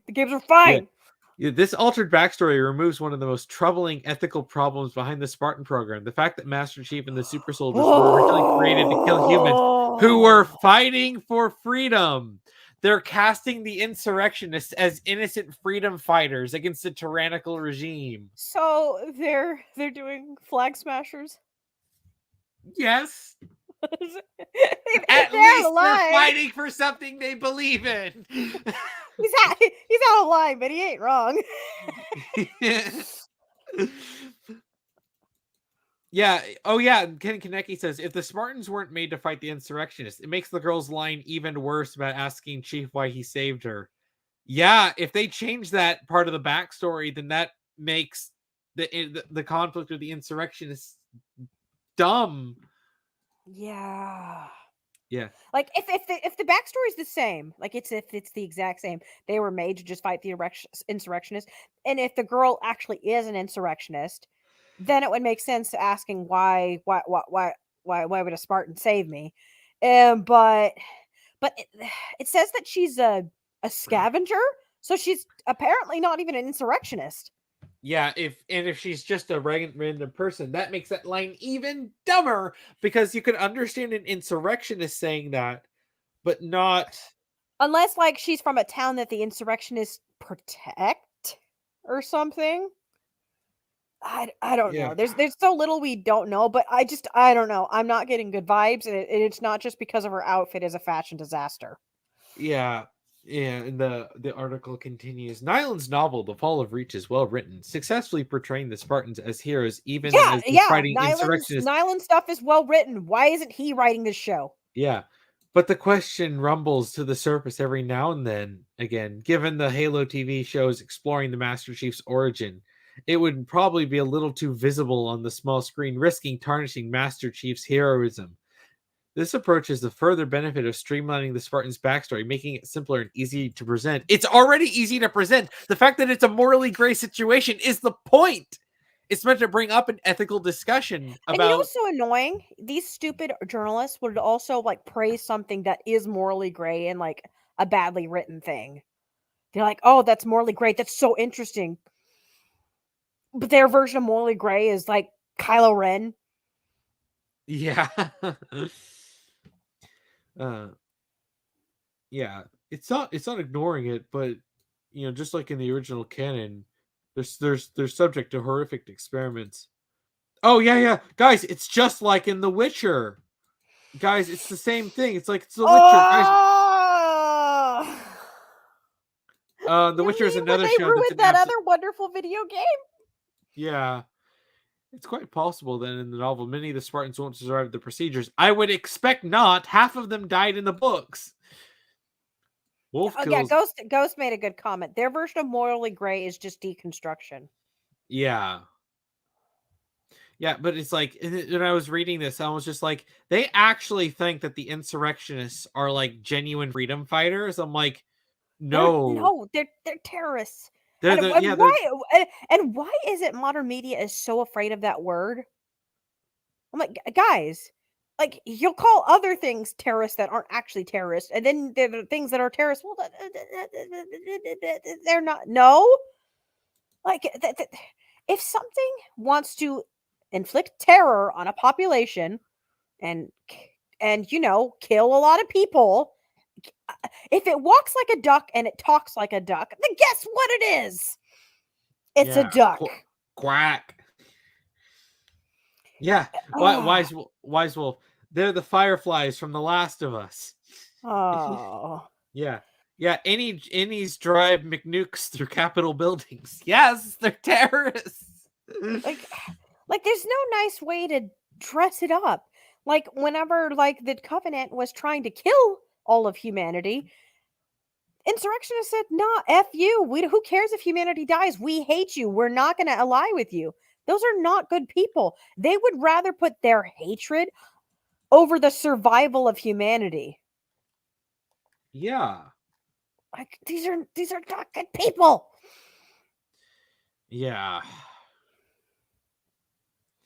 Yeah. This is another article that's talking about Halo TV series showrunner will leave after one season. Yeah. When the TV show based on Halo was first announced, Kyle Killen was attached to the show as its showrunner. He previously worked on one series wonders, Lone Star Awake and Mind Games. Never heard of them. Killen apparently stepped down, and Steve Kane, whose production credits include American Dad and The Last Ship, those are not great, took over as those aren't even showrunner. sci-fi. What? Yeah. So they had a guy, Kyle Killen. He came in, and then apparently he stepped down sometime before they finished it, and then What was the Stephen first Kane guy? came.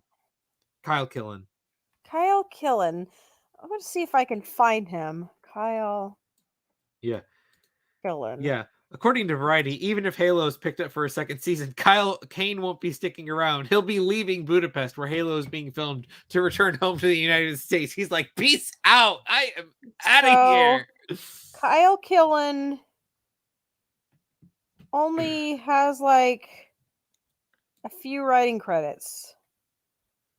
Mind Games, one episode of that TV show. Lone Star, just a couple of episodes in that TV show. Awake, just a couple of episodes in that TV show. Mind Games, again, is listed. I don't know why you keep relisting the same stuff over and over again. Apparently was an executive producer for some show in 2019 called Wild Bill. Okay, he's been like, there's some huge gaps though. This is someone who's clearly not an A-lister. No, I never heard of this guy or these shows. Something called The Beaver, I guess, and Scenic Route. Don't know any of these things. This is reminding me of like Disney picking up indie directors who've never directed anything. Which that could be a good thing. Like if you pick up an indie director, like how Legendary picked up Gareth Edwards. And Godzilla, 2014 was a really good movie, and Rogue One was pretty dang good too. Like, yeah, but they happen to pick a good director. But I mean, like indie directors can be pretty cool. Like Teenage Mutant Ninja Turtles, the original live action, that was one of the like highest grossing independently made movies that wasn't attached to like some big studio thing. Like, sure, they got Jim Henson alumni to help with that movie, but it's not like indie stuff is really cool, but it's just like, but this isn't even like I don't know this person, and I don't even know this other stuff, and it's not even indie because it's clearly he's worked on TV shows, like actual TV shows, but it's TV shows I've never heard of. Are these like Paramount TV shows? Is it because I would believe if nepotism was involved, because that's pretty much what Hollywood is nowadays, is just nepotism. Yeah.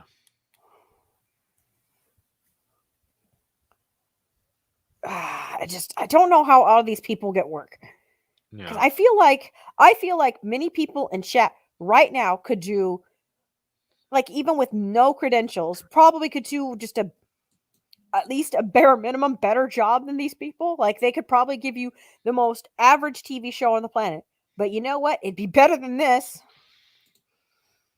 Yeah. And chat, this is not an insult to you. I'm saying, chat, you could do the barest minimum and it would be better than this. Yeah. I love how in this they were like, oh, it's going to be a new story rather than any adaptation. Oh, but we're describing it as incredibly respectful of canon. Which, if it was a new thing, you could still tell a new story that was respectful to canon. Like, come on. Like, get creative. Just, Yeah. You know what they should have done? Microsoft should have flown to Japan and just picked an anime studio and said, I want you to animate Halo. Or, no. You know what they should have done? They should have gone to the creator of Cowboy Bebop, because if he still like writes stuff, like, because he also made that other anime, Samurai Champloo. Like, yeah, he made Space Dandy too. He made Space Dandy. Like, they should have gone to him and they should have said, hey, we want you to make a Halo anime. You know how Disney was trying to, they should try to one up Star Wars, because they were trying to do that, their own anime, which was, I'd never heard anything about it. Well, they've done anime before with Halo. That's what Halo Legends was. Yes, that's what I mean. Like something like Halo Legends, like but a new story, and they could just tell him like canon. Yeah, but and all they had to do is just because the guy's a good storyteller, but they could say, "Look, here's some Halo books, here's the Halo games. Just binge this stuff for a couple months, then come back to us after a couple more months of you just brainstorming. Brainstorm your own original Halo story, and we will let you have fun. Just like, and it doesn't even have to be canon, but just create your own like Halo fan fiction." And then they just walk away, and he would probably come. Like maybe it won't be like canon because it probably will be like, nah, this will be totally non-canon to everything. But you know what it would be? It would be creative, it would be interesting, and it probably would be really fun to watch. And it would be good sci-fi because the guys made Cowboy Bebop and Space Bandy. Yeah. Or they could have gone to like Studio Trigger, and it would probably be like really cool action.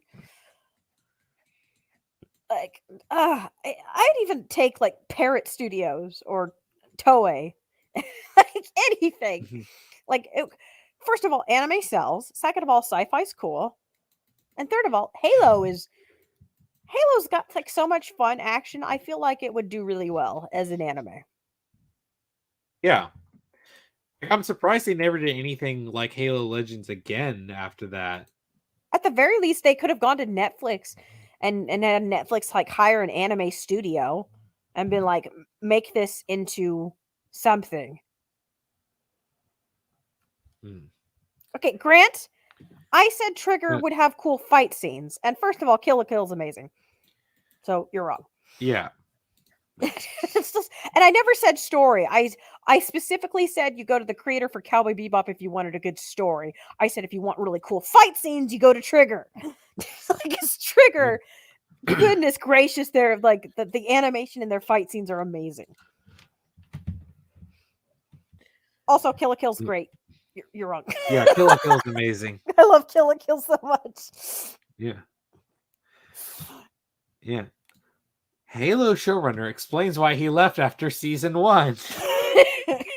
He wants to spend more time with his family. Halo showrunner Stephen Kane explains why he made the decision to step away from the show after only 1 season. Based on the popular video game franchise with the same name, Halo, the upcoming series from Paramount Plus, will chronicle humanity's war with the alien covenants in the 26th century.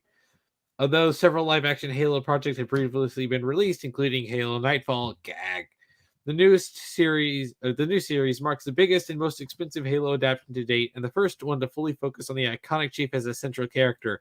Well, that's if the other reports are to not be believed.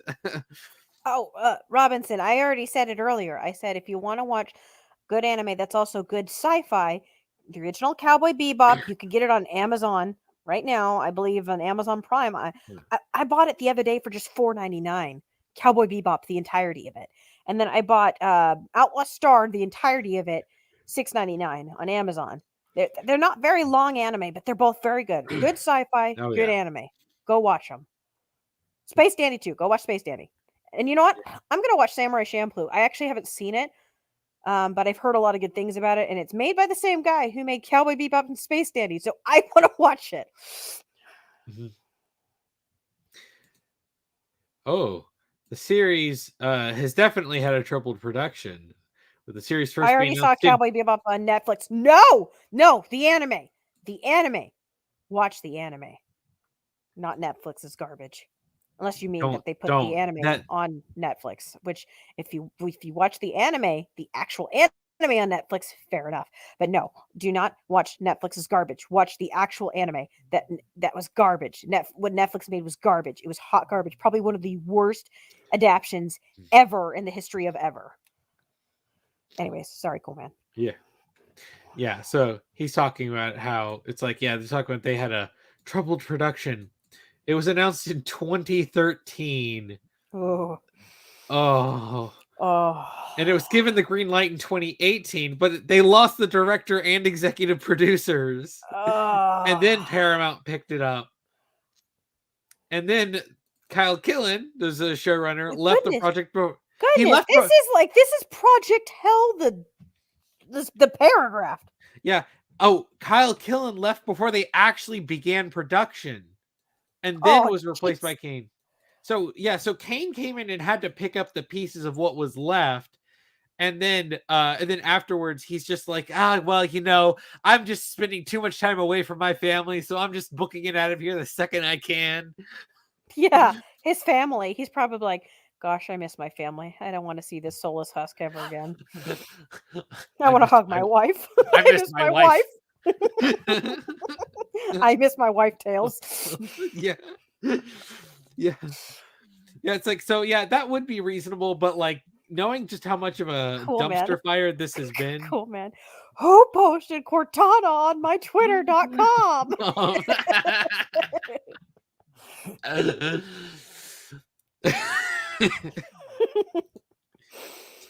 see if you understood that reference. Yes. It was a twofer. Yeah. And when there's a second season, I'm going to take a step back and if when. Yeah, I like how they prefaced first if. Yeah. I'm going to take a step back and consult and be available for new people. We'll have a new team of people coming in with fresh eyes to pick up where I left off. You guys can deal with my problem. I'm not going to deal with it anymore. That is a sign of a doomed production if I ever heard one. It's like, we'll just let new people get in charge. Oh, man. Yeah. I think it's kind of great for the show. Just keep bringing in new people. Yeah, people who have no investment in it, just bring them in, then they'll leave halfway through the next season, and then someone else will replace them. Oh boy. It's such a big world that it takes 10 times more work and energy than any normal show. I think if it's taking that much more energy and time, you're probably not doing No something wonder right. he needed to go see his family if that's spending that much energy out of you. Oh, it's not clear if he'll get a second season, but it doesn't sound like Kane will be washing his hands altogether. That sounds exactly like what he's doing. That sounds like a well, no, but yes. Yeah. I'll consult, as in they'll ask me about it and I'll just say, yeah, whatever. Oh, he's boy. like, I cashed my check already. I'm going back to my family. As fast as he could. No, it's just spending more time with family, he's happy to consult, not direct. He's happy to consult. The grand scale of Halo games, the rich lore that's surrounding them that y'all are ignoring. Like when even 343 is like, yeah, guys, it's not canon. It's not canon. It's not like even 343 sounds embarrassed by this. Like that's Sonic. That is Sega levels of like, no, Sonic's design sucks. You have to do it again. Yeah. Oh man, that is. Wait, that was Paramount as well. That was. Sega came in and said, "No, Sonic sucks. Fix this now." And then they made the animators crunch and then fired them immediately afterwards. Well, supposedly, I think that also Sega said that they hated the design even before they put it out there. Sega was like, I don't know about this. And I guess Paramount wouldn't listen to them. And then whenever the huge backlash came back, Sega's like, see, change it.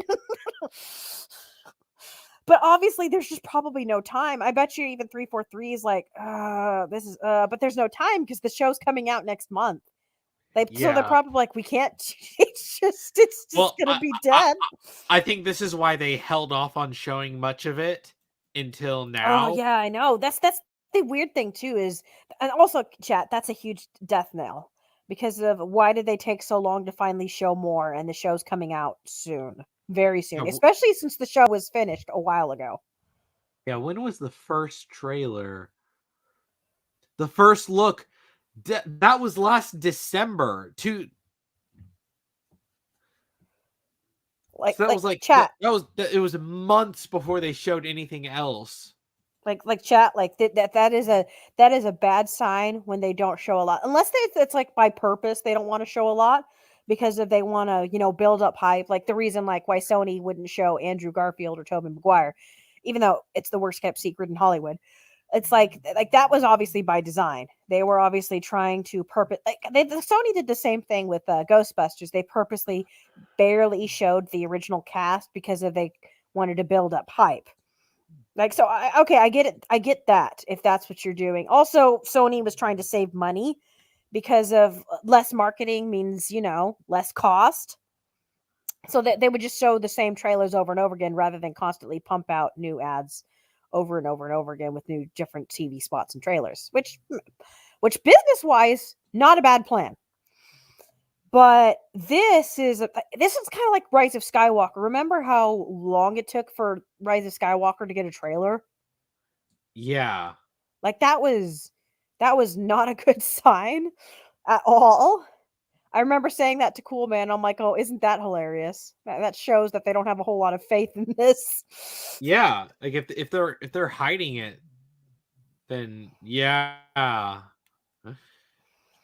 Oh, I don't like it, Coolman. I don't want it. I never have. It's not my Cortana. I know Anomaly's more like I get why he's more pissed at the Covenant woman. Like I get that. I get like that is beyond, and technically that is probably the stupidest thing about that entire trailer. Yeah. On a personal level, I'm still pissed about Cortana because she's my second favorite character. Like that's not my Cortana. I love Cortana. She's fun. She's sassy. She's a great sidekick character. Like I adore her probably almost as much as I adore Midna. Like they're the perfect sidekick characters to like your protagonist.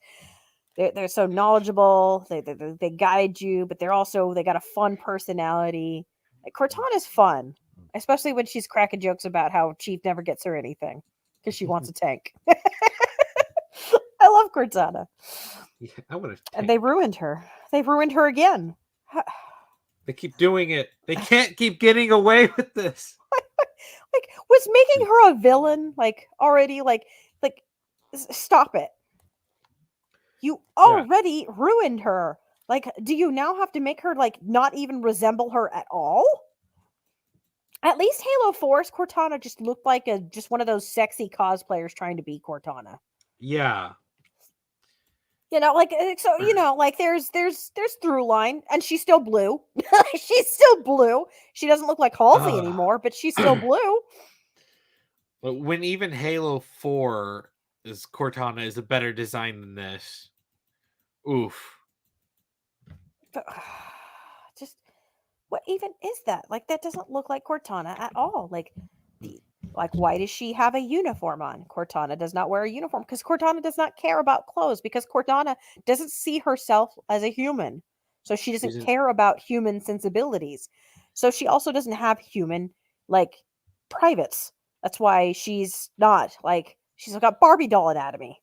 Like like she's Data. So Data doesn't configure that stuff because she doesn't care about that stuff. She's still pretty, but she doesn't care about that stuff. But she's still Data, but she's got her own sense of self. Like I love Cortana. Yeah. And why does she have that haircut? I mean, like, that's the haircut that you've seen me have that haircut for years, Coolman. Yeah. Like, I like that short haircut, but it's just like Cortana's not a girl with a bob haircut. She's not a stereotypical, like, she's got a very, like, yes, she's got short hair. I mean, okay, yeah, in the older games and her older model, it looked definitely kind of like a bob, but that was also with the limited technology. Once you got to Halo 2 Anniversary, they kind of, it was still a little bit bobbish, but not too bobbish, if you know what I mean. But I mean, I don't know. Her bangs are all wrong. It's not the same way her bangs are supposed to be. Her hair is blue and her outfit is blue-ish. But her skin is like very, very, very pale blue. Like it's not even like blue. It's like Dr. Draken blue. Yeah. But even a shade lighter than him. And if you know who that is, then I love you because that means you watch Kim Possible, chat. It's just wrong. She's just wrong. I don't like it. I want to go to bed. Yeah, this has been going for over 4 hours, so I I think, don't like it. I want to go to bed, cool man. yeah, I think I kind of want to go to bed too. I should put Phoenix to bed. He's like snoring right next to me. My doggy chat. I can hear him. I know.